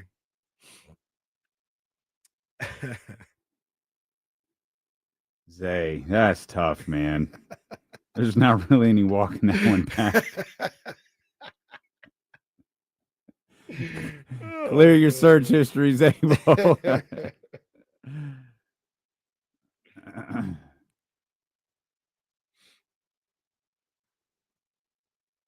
I gotta say too, I've seen this a bit. Redacted Wednesday has been shut down. Oh, Who was that? Was that JC? Who did that? Yeah, it was JC. I think Yeah. James Ham was part of that. John Well, Ledesma as well. Yeah. I think James Ham came up with the name. Oh, that's tough. I think he did too. That's tough. It's like, no, I just want a chili dog, man.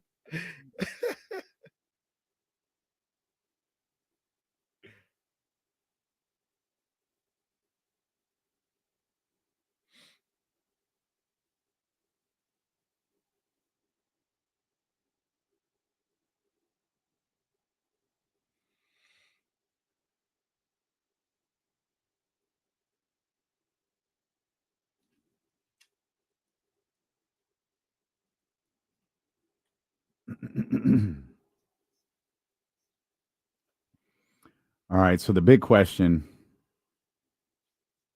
was face off. I think Face Off did crazy numbers.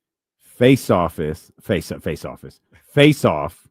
is part of it. Dropped in 1997. Well, they was making movies from 88 to 97 might have been the golden age of cinema. Oh.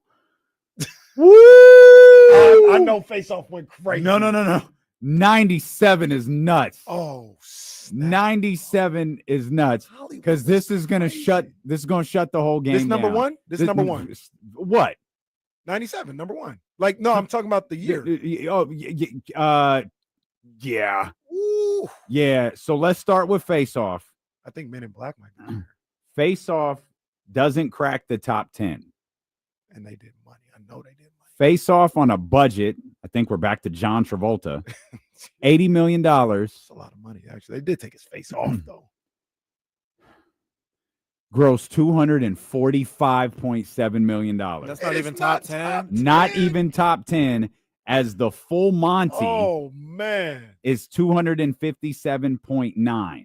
And that's 10. That's 10. Goodness gracious. Also in this year, Air Force One, Tomorrow Never Dies. Oh. Men in Black at 589.3. Men in Black went crazy. What's that, 8? That's 7, 8? No. I skipped a bunch. Oh, okay.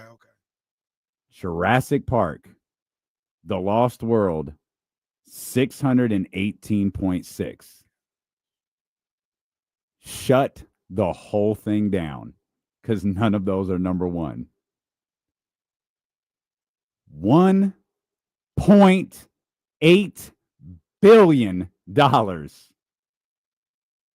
Titanic dropped. Oh, yeah. What was her name in the movie?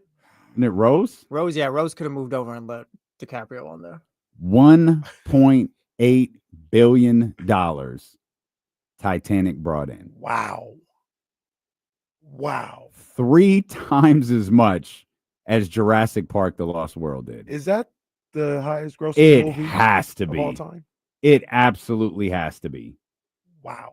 Titanic became the first film in history to pass $1 billion at the box office. Titanic, God, my goodness. Titanic held the record for the highest grossing film of all time for 12 years. You know who beat it? Yes. Avatar. Another James Cameron movie. That I was right. He Avatar directed did? both of those. Yes. I saw Avatar. I don't know why that won all them. Avatar was good. That was the blue people, right? Yeah. I've never seen it. You're not I have missing meant to anything. watch that movie so many times and never did. It's not a bad movie, but you're not missing anything. Did I you need like to it, Justin? see. Yeah, it was good. Like I liked it, but I don't know. People like It movies was for different okay. reasons. It was okay. We've all seen the Titanic. Yeah. Yeah. How do I? It's not. Is it overrated? Probably. Avatar did 2.7. Oh man. Did $2.7 billion. That is insane. It lapped Titanic. The following year, see, this is a rabbit hole. We might never get out of this, bitch. The next year, there were $2 billion movies. What year are we talking now? 2010. We need to get out of this. This isn't even I fun. don't know. Toy Story 3 and Alice in Wonderland both grossed $1 billion. Both Avatar movies are like they're 1 and 3 in the top 3 grossing all time.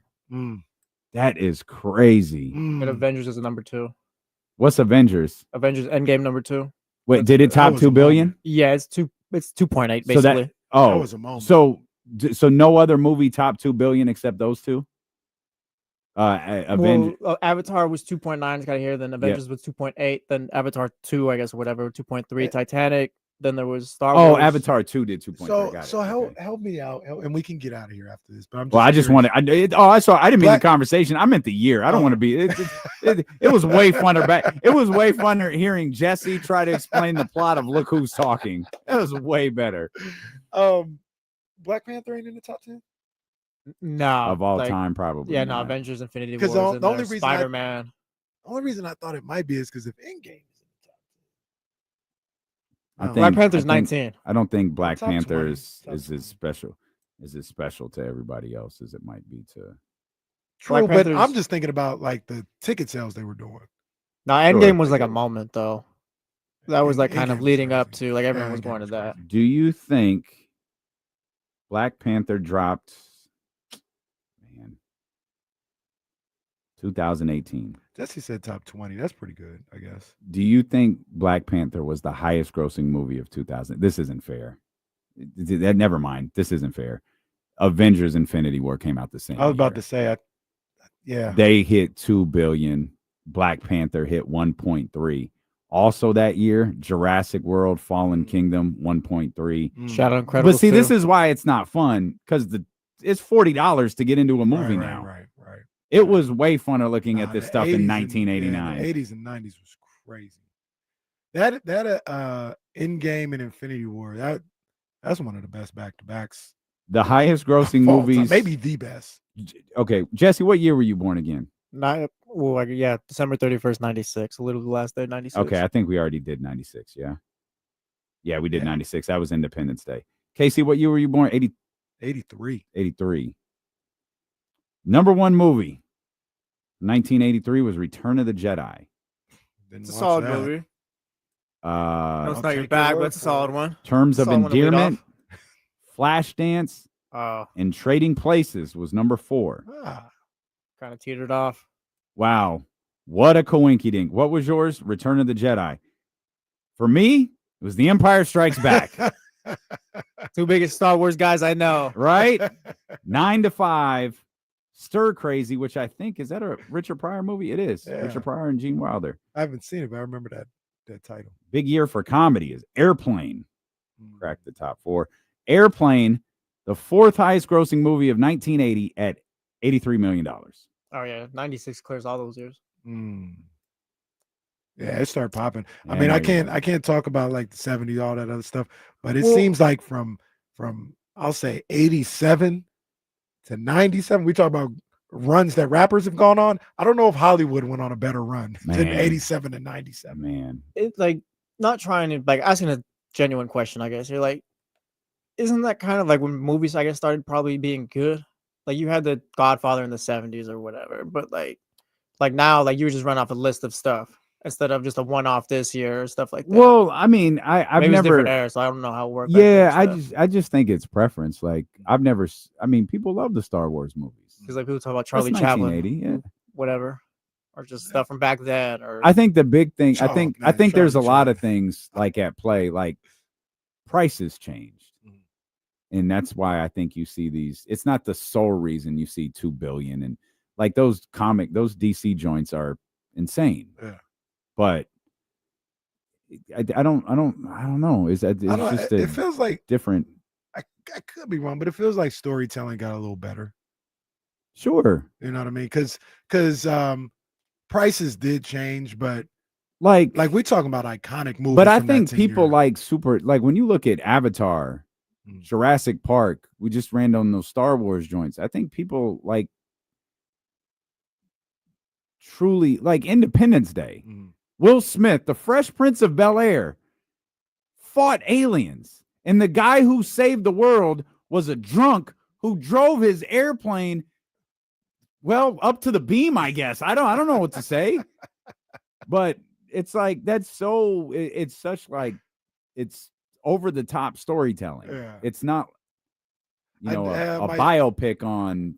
It's not Selma. I might take that back a little bit because Will Smith punched an alien's lights out. Okay. I could have been at a barbecue. All right. Jesse, Well, do you remember that, Jesse? In defense, he punched him and the alien was knocked out. First of all, sir, that man became Muhammad Ali. Second, the alien was clearly damaged in the crash, and so it didn't take too much for Will to knock him out. Then even hit him on the jaw. And then dragged him in his parachute. Oh yeah, he never woke across up the either. desert. Just, yeah, it's all good. I loved Independence Day though. That was a really good movie. Then the alien spoke through the president's.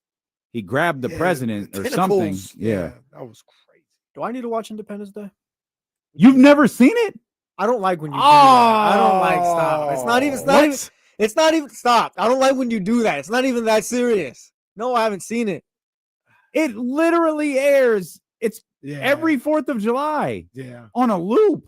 TNT. Yeah, I get that, but I'm not gonna sit through Have- TNT let on me- the 4th okay. of July. I'm trying to be leery because we've talked about You got to realize, like, I went back and watched all these movies on my own, so like I might have missed some. Kirstie Alley being Roll Tide. We've talked about the sexualization of Jessica Rabbit. Yeah. Have you ever heard the term Pete Vivica Fox?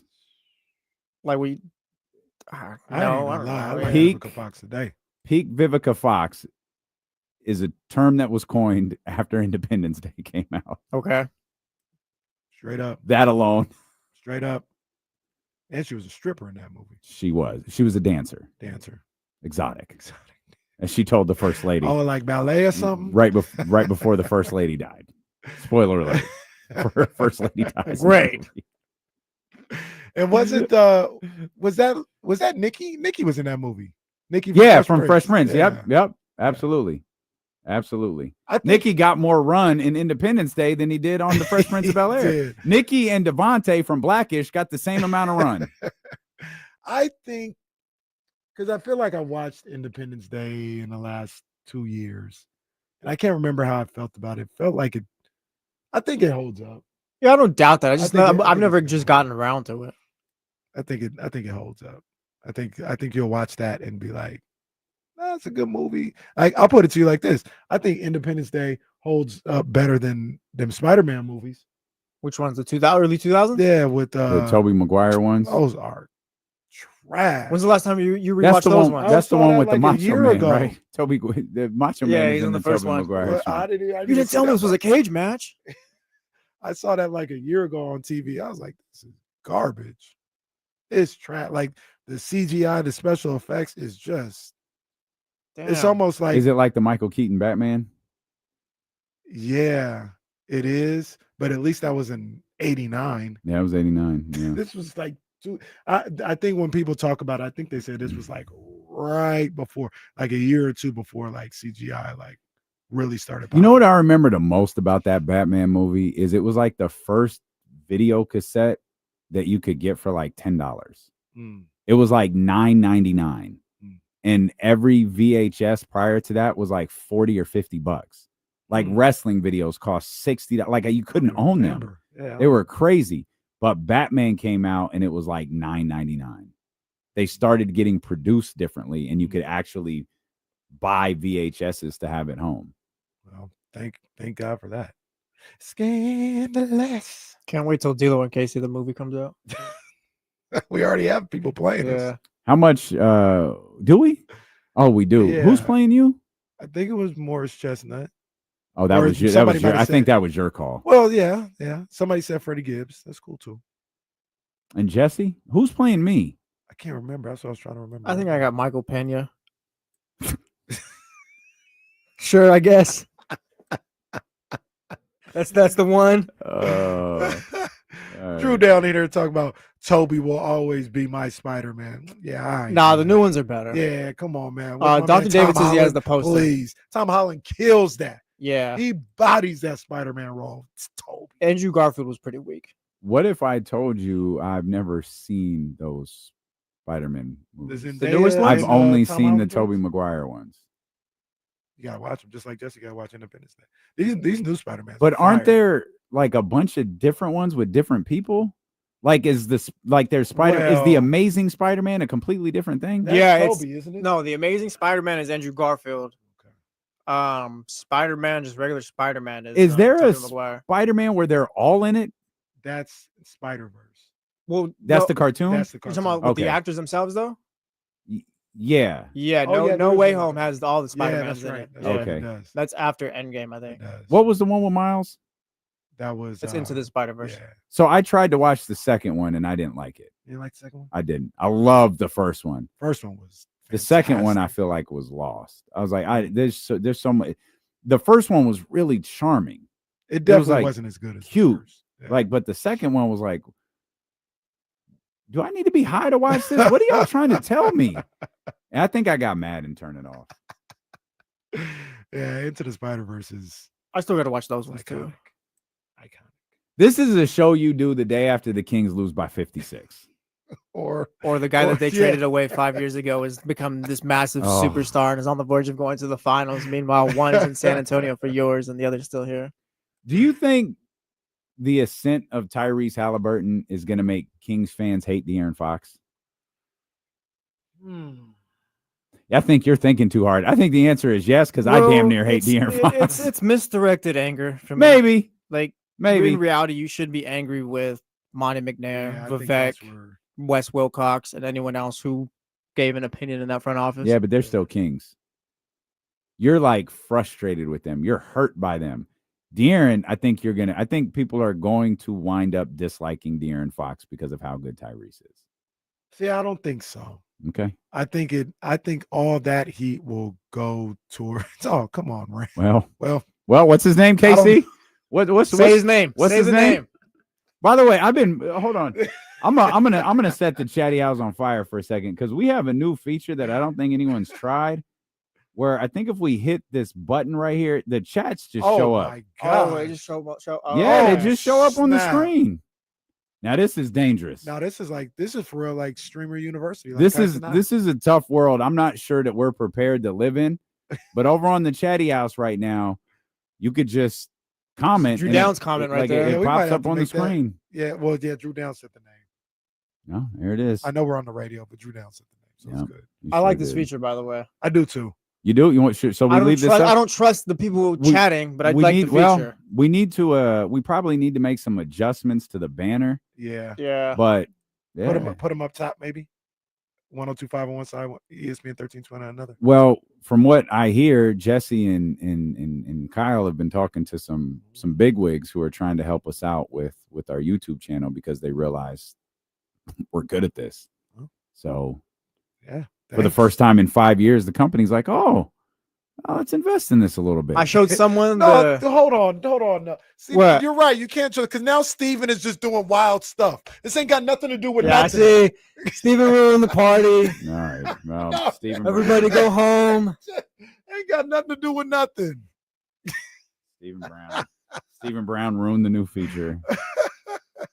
And honestly, we can't let Drew Down messages just be shown on the screen the entire show. Next thing you know, they're gonna be singing the Ramit song. No, the Chatty House is the biggest group of degenerates I've ever seen. Those are our degenerates, though. They are. Oh man, They are. You gotta watch these guys, man. You gotta watch them. However, your boy Ram was right. Well, I think he's the only one that said that. I don't think he is. I think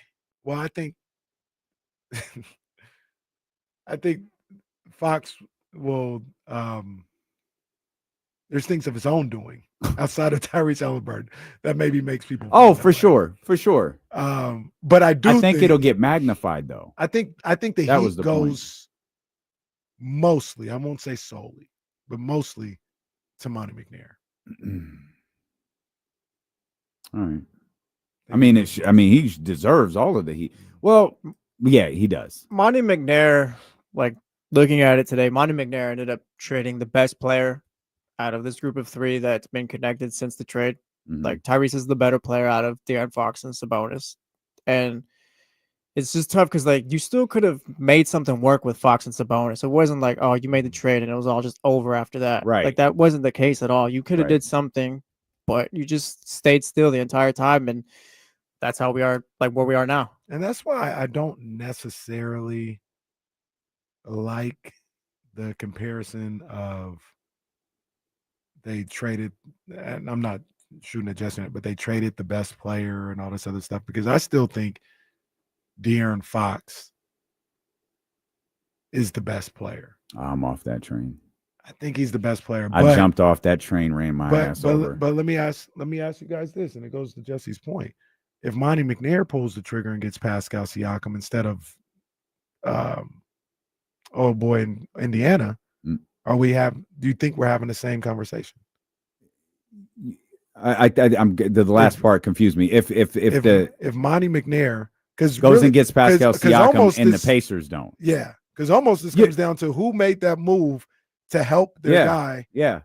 No, I do. I absolutely believe it's a different conversation. And that's so absolutely. That's why. But I think that. But you got to tell the whole story. But the story gonna be too goddamn long. because that everything you just said is right, which is why the idea of directing your anger at Monty McNair or your frustration at Monty McNair is perfectly fair. What I said in the text is what I believe to be true. De'Aaron went to a spot now where he could be the second guy or the third. I said this after the man scored 60. He has, in my opinion, I believe this to be true today. He has no concept of how good he is. None. And I do not believe that man has a desire to be great. I think he has a desire I absolutely believe he has a desire to win, be good. I think he is perfectly okay being Wemby's guy. I think he's perfectly fine with that. And salute, he's going to live happily ever after. He's going to have a place in this league a very, very long time. He's going to have a place in San Antonio, probably, for a really long time in that role. He's content with the situation. He doesn't have to be him. And I don't think that bothers him. For the Pacers to be where they are, Ty has to be him. For the Kings to go where everyone in this fan base desperately wants them to, wherever that may be, where they haven't been the last 2 seasons, Domas has to be great. San Antonio hinges on one individual, and it's not De'Aaron Fox. Yeah. And so it's hard for me. It's hard to, I just don't see him as the best player anymore. Fox is going to get like 25, 26 and whatever. Tyrese is not ever going to average that many points, but like Tyrese is just taking every moment this postseason and just kind of made it all his. Yeah. Like he's been the star of this postseason in my opinion. Yeah. And And part of that is winning. Like if Jalen was up 3-1, I think Jalen would have been the star of this postseason, but he's not. He's just got that switch that we talk about that kind of sets the superstars from the stars or whatever you want to call it. He absolutely does. But in defense of De'Aaron just a little bit, it's getting further and further away from this moment. But he was going toe to toe with one of the GOATs too. Absolutely. He was going toe to toe, point for point. And he had the Warriors shook. They weren't able to continue on that path. But that's part of the story. But that's a little out of De'Aaron's control, right? Like he did his job, so to speak, but to elevate and get to another level, to get to another stage, they needed everybody to do what they were supposed to do. You're right. In terms of that offseason, you're right. But like they lost that series and it felt like a starting point. That's what that series with Golden State felt like. It felt like a starting point and it wasn't. It was the end. And you know what? And man, I'm always crapping on this guy, and I don't mean to because I like him and I respect his basketball mind. But you know, I heard something today. I think it was Zach Lowe was talking about Rick Carlisle and how people have to look at Rick Carlisle a little different and what he's accomplished in his coaching career. Sure. And one of the things that he says is one of the absolute pluses to Rick Carlisle, if you look at his career and look at his teams that he's coached, is he adapts to his team. He doesn't have a system of Rick Carlisle. He looks at what he has and says, this is what we need to do to be successful. And that's what we didn't have here. Yeah. And he's shown that. Like Rick has shown that just in this version of the Indiana Pacers. Yeah, no, you're absolutely right. And with Mike Brown, we had something that was working. And he said, this is not what I believe can win. I need to change this a little bit. And I need to change the roster a little bit and do all this other stuff. And it completely failed. Completely failed. Jump in on this conversation. We'd love to hear your thoughts on this. I know I think you had separate thoughts on the Sacramento Kings to this. Yeah, I do. And, you know, we talking. Like if there's more on this. We get this show on track. It didn't take long.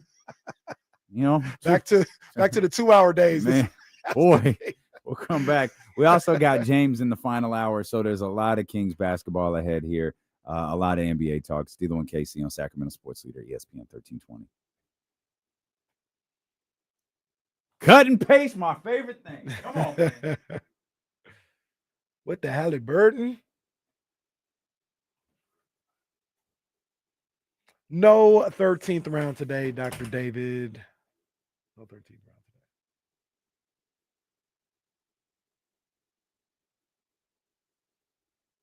Boxing and UFC is pretty dead. I'm not gonna lie. I feel like both of them are. UFC is, I mean, I think it's dead, but ain't your boy fighting this weekend? No clue who you could even be talking about. Your boy O'Malley, I think he's fighting this weekend. It's coming up. Is either this weekend or next weekend? Not my boy. It's Drew Down's boy. Yeah, that is Drew Down's boy. Drew Down loves O'Malley. So he's fighting. Like Brian Garcia, Devin, those guys, like the young up-and-comers have just kind of turned out to be duds. Yeah. Boxing has. Well, Tank, they haven't announced it yet, but Tank, I think, is going to be in August or July. The heavyweight division is dead right now, completely dead.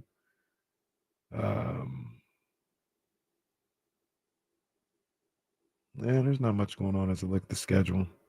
Jake Paul fights at the end of June. Rob Starks, you were lying. The UFC is dead right now. Yeah, all right, Rob.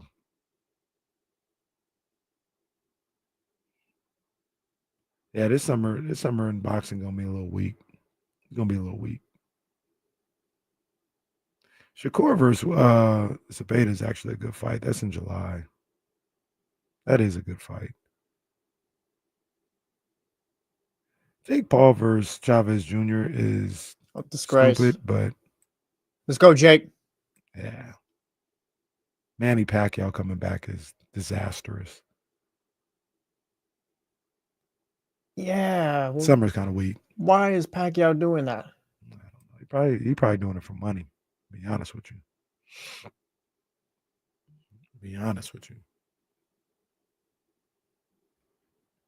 Fight Marquez one more time.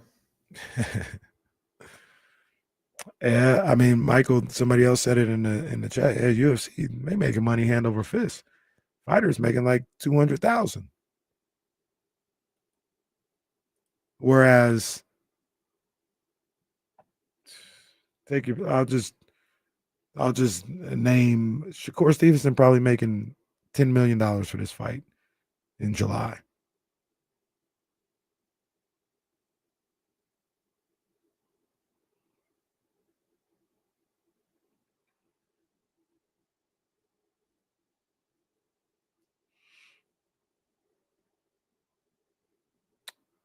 Oh yeah, man. I haven't answered this yet, but I've been one time to an actual fight, so it was pretty cool.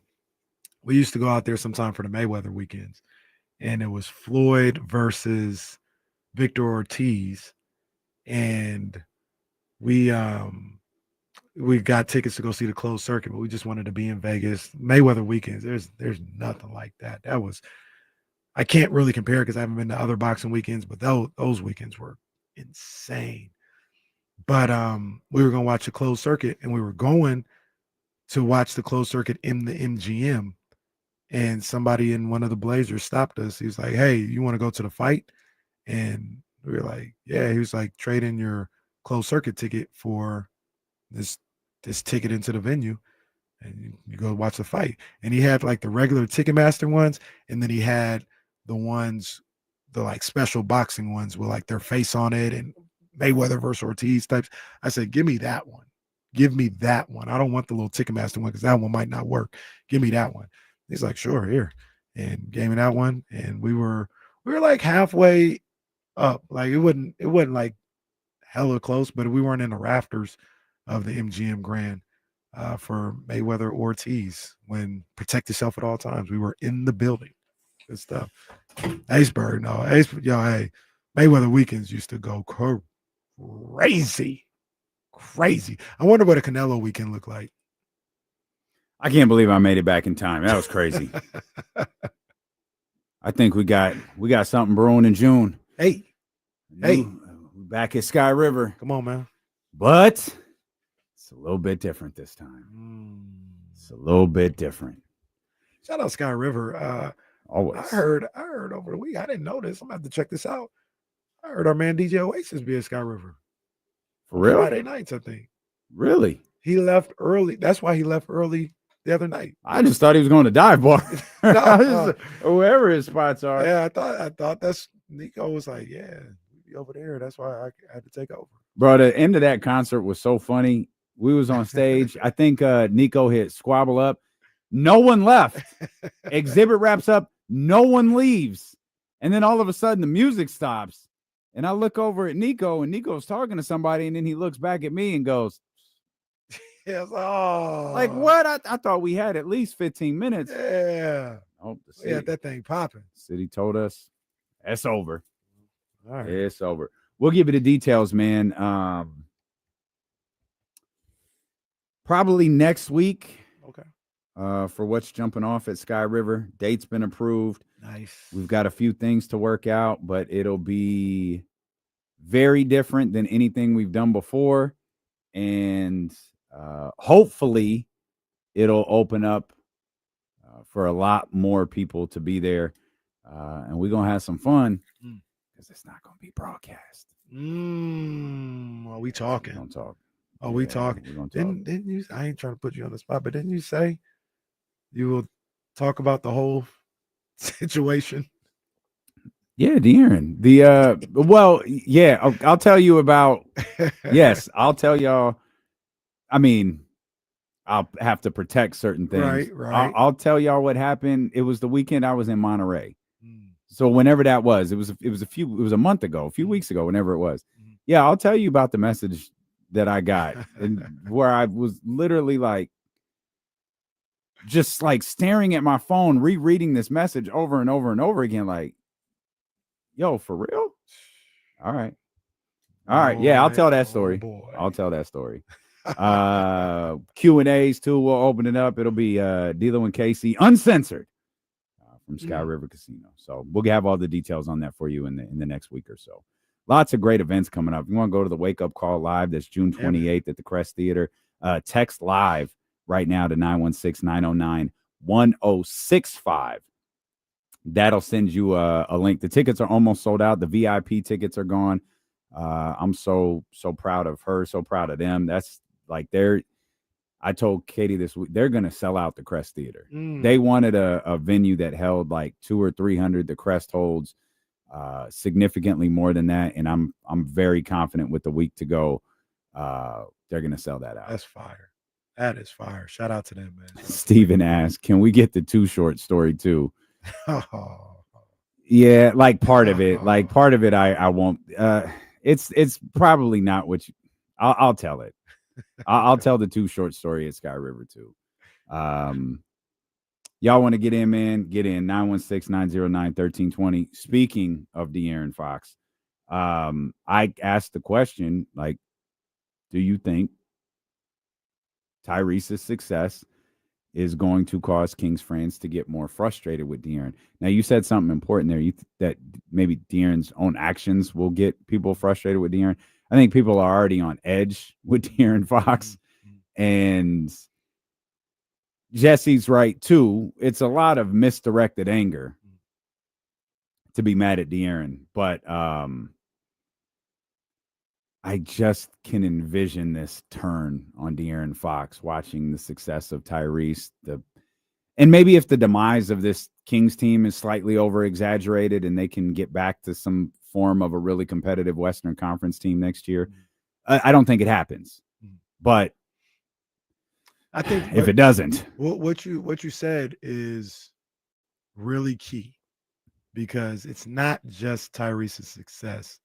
It is the floundering of this franchise that has people upset. Right. If Tyrese, let's just say he goes to the NBA Finals this year. If Tyrese went to the NBA Finals during Beam Team 1 year, I don't think they'd be tripping that much. They'd still be like, oh, man, look at this guy. You know, we had him and he's going to the NBA Finals. But during Beam Team 1 year, we'd still be, you know, talking about our future and talking about what could be in the future with this particular team. The fact that a lot of people believe this team has no future, they've lost the piece that they decided to trade Tyrese Haliburton for in De'Aaron Fox. Like, we're moving on from him to keep Fox, and now he's gone. It's just got people super, super angry about it. And De'Aaron's going to catch some of that heat, but I think Monty's going to catch the most. Yeah, but you know the thing about that, Monty's not visible. I mean this is like a very literal. We might never see Monty again. Like the man, I'm positive the man will work in the league. The man might have a job right now. I have no idea. We might never know. I do not think we will ever see Monty McNair's face again. That man will work in the league for the next 20 years doing what he loves to do, crush numbers, draft 24-year-olds, whatever he wants. But I don't know that we're going to see De'Aaron.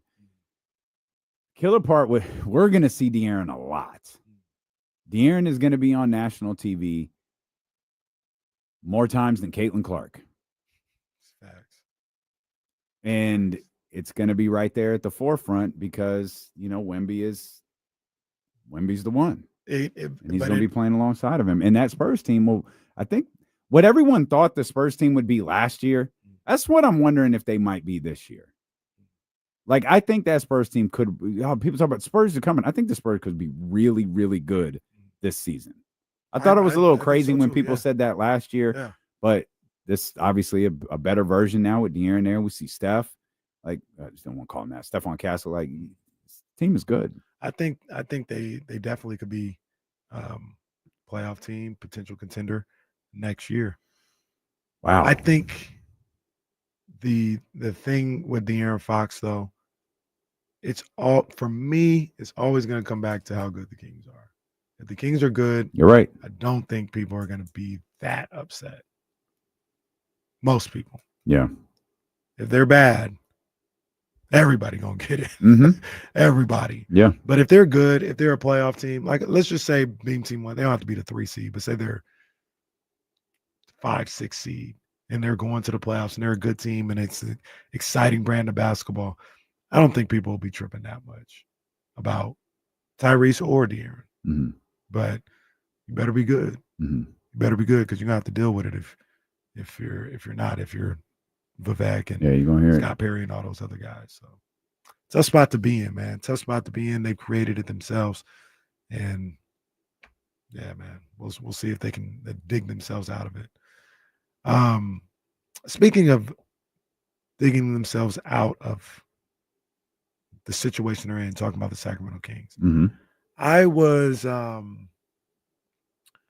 was thinking on the way in, and it happened because I saw a tweet actually. Okay. And the tweet said something kind of vague to the point of the Cavs are not looking at Darius Garland and Jared Allen as untouchable. They look at Donovan and Evan Mobley as untouchable, but they possibly, it's a lot of words, right? But they possibly may be open to entertaining. It's a hell of a tweet. Entertaining conversations on Garland and Jared Allen. Okay. And one of the reasons why Love I think Jared Allen. that's accurate is because they're about to be a second apron team. Yeah. And they're gonna have to shed some salary somewhere. And I think about trying to get high caliber players in here, and I look at Garland as that type of guy. I even look at Jared Allen as that, but my target would be Garland. Okay. And I know you got DeRozan. That's one for sure. Mm-hmm. And then you add something to that. You might even have to add a pick to get Garland. But I'm talking about a player that you would have to add as well as DeRozan in that pick. And is everybody sold on the idea of having to keep Carter and Keon Ellis? To directly answer your question, no. Do you think the general Kings public is, though? I do not. And I'll tell you why. Jesse, go ahead. Like you talking about just keeping them both? Yeah, like Keon needs to be here. I'm not so sure about Devin Carter. Okay, so this is the discussion that we have. So my feeling is I don't think Kings fans are hung up on anyone being here or any combination of guys being here. Mm. That's my opinion, and I could be completely wrong. I don't check the pulse often on social media, but Keon's not untouchable or anything like that. But the Kings don't have an untouchable player. Yeah, I think my thing is you want to keep guys like Keon around on your roster if you can. Aren't they a little redundant? Keon and Devin? Yeah. Like at their best, like once we saw Devin kind of like get in, and he was playing like, oh, okay, this is the guy we thought we were getting.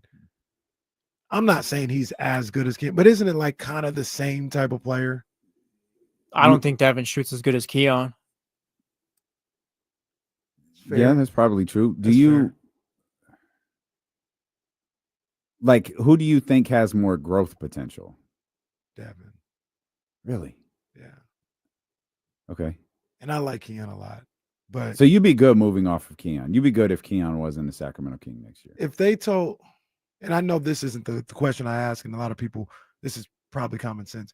But if Cleveland was like, we'll do a Darius Garland deal, DeRozan, future first, and give us Keon Ellis. Okay, settle down, Cleveland. And talk about future first. Future first, why don't you throw Jared Allen in there too then?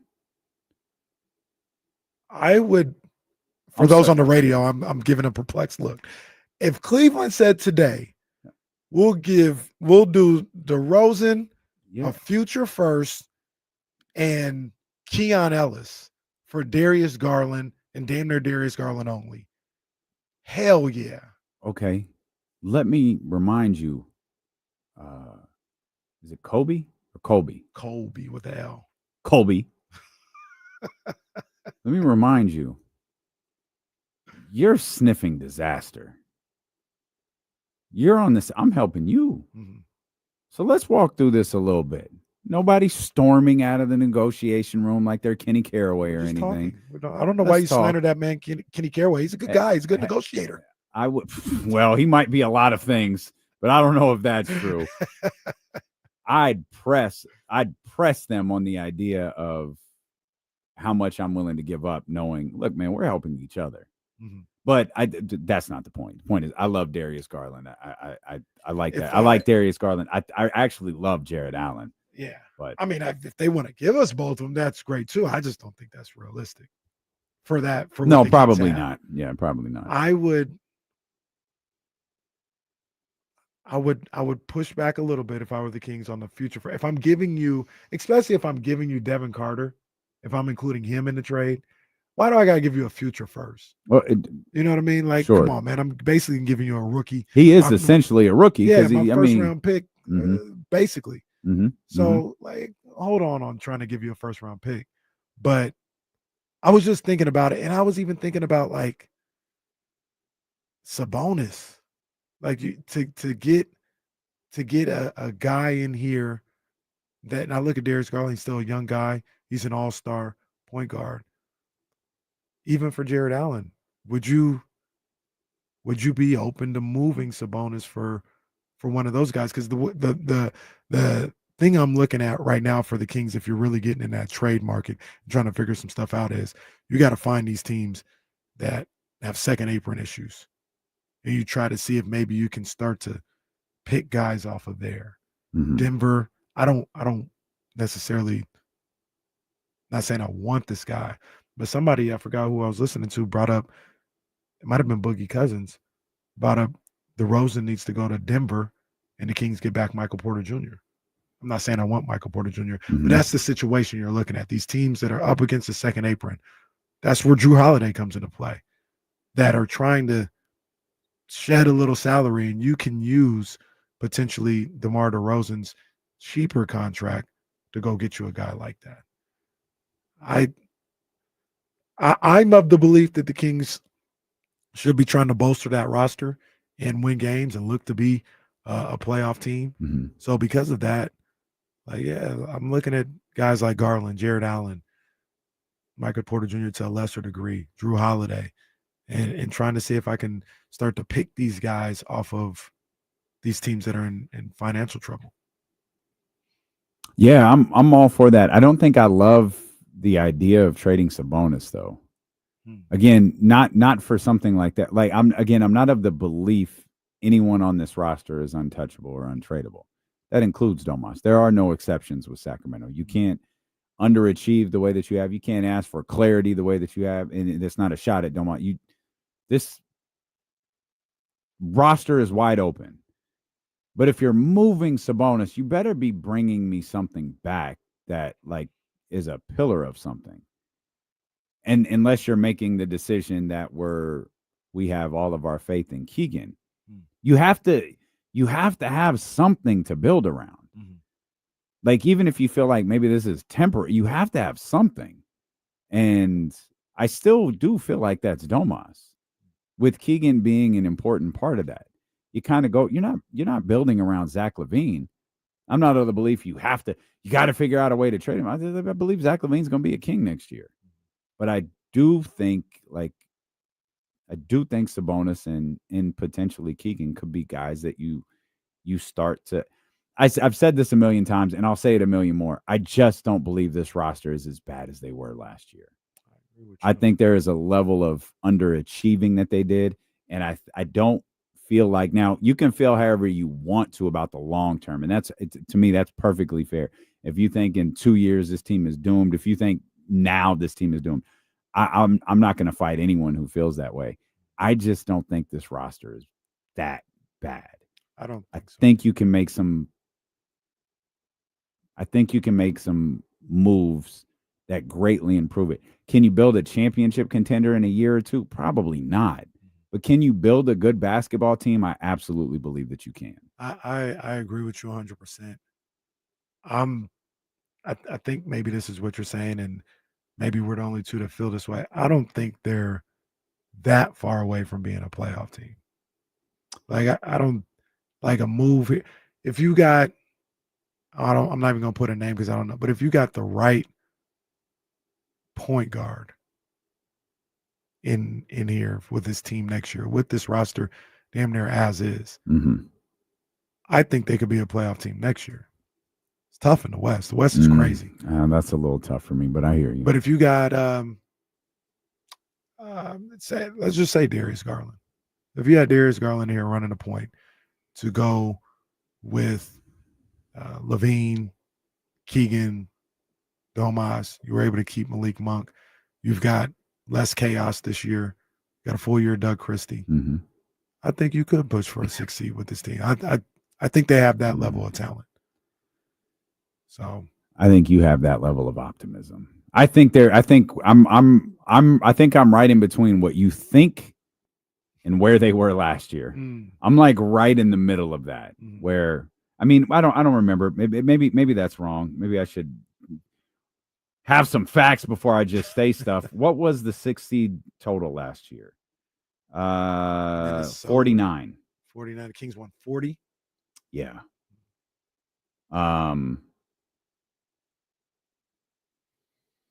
Man, that's tough because they're 49. Golden State was 48. Memphis was 48. And then there's the Kings at 40. Like the drop off was pretty steep. Yeah. Do you need someone better than Domas and Levine to get there? I think you to need get somebody, to what? 49? Yeah, to get to that 6 seed. You need somebody equal to them. Yeah, I don't think you need someone better to get to 49 wins.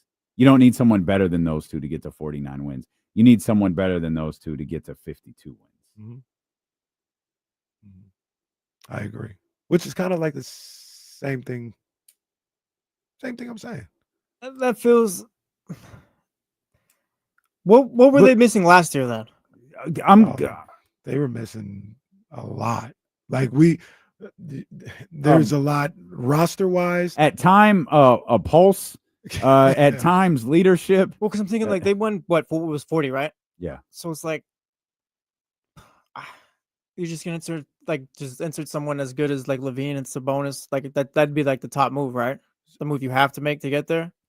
I just don't see how that. I'm sorry, to get where? To that 49 win mark, the top 6 or whatever it was. So let me ask you this. I'll answer that, but let me ask you this. I'm not saying they were good or nothing like that, but they looked different when they just got LaRavia and Valanciunas. It's like, this is two competent bench players. But it didn't sustain. No, well, I think there's a few reasons. They didn't have a point guard, so that's one. They didn't have a point guard. Malik Monk goes down. Then you get into the intricacies of everything. Has anyone ever traded more point guards than Monty McNair? Or drafted and drafted? Yeah. This guy. He didn't draft De'Aaron. He re-signed him. He did. You got that aspect. You got the fact that at that point, every man was for themselves. People were just quitting left and right. The Royal Rumble. So if you're not dealing with that, and once again, I'm not saying as they are that it's good enough. They need a point guard, but if you add a point guard and a good point guard to at the very least what they have, I don't think they're that far away from being a playoff team. I don't think Drew Holiday does it if it's Drew, Levine, and Domas. Like, they need a point guard. They need a starting 3 or 4, depending on where you're going to play Keegan. Need wing depth after that, and then you're just kind of figuring out who goes where. To me, it just feels like they need too much. Wing depth is, and once again, I'm not saying he's great, but wing depth might be there. Who? When you talk about depth, I don't know if you have a starter, but when you talk about depth, you're going with a bench of Devin Carter, Keon Ellis, Jake LaRavia, and Malik Monk. It's 3 guards, and we'll see if they can bring back LaRavia. Yeah, I'm assuming they bring back. Yeah, that's they still need, to me they still need depth. But that's an assumption, right? Because aren't there some contractual things with LaRavia that are a little wonky? That's this year, right? Yeah. We'll ask James about that, but I think that's I don't know. Maybe it's not a big assumption. Maybe it's just an assumption. I mean, from what I know, the contractual stuff is they can't go above $5 million a year. somebody wants to pay Jake LaRavia $8 million a year, then we just lost him. So be it. Yeah, we just lost him. Like, there's none. I don't know if I could do that if we could do that.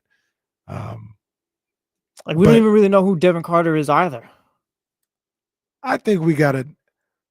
We were pretty tough on Devin early on. I think we got. Yeah, he stunk. Yeah, the guy, terrible. poor guy was coming off the surgery table, and they were like, "Hey, go save us." Yeah, what? Yeah, that's the coldest part. It wasn't even that man's fault. Right. I think we got a good idea. I think he's. Like, I don't even think. So he's I don't Keon think right I now. do. Like, I don't think he's Keon right now. I don't or think anything I like know that. what Devin Carter is. I don't think I do. I need to see him next year.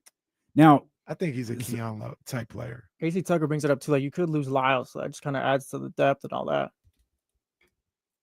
Like, there's a lot that this team just needs to add. I'm sorry. I don't care. With all due, I don't care if Trey, like you. Well, it's different if you got Isaac Jones. Yeah, but well, with all due respect, you can replace Trey Lyles. He's a good basketball player. I agree. You could find another good basketball player. Right. Brother, we said that the last 5 years with this team, and they never really did that ever. Well, didn't. God damn it, then it goes back look, to Monty McNair. You can replace him if you try. if you attempt to. You know, if these guys attempt to. Maybe if you have a general manager, a singular general manager in line with your head coach, maybe we could figure out how to build a basketball team. Which leads me to my next question that I will ask when D'Lo and Casey return. Oh, look at this guy. Look at this guy with the tees. Look at him. Plus, James Ham joins us at the top of the hour here on Sacramento Sports Leader, ESPN 1320.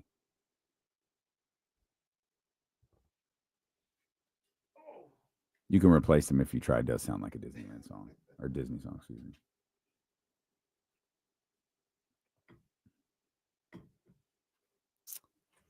Think about the I just think this team ceiling is a play in the next couple of years. That might be true. Might be true. Oh, man, I got to flip over to 1025 real quick, guys. See what we're doing over here. 242.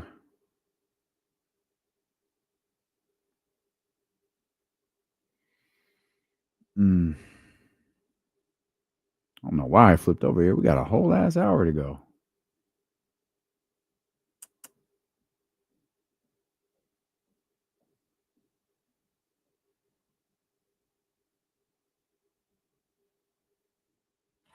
Hypnotized, Nihilus, whatever.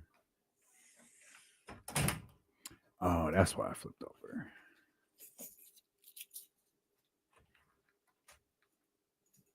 I think Dochi's become one of my favorite artists. Tyler, I agree with you 1000%, but they're not going to rebuild, I don't think.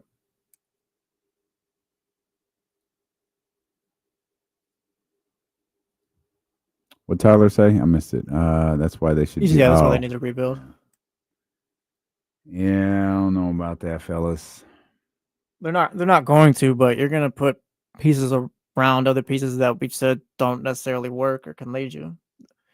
It'll be a 2-year ceiling, and then they'll restart after that.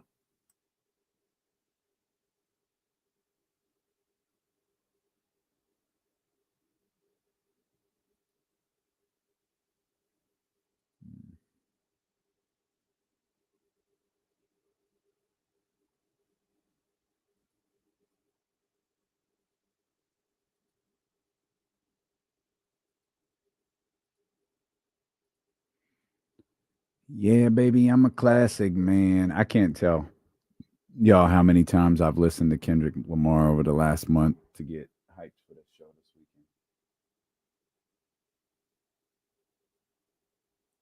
Anybody going on Thursday?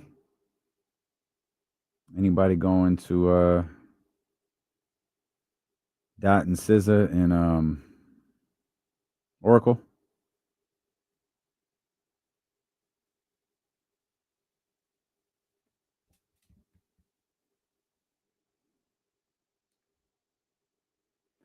Yeah, Zabo, I hear you. That's easy, Soren. Euphoria. Yeah, man. That's why I'm going to Vegas. I know this sounds crazy. It was cheaper to get a ticket in Vegas tickets in Vegas. Then I booked my room with points and booked our flights with miles. Now, I'm going to eat, but still. I did too, man. I did that like 2 weeks ago, 2 or 3 weeks ago, beginning to end. Masterful. Absolutely masterful. Oh, there you go, Greg. That's fire, man. That's dope. Good stuff. Good stuff. Good stuff.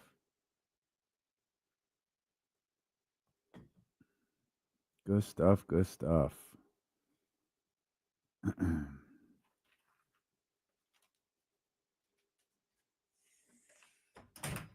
Oh, yeah, 1991. That's a show right there. Ooh.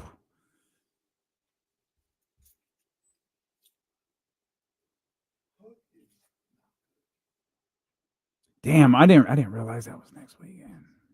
Okay.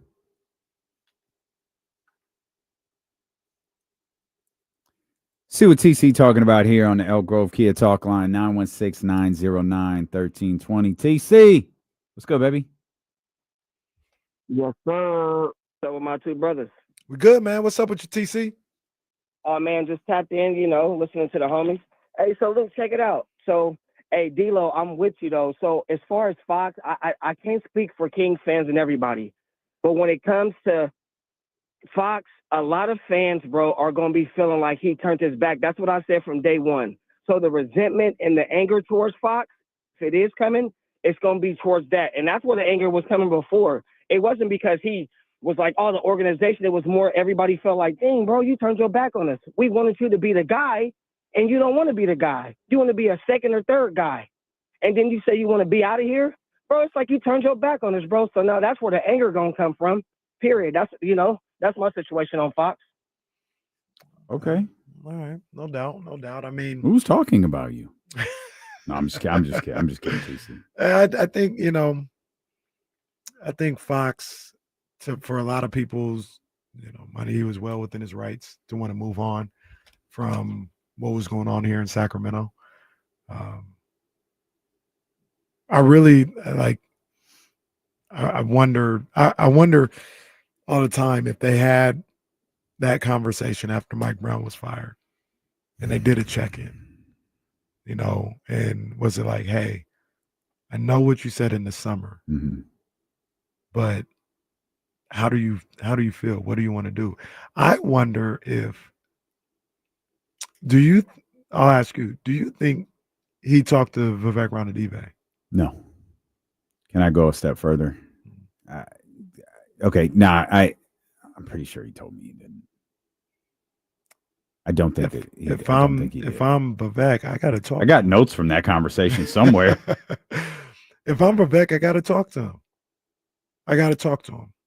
And I don't know what happened. What it sounds like happened was they decided to fire Mike Brown. Mm-hmm. They remembered, or they were reminded of what De'Aaron said in the summer, and they said, just going to trade him. Nobody checked in. Nobody tapped in and said, hey, I know this is what's going on. How are you feeling? Do you want to stay? And I say more so Vivek because it feels like at that point, Monty and Wes, they ain't had no pull. It already had started. So Vivek should have been the one be like, look, man, yeah, these guys getting out of here. But I want you here in Sacramento. Do you want to be here? Do you want to be? And if he would have said no, then it was like, all right, it's time to execute the trade. But what if he said yes? Well, I think there was a lot of mismanagement there. I actually do have the notes in front of me. One thing that I wrote down and underlined, he said he talked to the front office 4 times since they've been here. He said you can't hold a conversation with Monty, and I think you already know how I feel about Wes. So I'll just leave that part out. But I don't even know what the hell that means. You can't hold a conversation with Monty. Like what? Monty don't want to. Monty doesn't talk to you. Like I think it always feels like there's a semblance of awkwardness with Monty McNair. Like we talk about his press conferences being like, he just does not look comfortable in that setting. I think it's so weird. You see him courtside, you feel like he's interacting with everybody. And he, he's not as cool as Alvin, but he's out here talking to people. I don't know I don't know that communication is his strong suit. But I know this drives you crazy. The lack of a press conference pissed him off. That you if you had made the move and talked to him immediately on the plane, immediately on the way to LA, talk to him, maybe you could have salvaged it. But the fact that they didn't talk, he had to answer questions multiple times. By the time he got to they know how I feel line, that's when I think he was done. And he may have been done before that, and it just got, it just became, he got more frustrated with them because of the lack of a press conference, him having to answer questions and all of that. And there's but this all, I think the point, this all goes back to Monty McNair. Yeah. This all goes back to the front office. Yeah. Well, even with that being said, like with everything that you laid out, from everything that we've been told, they were the ones that, he was the one that said, I'm not doing a press conference. He should have been fired there. Now, mind you, 100%. Mind you, 100%. I'm not backtracking on, like, the press conference didn't matter to me. It did not matter to me, whether they had one or they didn't. But two things do matter. Number one, what your star player wants. It don't matter that I don't care about a press conference. If he cares, you figure out a way to have a press conference. And number two, the other part of the press conference that matters is the owner of the team said to have a press conference. If you're saying, no, I'm not doing a press conference, then you can go. This is your job. Not only are you fired, you're fired with cause. Yeah, get your ass out of here. He should have been fired on the spot. And it's just everybody managed that terribly between Vivek and Wes and Monty. Just awful. Can I point something out here? And I feel like we are just burning this same firewood over and over again. But Kevin Russ says why it was Vivek's decision. He should have held the press conference. Kevin, I'll explain to you. The same reason Roger Goodell gives a press conference multiple times a year. Roger Goodell doesn't have a single original thought in his brain. Not because he's a dummy, not because he's an idiot. It's because he's speaking for his bosses. Do you know who his bosses are? The owners of every football team in the National Football League. Those are his bosses. If your boss tells you to go make up a reason why I fired Mike Brown, you do it. Whether you like it or not, you do it.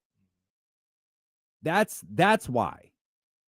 You think Vivek is the first owner to fire a coach? You think Jason Kidd wanted to be sitting next to Nico Harrison a couple months ago? I'm sure he'll happily sit next to him now because the league is rigged. But a couple months ago, Jay Kidd out there looking like a deer in the headlights sitting next to Nico Harrison. He had a job to do. Jason Kidd had a job to do. I'm confident Jason was told to go do his job. And so he did it. I'm sure he's thrilled he did it today. I don't think he was thrilled in that moment. All right. It's part of what we do. And when I say we, I mean all of us. Yeah. Most of us, maybe not all of us, most of us have bosses that we have to answer to. Yeah. We once had a boss that would tell us, did you guys really do a 30-minute segment on Look Who's Talking To? Don't do that anymore. Now, our boss trusts us a little bit more. And if there was a reason for them to come to us and say, hey, maybe pull back on the John Travolta, Kirstie Alley right now. Look, I'll give you John Travolta. Not Kirstie Alley. Not Kirstie Alley. You're talking. Not Kirstie Alley. But that's why you do it, man. Yeah, you're right. I feel, once again, not trying to absolve any of the players figuratively, not the literal players, from that situation. That was just awful. Like I said, Vivek should have talked to.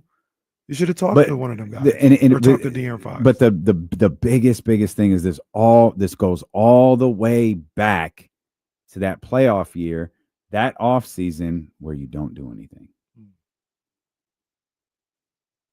because you talk about frustrations. De'Aaron could be frustrated with De'Aaron. Remember, threw the roster under the bus after a loss. I think it was against the Lakers.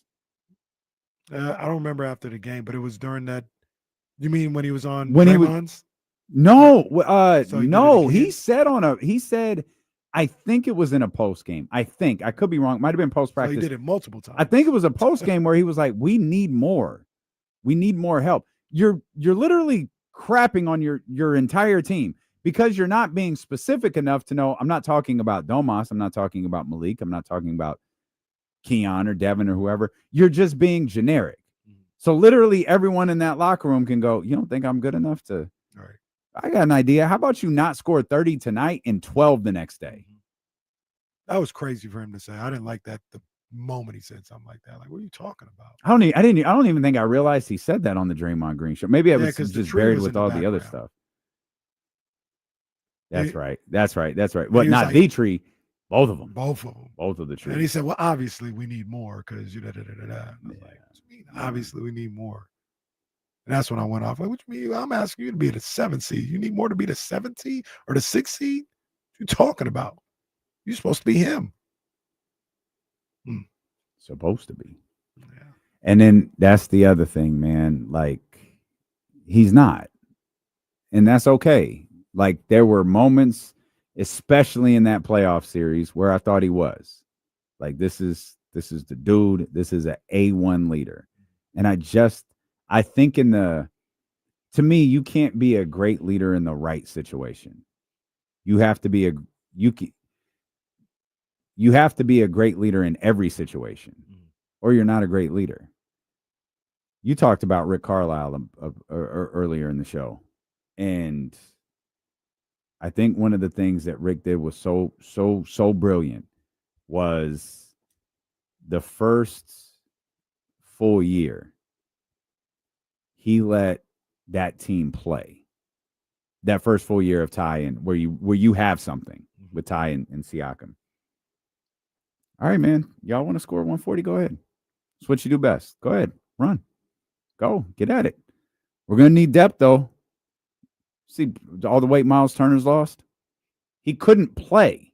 Miles Turner would not have been able to play under this system had he not lost weight. Hey, you don't have to sign a contract, but y'all need to be all in on what we're doing because this is how we're going to play because it's the only way we can win games. And he lets them do it for the whole season. Then the offseason gets here. You make a couple of moves, and he was like, hey, y'all, what you did last year worked. The league adapted to what we did. We're going to have to do a few things better, though, if we want to be like a true contender. We got to the conference finals. No one buys it, and that's fine. It's us against the world, guys. But we got to be a little bit better defensively. We don't have to lose our identity. We don't have to do anything. We have to be a little bit better defensively, and here's how we can do it. They do it all year. It's the Jill Adge motto of just be average. Literally what the Pacers did. Ran up and down the floor all year, were roughly an average defensive team. Now they're one game away from the NBA Finals. And that depth has paid off for them. It's paid off for them against New York, particularly because of the way the Knicks play and the lack of depth that they have, or the lack of trust that Thibodeau has in his 6, 7, and 8, or maybe 7 and 8, and so on. And now you've got a team that is equipped. They are absolutely equipped to beat the deepest team in the league. Or, it might be 1 and 2 with these two teams, but they're equipped to beat Oklahoma City, in my opinion. And that's a testament to Rick Carlisle. He adjusted. The front office made a few changes, minor changes, not massive, not let's go get Mikal Bridges, let's go get Trae Young, let's go. No. Let's find guys who can complement our style. Let's find guys who can get up and down the floor. Let's find guys who could be help us be a little bit better defensively. Let's buy in on this on Mathurin, our young guy here, and really allow him to lean into this and be so. We're not going to trade anybody. We're not going to follow. It's turn hoops hype off. Y'all don't need that. Kings did none of that. They inquired from everything that we've heard a million times. They tried, they inquired, they fell short, and ultimately re-signed Harrison Barnes and very literally ran it back. That, to me, wasn't a team that you can run back. If the Knicks lose one more game in this conference finals, to me, they can run it back. Mm-hmm. They're perfectly equipped to be right back here and be a series further if they lose by running it back with the same guys. They don't have to do anything crazy. The Kings weren't that. The Kings were, and again, it wasn't a massive overhaul. You just needed little tweaks, and they couldn't do it. And then Mike, as you pointed out earlier, Mike wanted to wipe the slate clean and start all over. And that right there was, we didn't know it. That was the beginning of the end. You wanted this team to play a way that they're not built to play, instead of just letting them do what got them 48 wins last year. If you're not adding pieces to get better, just win 48 games then. Right. At least do what you did the year prior. And they got pretty close, which always will make me wonder, if they had just made a few additions, what would that 46 win season look like? What would last year look like? And where would we be today? But they didn't. Yeah. And it's one of those things where I believe right now, things are maybe this is why I'm some would say optimistic about what could happen. The line between being good and being desolate is about as razor thin as it's probably ever been in this league.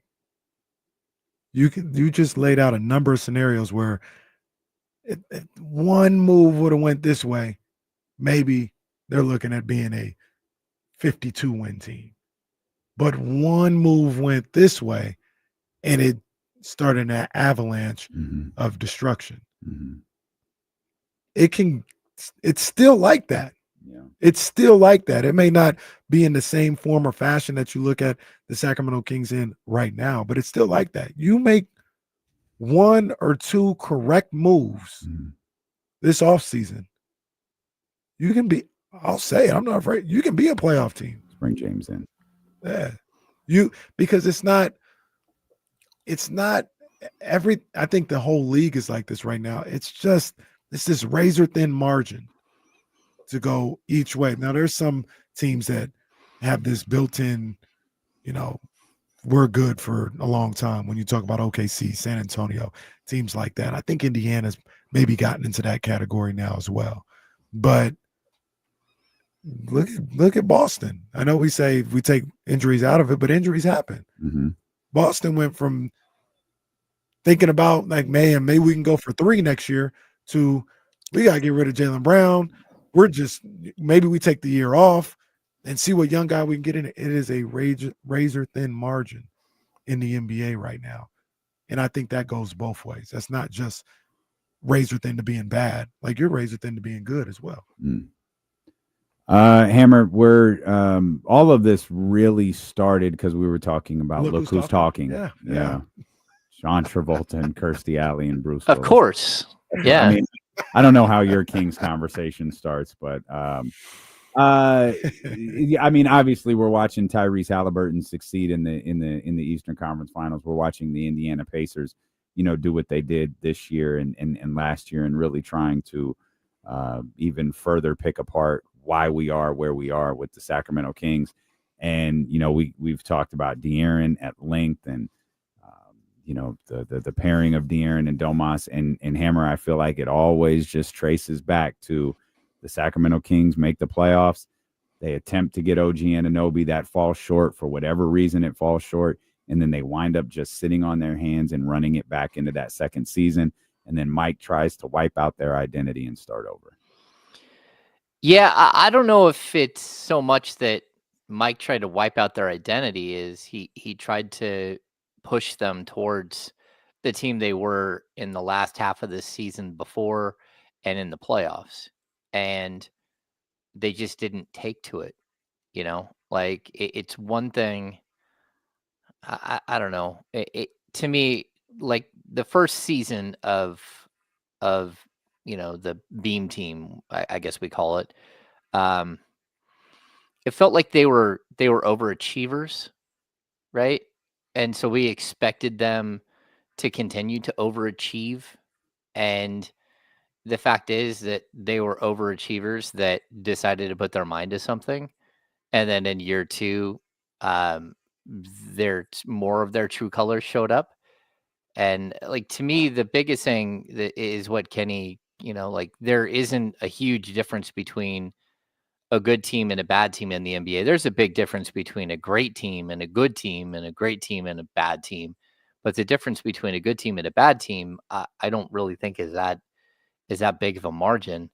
But I also don't know that fixing the Kings is just like, this isn't like just wave a magic wand and you can fix it all. And so I think you were closer to where you wanted to be before the trade deadline, and now you're further away. And that's where you're going to have to see if, what Scott Perry's got in his bag here, because I think there's a lot of work to do right now. And it's not easy work. And the work that needs to be done, a lot of teams need the same work. And you got to figure out, like, where do you find a point guard for this team? Like, finding a forward just always seems so silly and rudimentary. And like, why can you not just sign a forward? Like, they're everywhere, why can't you just trade for one? But going out and finding like a leader of your team and a point guard is way different to me. And that, it's like, you don't just switch the head of the snake, right? That's just not the way it works. So we'll have to see. We'll have to see what Scott's got in his bag. Yeah, for sure. One of the things that we had talked about today is I came up with, this scenario. Well, I didn't come up with the scenario. I saw it about how the Cavs are not looking at Jared Allen and Darius Garland as being untouchable, right? You look at Mobley and Donovan that way, but they're willing to entertain conversations about the other two. And it got me thinking about, like, how could you get, I was thinking point guard, how could you get Darius Garland if you're the Kings? And I came up with DeRozan, and then I was like, well, I don't want to give up Levine or Sabonis. If I could give up one of Keon and Devin Carter along with DeRozan, do you think that would get it done? And then I thought about DeRozan and Keon. We like them both. Want them around. Definitely want Keon around. But aren't they a little redundant as players? Like, shouldn't you be able to use one of them to get something that you really need, like a point guard? Well, I don't know. Okay, so yeah, I definitely think, I mean, DeMar played small forward for the Kings all last year. Like, he didn't play a minute in the backcourt. And I see people throw him into like a shooting guard discussion. He hasn't been a shooting guard in 10 years. Like, that dude can't defend the three, let alone the four, let alone the two. A lot of times he's pushed over to the four. That's where he was in Chicago, where he played defensively. He played against fours most of the time. I don't think that they're redundant, but I do think that the Kings are so overloaded at the shooting guard position that it just makes life really difficult. First of all, it's not the most difficult position in the league to fill. That clearly is point guard, and usually it's also center. Like, it's not easy to find these guys. But the shooting guard position is, and the Kings just have so much money locked up in that position. We're talking about like $47 million for Levine, another $20 million for Monk. So maybe even like $21 million this year. So we're at $68 million right there. And I don't know if you guys saw, we talked about it earlier on the Insiders with me and Jesse. Kevin Pelton put Keon Ellis as the 10th like best free agent this offseason. 10th. And, so that means you're probably gonna have to pay him 10. You're probably gonna have to pay him 12 million. So all of a sudden we're at like 80 million at one position. And I don't know how a team survives like that, because we saw Malik Monk as a starting point guard, and that didn't work. We saw, Keon Ellis as a starting shooting guard, and that worked. But also, I think you've got to give, Zach LaVine is your $48 million man. He's starting. So I don't know how to improve the team as of right now because, you could play all three of those guys and just go 1, 2, and 3 with them. But then you're going to have to add a bunch of depth. And I still don't think that Malik Monk is a true point guard. So that's where like this quandary comes with this team. How do you fix it? How do you fix it moving forward? And, I know, Kenny, you love LaVine, but like my only answer would be, can LaVine play the 3? And then can you use DeMar to go get a player that can play the 1? Because if not, I just see you just keep adding pieces at the shooting guard position. Devin Carter plays the 2. Like you don't have a way to fix this thing. So, Jay, maybe I think in the chat they said I misspoke. I'm looking at DeMar being in a trade, and why wouldn't you use one of Keon or Devin to go? Oh, Keon or Devin? Oh, Yeah, no. Yeah. Devin. Like, Yeah. I look at them in a DeMar trade. You put one of those guys in there, say to get a Darius Garland, and because I feel like Keon and Devin, you can debate about who's a better player today or who will be a better player, but they do a lot of the same things. So why are we keeping both of them around when we need a point guard? No, I'm with you. I just don't think that there's a tremendous amount of value in Devin Carter at this point, and I'm not giving up Keon. So I get what you're saying. Like those are 2 players that play the same position, and they are redundant. And like the one thing I'll always point to with Keon knows exactly who he is and plays to his strengths. Devin Carter is the opposite. He does not know who he is, and he does not play to any strengths.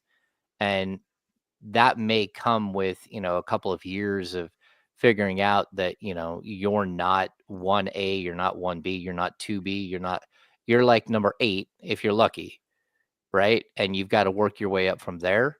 Where Keon just walks in the door and understands, like if he's starting and it doesn't matter who's with him, he's the fifth option in the starting lineup, and he gets it, and he doesn't try to do too much. And so, yeah, if you can trade Devin Carter as part of any package, I would probably do that just because he's not a point guard, and until you get a point guard for this team, it's really tough to tell the direction of the team. Like, do you get a plotting point guard? Do you get a speed point guard? Like, what kind of point guard are you going to go get? Are you going to get a big time scoring point guard? Or are you going to get a true point guard? Like, and I know we're talking about like, but you got to start figuring that out. Do you get a guy who plays defense? Do you get a guy who doesn't play defense at the point guard? Because all of that matters because the players around them change, and that's one of the bigger problems. Like your identity as a basketball team outside of like probably one team in the league, which is Denver Nuggets, is dictated by your point guard and what he can do for you. So that's where you almost have to start. And I would say this, Kenny, like the point is whatever it takes to get that point guard, that's what it takes. And if it takes Devin or it takes Keon or it takes Devin and Keon, if it takes Devin and Keon and a first-round pick or 3 first-round picks, that's where you kind of have to go. And like, again, I'm a big-time Keon Ellis guy, but like you're in a hole here, and you have to find your identity, and you need as much to go get that identity piece as possible. And hopefully they can find a team that's in a spot where they're ready to move a different direction and kind of take advantage of that. When do you attempt to establish that identity? Because it feels like you would want Doug and Scott Perry to sit down and figure out, what do we want this team to be? You want the front office and the coaching staff to sit down and say, what are we building towards? What are your strengths as a coach? What type of players do you need to be successful in this league? Do you have that conversation now when you haven't approached free agency and all of that stuff, where you're like, okay, this was our idea. We can't get any players that fit this. Like we tried to sign so-and-so, but he signed with this team. We tried to trade for such and such, but they got swooped up by San Antonio because everybody wants to go play in San Antonio all of a sudden. It's the beautiful Riverwalk. Like, when do you have the discussion about, especially when you're you're so bared that when do you have the discussion about what identity you're actually trying to establish? I think they've already had that discussion, and I think they have, like a whole room. They have a conference room there that's filled with whiteboards, and they probably have like 8 different scenarios. Like, this is, if we're able to add player X, this is the other players that we need to add to go with them. I don't think, like, at Doug as a player and as a person, I think he's pretty straightforward. Like, he would like defensive minded players, that multi-positional players, guys that can shoot. It doesn't have to be like the cream of the crop, but you do have to have really good players in order to, to make it to the Eastern Conference, Western Conference finals, like we're seeing these teams right now. So, like, I think the conversation started as soon as Scott walked in the door. And as soon as he sat down with Doug and said, "What's your vision for this team? This is my vision for the team. Can we be on the same page? Okay, I'm going to hire you as a coach." That's, from then on, it's a lot of conversations. And, like, let's not fool ourselves. Just because there aren't, you can't sit there and call a free agent today. You can call other teams. You can be working on trades this entire time. Like, the Kings already have a rough sketch of what it is that they're going to be. Now, whether they can accomplish that, whether they can, again, just because you're talking to somebody and you think you have a deal that's close, that doesn't mean that they're not talking to somebody else and have a deal that's closer. But you've got to figure out your design for what you're doing very quickly. And, again, I think Doug has to be a big part of that, because it is him who's ultimately responsible on the court. But also, he should have input. He should be able to say, "Hey, like, here's a handful of players that I've either worked with before, or I know, or I really like as players.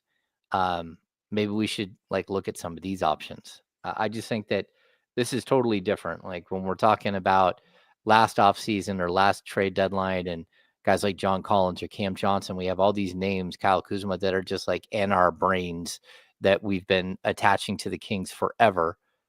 Well, the dude who's running the team is totally different, and he's going to have different ideas about who he wants.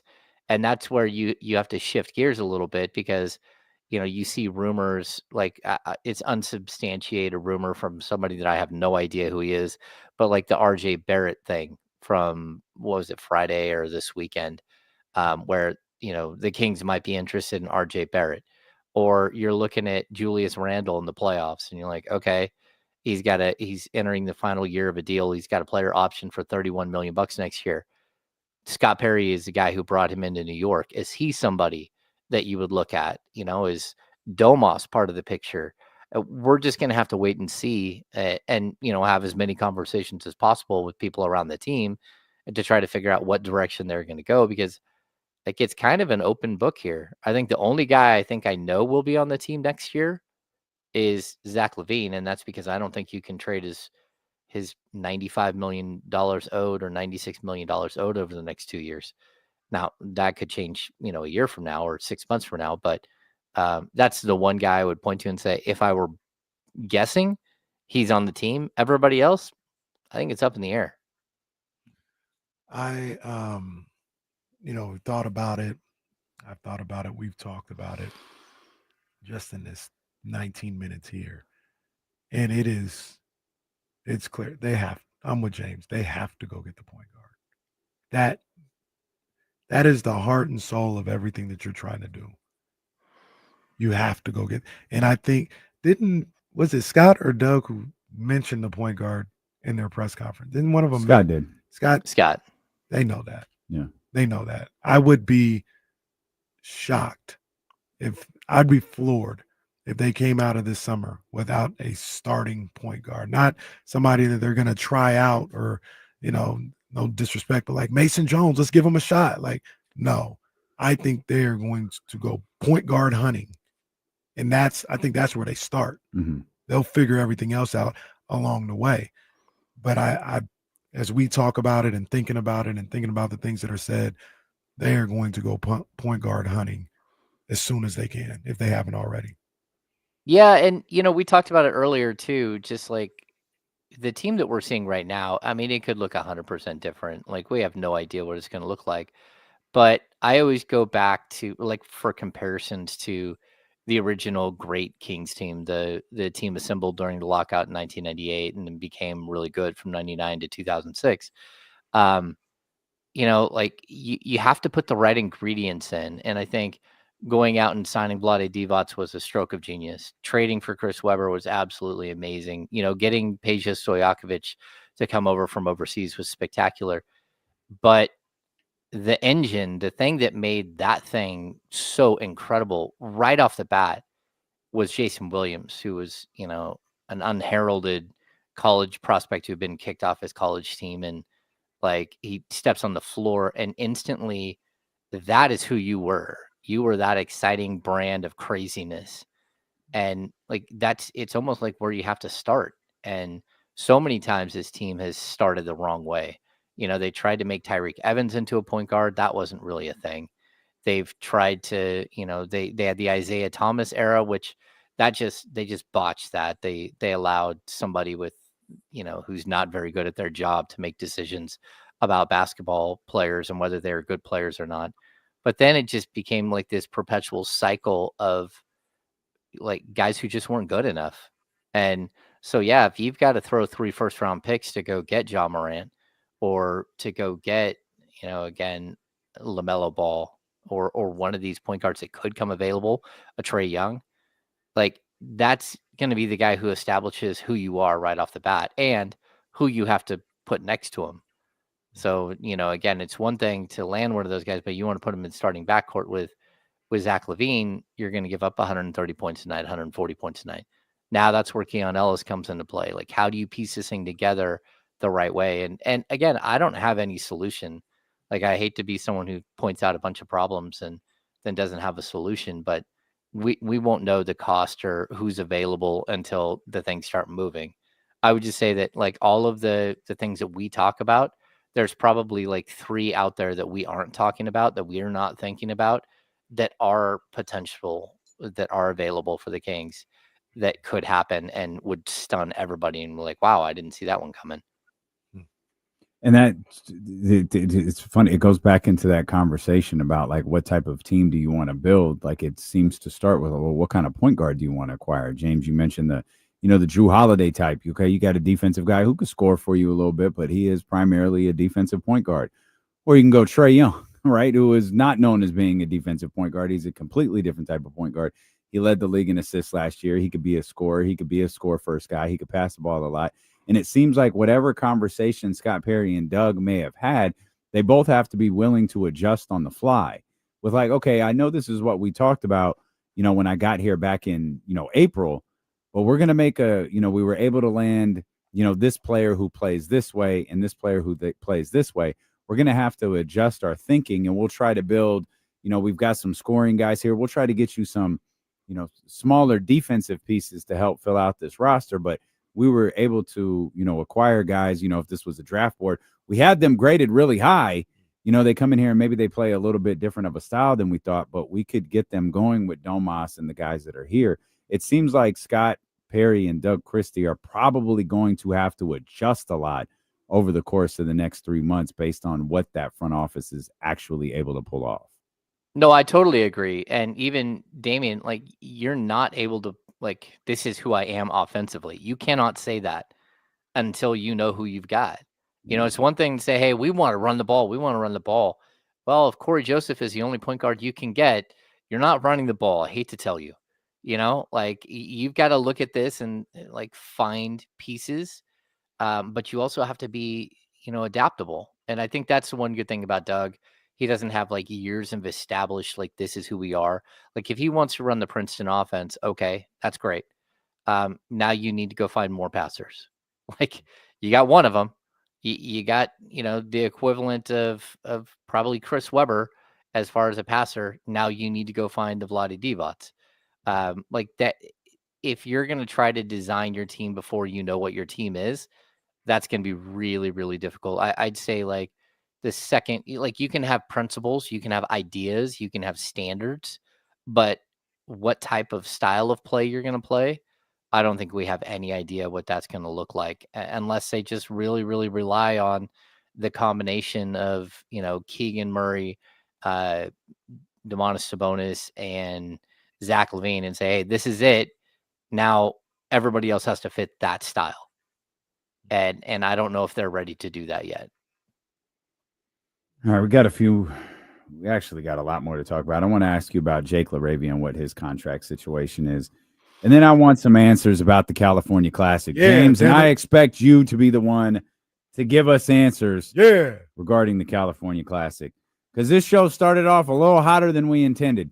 Cooled down quickly, but started off a little hotter than we intended talking about the California Classic. So we'll dive into all of that. It's James Ham, our insider from the Insiders here. We're dealing with KC on Sacramento Sports Leader, ESPN 1320. Clear. What's up, James? What's happening? That's the NFL. Who is that guy? Isn't that the NFL Network guy? Yeah. Oh, yeah.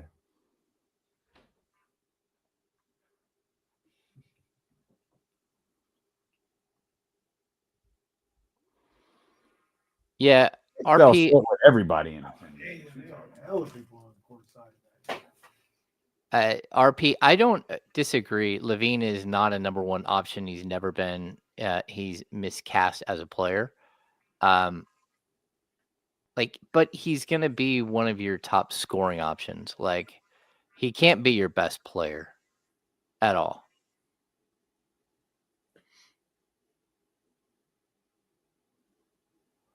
Oh no! What is Brian Cavett talking about this? Well, you're a movie guy. Face Off, the Nick Cage, John Travolta movie? Obviously. The classic. Oh, yeah, of course. It was fun. You got to remember it's pre-CGI or like real CGI. Like, it's kind of, they're both maniacal.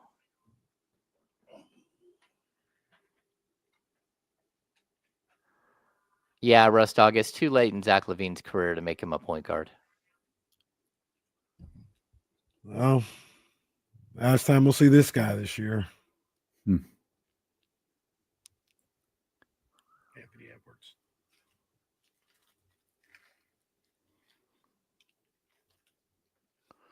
Edwards. Johnny G, off the top of my head, best year of 90s for movies. Man, I don't know. I don't associate movies with specific years. But I did work at a video store in, I want to say 94, the entirety of 1994. I worked at a video store. So that was a good year. I think movies that came out on video, like The Firm, that was right after Jurassic Park. I don't know. It's a long time ago. Raising Arizona is amazing. Are we now going through the best Nicolas Cage movies? No, that was last week. Oh. No, we just broke down like the great years in movies. And Hollywood was just on fire from like 88 to 98. Like, feels like that was the golden era cinema. Someone said, what video store did I work at? I worked at a video store called Video Stop in Cedar Ridge. It was a small independent. It was run by, it was owned by this woman, and her son was my manager. And still to this day, the worst boss I've ever had. She was horrible. R.I.P. But no, she was not a good boss. Shout out Hollywood Video. I know KC don't know nothing about that. Crazy. Hollywood Video right there on Forum, bro. You were a Blockbuster guy, huh? You were a Blockbuster guy. Right on what? Blockbuster was better, but Hollywood did its thing. Hollywood did its thing. Don't do that. Map 1, we did not have an adult section. Because you asked. Yeah. Actually, I almost bought a video store when I was young. That would have been a mistake.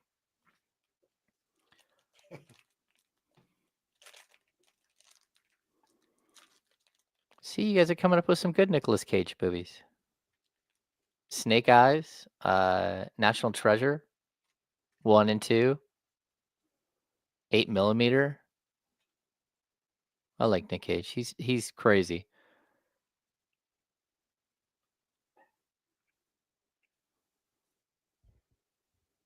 John Bull, I remember when Netflix used to deliver the DVDs to the house and everything. See, when I worked at video store way before DVDs or Blu-rays. So you yell at people for not rewinding their movies. I didn't really care. I just sat there and used a rewinder, but other people. We're coming back, Hammer.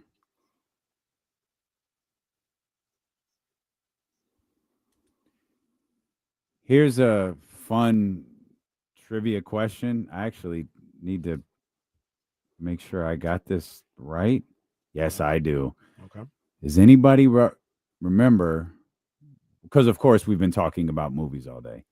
Does anybody remember what Netflix changed their name to for a split second that caused a near catastrophic stock collapse? I don't. Yes. No. They changed their name to Quickster. Okay.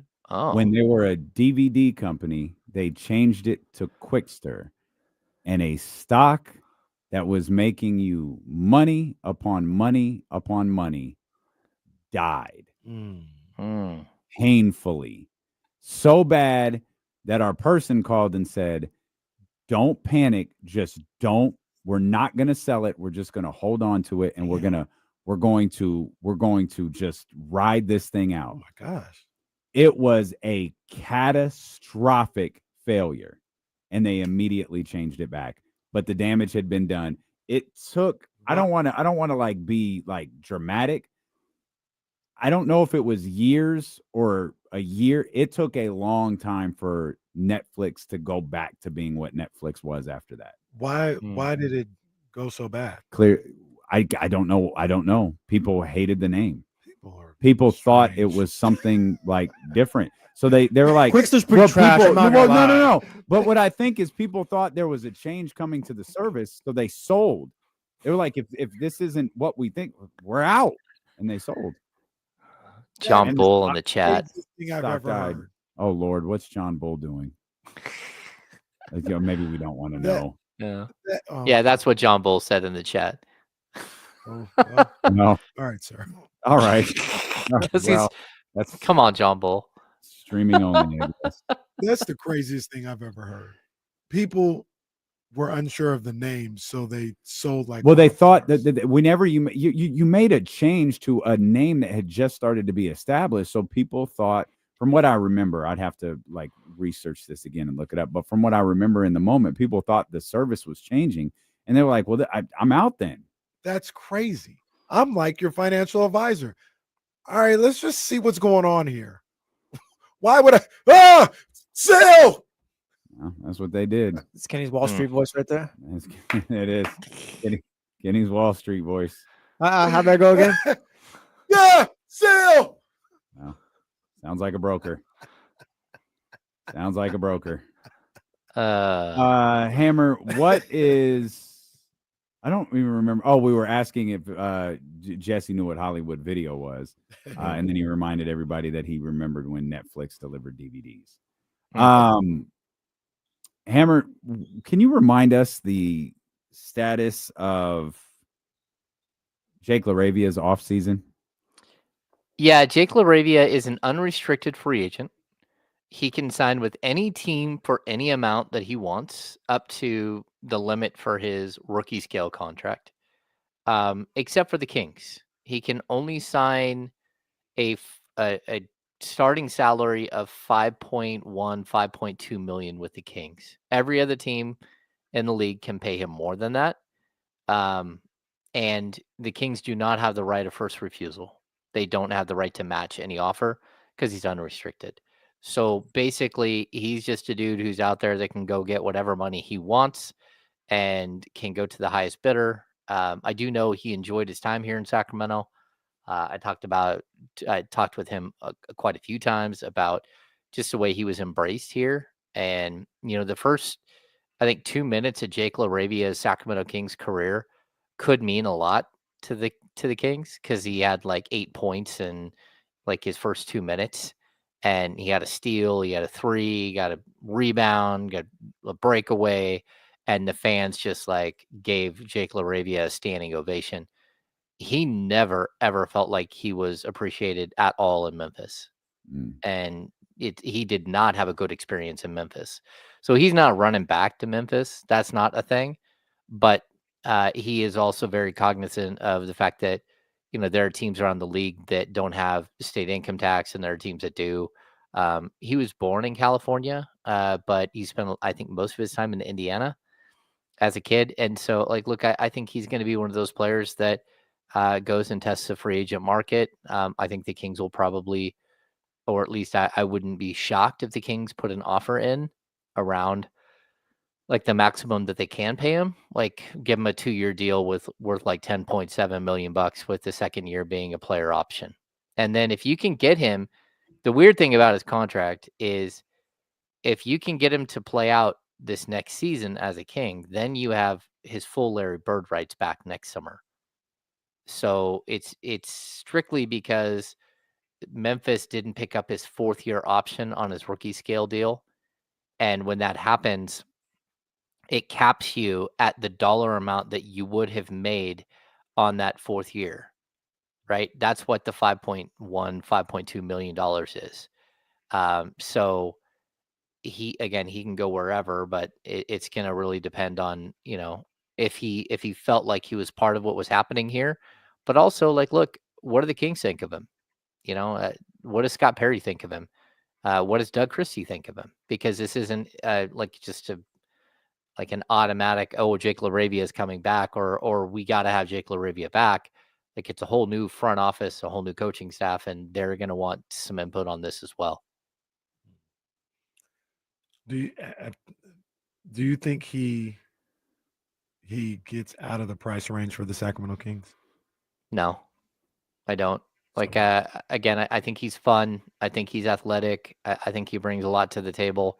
But I also look at his injury history and just the fact that he kind of spun his tires in Memphis. And even though he was having a really good season on a playoff team, they traded him mid-season for a second-round pick, which, again, they were limited in their ability to retain him, but they bailed on that limited opportunity to retain him. And, I mean, he was playing really well for Memphis when they let him go. They also had a bunch of players they wanted to give more time to, but still, I think that's one of those deals where, he's probably going to get, I would guess like there would be a 3-year, $12 million offer on the table for him, or a 2-year 10. Like, I don't think he's going to get a lot more than that. He might even have to play for the league minimum for a year. And if that's the case, you would have a much better shot at retaining him in Sacramento, because if he comes back even for the year at a minimum, that would give him his Larry Bird rights back. And then there's always an opportunity for your team to go over the cap to sign you back. Okay. That's the breakdown we needed. Now, I need a breakdown of why the California Classic is back at the Chase Center, and why aren't the Sacramento Kings a part of it? Yeah, it's kind of an interesting situation. So, we saw it this morning. The Golden State Warriors came out with like the schedule, right, for who's going to be there, and the Kings aren't on it.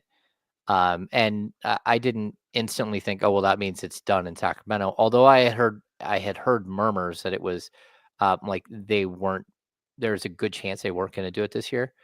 But like, look, the Kings don't have any young players. I know that sounds kind of strange, but they don't. You're not going to send Keon Ellis out there. You're not going to send Keegan Murray. You might send Devin Carter, but then again, Devin Carter's got a history of shoulder injuries, and you might not want to throw him out there. Maybe Las Vegas Summer League works for him. From what I've heard, though, it just came down to the Warriors, the NBA, the Kings, the Warriors. They all kind of had a conversation and said, hey, we don't need it in two places. the Warriors had already progressed pretty far and like, hey, we're going to do this thing. And they'd already had a bunch of confirmations on teams that were going to be there. And the Kings just felt like, okay, we just don't need it this year. We don't have enough young players. We don't have a first-round draft pick. They do have a second-round draft pick in this year's draft, but, we don't even know if they'll take that. And so for them, again, you even bring up Jake LaRavia. Like, you don't even have a 23-year-old Jake LaRavia to throw on that team. So it would be like Isaac Jones and maybe Isaiah Crawford. That would be your summer league team, and then try to build out a squad from there. The Kings are still going to have a Las Vegas summer league team. But from what I know, the intention is for the Cal Classic to be in San Francisco this year, and next year for the Cal Classic to be back in Sacramento, and the Kings to field a team for that. They just didn't feel like they had the I don't know, not just the pieces in place, but also they're undergoing a massive restructuring of their front office because they brought in a whole new front office, and it was just one thing that they just didn't need to dive into and really, put all of their eggs into here in the summer. They've got to figure out ways to get this team better right now, and having a new GM step in and say, okay, how do I manage this whole mess here? It just wasn't in the cards. I know one of the things we do is we talk about how irritated we get with the Warriors. I promise you this isn't that. But the Warriors looking to start their own California Classic or take over the reins of the California Classic and saying, hey, we're pretty far along and we're going to do this thing. And then to half-ass it by not allowing the public to be there on one of the days is ridiculous. That's ridiculous. Yeah, that stood out to me, James, your verbiage of that. Like, did the Warriors just do this on their own? No. Okay, so I think there was a point where the Kings and Warriors discussed it and decided that they were going to go back and forth, right? That Which one is season, stupid. It's absolutely idiotic. It was. But then the 1 year that we're talking about, so last year they had their doors open the whole time, but the year that you're talking about where they didn't allow fans in the one day, it was coming off the pandemic, number one. Number two, they won the championship. And so basically they decided to take this thing on and not thinking that they were going to be a championship team. And then they kept playing and playing and playing and playing. And then the guys who have to do all the groundwork on PR and media relations staff and all that stuff, they got stuck with the Warriors making it all the way to mid-June playing basketball still. And then you had the draft, and then you had free agency. And then, oh, by the way, here's another. So not only did you just work like 9 months straight, but we're going to need you to do these other things, like an entire basketball tournament. And it became like overwhelming for their staff. So that year was a mess for sure. But even last year where they did like the split squad thing where the Kings sent a team down to San Francisco and they had a team here and the Warriors, had one team, that was weird. It just none of it made any sense. They need to get on the same page and work one specific thing and realize that summer league basketball in Sacramento fits a lot better than it does in San Francisco. Like the turnout is better. The pricing is better. It's more family friendly. And I think even people in the Bay Area will drive up for a California Classic where people here are like, yeah, I don't think I'm going to go sit in the city and figure out parking and all that stuff to go to a game. So James, I remember what you talking. I'm talking. I didn't know this until Damian showed me Sean's tweet from earlier today. I'm talking about this year. They're closing the doors on the third day. Oh, well. I mean, I guess everybody missed that part. That's ridiculous. James. Tell the Golden State. Tell it like it is. This is stupid. Oh yeah, I mean, like, look, this should have been a Kings thing forever. Like, I don't know why. That's it right there. Yeah. But it should have been a Kings thing, and then we went through a global pandemic. Like, it wasn't just like super easy. Like, hey, we're doing this thing. It's like, it's expensive to do. It's not just, and we talked about this earlier, it's not just like opening your doors and allowing a bunch of fans in. like you got to bring in a full staff. You got to have all your security, all your concessions, all that You're stuff. an NBA franchise. You can afford it. No, I get that. I get that. But it's an NBA franchise that does a lot of other things, like concerts and everything else. And the other thing that kills me about the event, it's always because of where the draft is and when free agency starts, it's always right around like the 4th of July. And it's too much going on at one time. So, yeah, I don't know. Like all I know is they intend to try to get it back together next year. And the Kings are still going to Vegas. They're still going to have their summer league in Vegas. I don't care. I'm not. We've been trying that. I'm not. We're not even putting that out there this year. We've been trying for 5 damn years to go to Las Vegas. I'm not even trying this year. No. I'm taking the 4th of July off. Y'all leave me alone. Well, what's a Friday? The weekend. Oh, all right. I'll be on the water. I got to be honest. I'll be in West Sacramento that weekend. I'll tell you that. Who's that again? The Giants? Yeah, Vamos Gigantes. Wow, rooting against Sacramento. They lost again. Why do you hate Sacramento so much? I love Sacramento. You're not fooling everybody with that Kings hat. We know what time it is. Like, you got I had the hat. You got your Marbury jersey for tomorrow, or what are we wearing tomorrow? No, I don't know. I don't know what I'm wearing tomorrow. I don't know. We already established this that Kenny is a Sac athletic supporter. I am an athletic supporter. Sac athletic supporter. That is tough. Yeah. We're just walking around referring to ourselves as an athletic supporter. Yeah. All right, man. James' sophomoric attempt at a joke too. That was pretty good. Yeah. That's a good one. Of course, James is the most childish one here. James, we're trying to do a professional radio show. Can you grow up? I don't know how you guys work over there on the Insiders, but this is a serious sports show.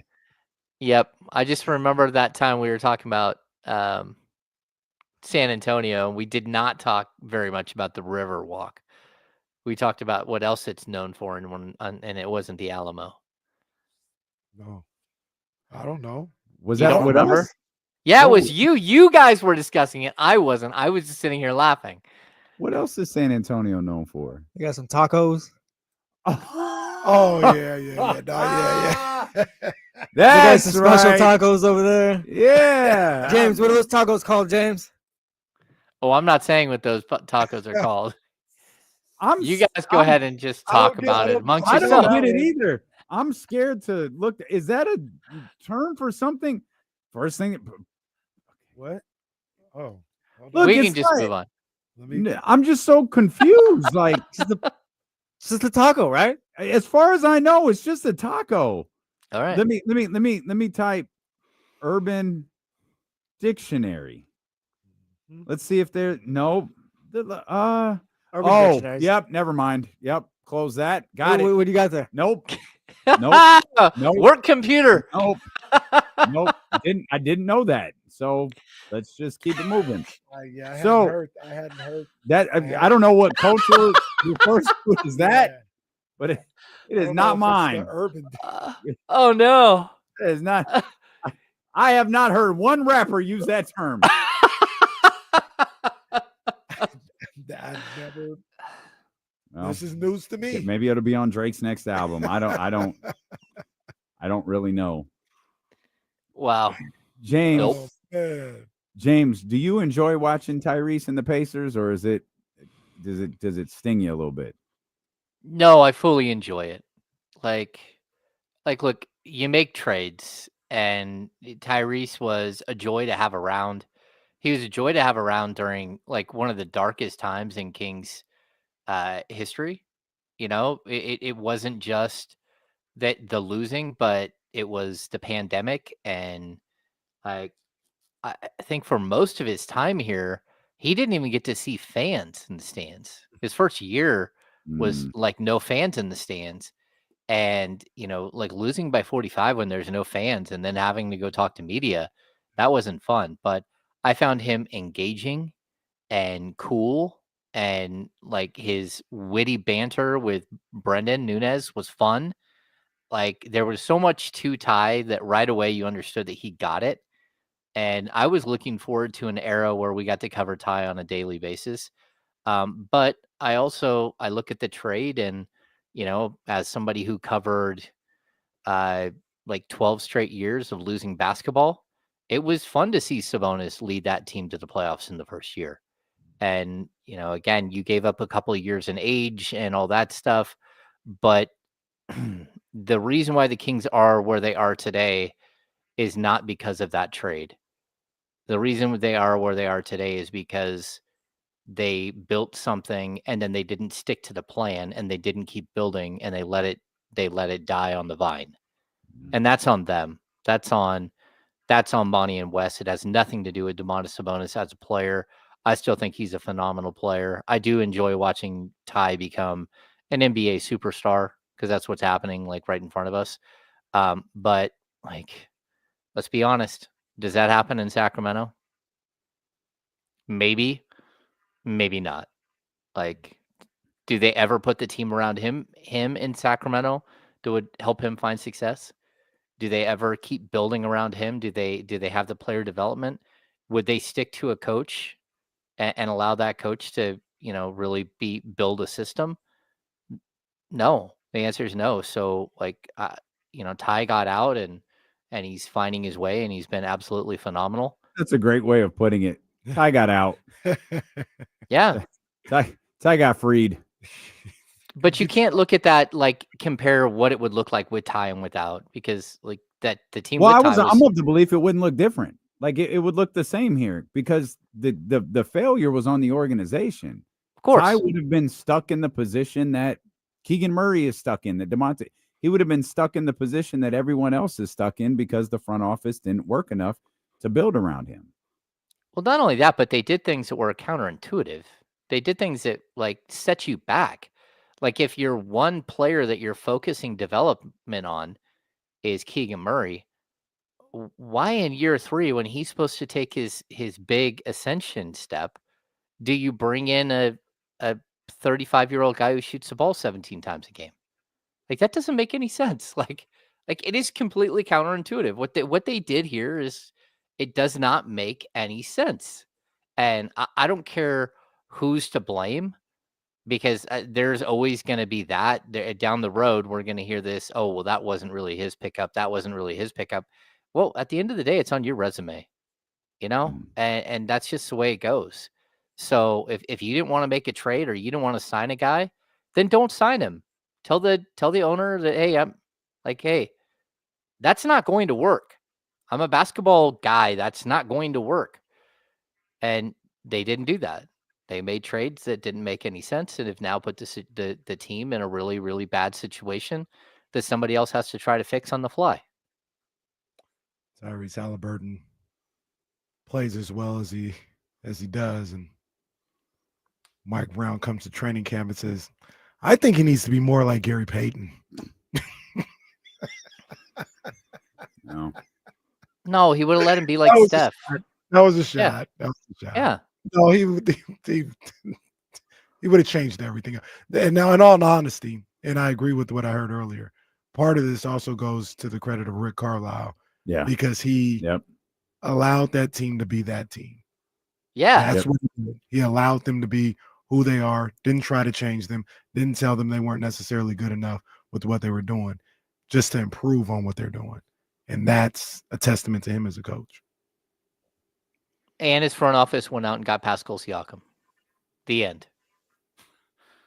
Well, I wasn't sure that lineup was going to work, but they were patient with Mathurin as well. They re-signed Miles Turner. Like they did a handful of things. They went and got Aaron Nesmith. They did a handful of things that, you felt like you had the steak. You just put some seasoning on it that set that joint off. Maybe it was a Cajun ribeye. Who knows? Could be an NBA champion here pretty soon. Great stuff as always, James. We'll be tapped in with you and Jesse while Kyle Matson is on vacation beginning at 10 a.m. tomorrow. Hope you are too. We're headed over to 102.5. We'll see you over there for those who want to join us. If not, again, we'll see you tomorrow at 10 a.m. with the Insiders on Sacramento Sports Leader, ESPN 1320. Vamos, look who's talking. Man, no love for your boy Ant. No, it's not going to happen for Ant. It's not going to happen. Not this year. No. Nope. No. Change your name to Saran because it's a wrap. So that's the game that's on right now, right? Yeah, OKC. That's tonight. Yeah. Yeah, man, OKC's so good. I'm really intrigued to see what happens when the Pacers' high-powered offense goes up against that defense. I think Pacers- that series is great. Even if New York comes back, I think that series will be great too. Yeah. No, I agree. Yeah, I it's fun. think the Pacers got more to handle OKC the way that they're built than New York does, but I still think they'll be great series. Yep. But did you guys get on a John Travolta kick? Yeah, it got we went over the 3 Look Who's Talking movies. Yeah. Who doesn't get on Okay. a John Travolta kick, by the And way? then Look Who's Talking. Look Who's Talking 2, which was TOO, yep. and Look Who's then Look Who's Talking Now. Yeah. The movie with the talking baby, correct? Yeah, it's Yeah, like this is a big fan. Talking Baby was the first. The third one 3 Men and a Baby. That was another one. it was a classic. Yep. What was the other one? Is it Little Woman? No, Curly Sue is what I'm thinking of. Curly Sue. Yep. Curly Sue was a good movie. Okay. All right. Sweet. We found Titanic, the $1.8 billion movie, and then found Avatar, which has $2 billion movies within its franchise. Oh, no, yep. strike that. $2 billion movies in its franchise. The second one came out, right? By the way, Oh, we yeah. talked I saw We that. talked about Scorsese, like James Cameron. Oof. Oh, James yeah. Cameron got to get a nod as one of the greatest directors of all. Like when you say that man doesn't miss, like that man does not work in quantity. Man, He works. No. you might be the richest. Man, goodness. Well, here's another one. If you want to go down a rabbit hole, look at all the movies that stem from Stephen King books. It's so many movies. You'll be like, I can't believe that. Like that was a Stephen King book. This, like Shawshank is a Stephen King book. Like there are Stand By Me, as from different seasons, like Cujo, It, Silver Bullet, Dolores Claiborne. What's the one with Kathy Bates where she's crazy and breaks? Misery. Mhm. Yep. Like there's so many Stephen King books. Yeah, The Shining, The Stand. Yeah, there are so many. There are 2 more Avatars on the way. Mm. One this year and then one in 2029. Listen to James Cameron's filmography. Piranha 2, I don't know what that is. The Terminator, Yep. Aliens, The Abyss, Terminator 2, True Lies, didn't know that. The Titanic, Abyss. Oof. and the 4 Avatar movies. And that's it. What? That's it. He only makes hits. That's it. Wow. This dude make bangers and just Wow. cuts. Yeah. I also did not know he was married to, shout out James Cameron, fellow Leo, August 16th. Okay. I did not know he was married to Linda Hamilton. Oh, yep. Mm-hmm. Well, He's been married- The Abyss is He incredible. has almost as many movies as wives. 1, 2, 3, 4, 5. He has 5 or he has 4 ex-wives. It appears he's married now to Susie, formerly Susie Amos. It appears he gave up at that point. well, they've been married for 25 years. Oh, good. Huh. He went 6 years, 4 years, 2 years, 2 years, now 25. He was just looking for love. Okay. That's all he's right. doing. Takes a All while. right. Respect. All right, guys, we got to go. We're messing around. We'll see you guys tomorrow.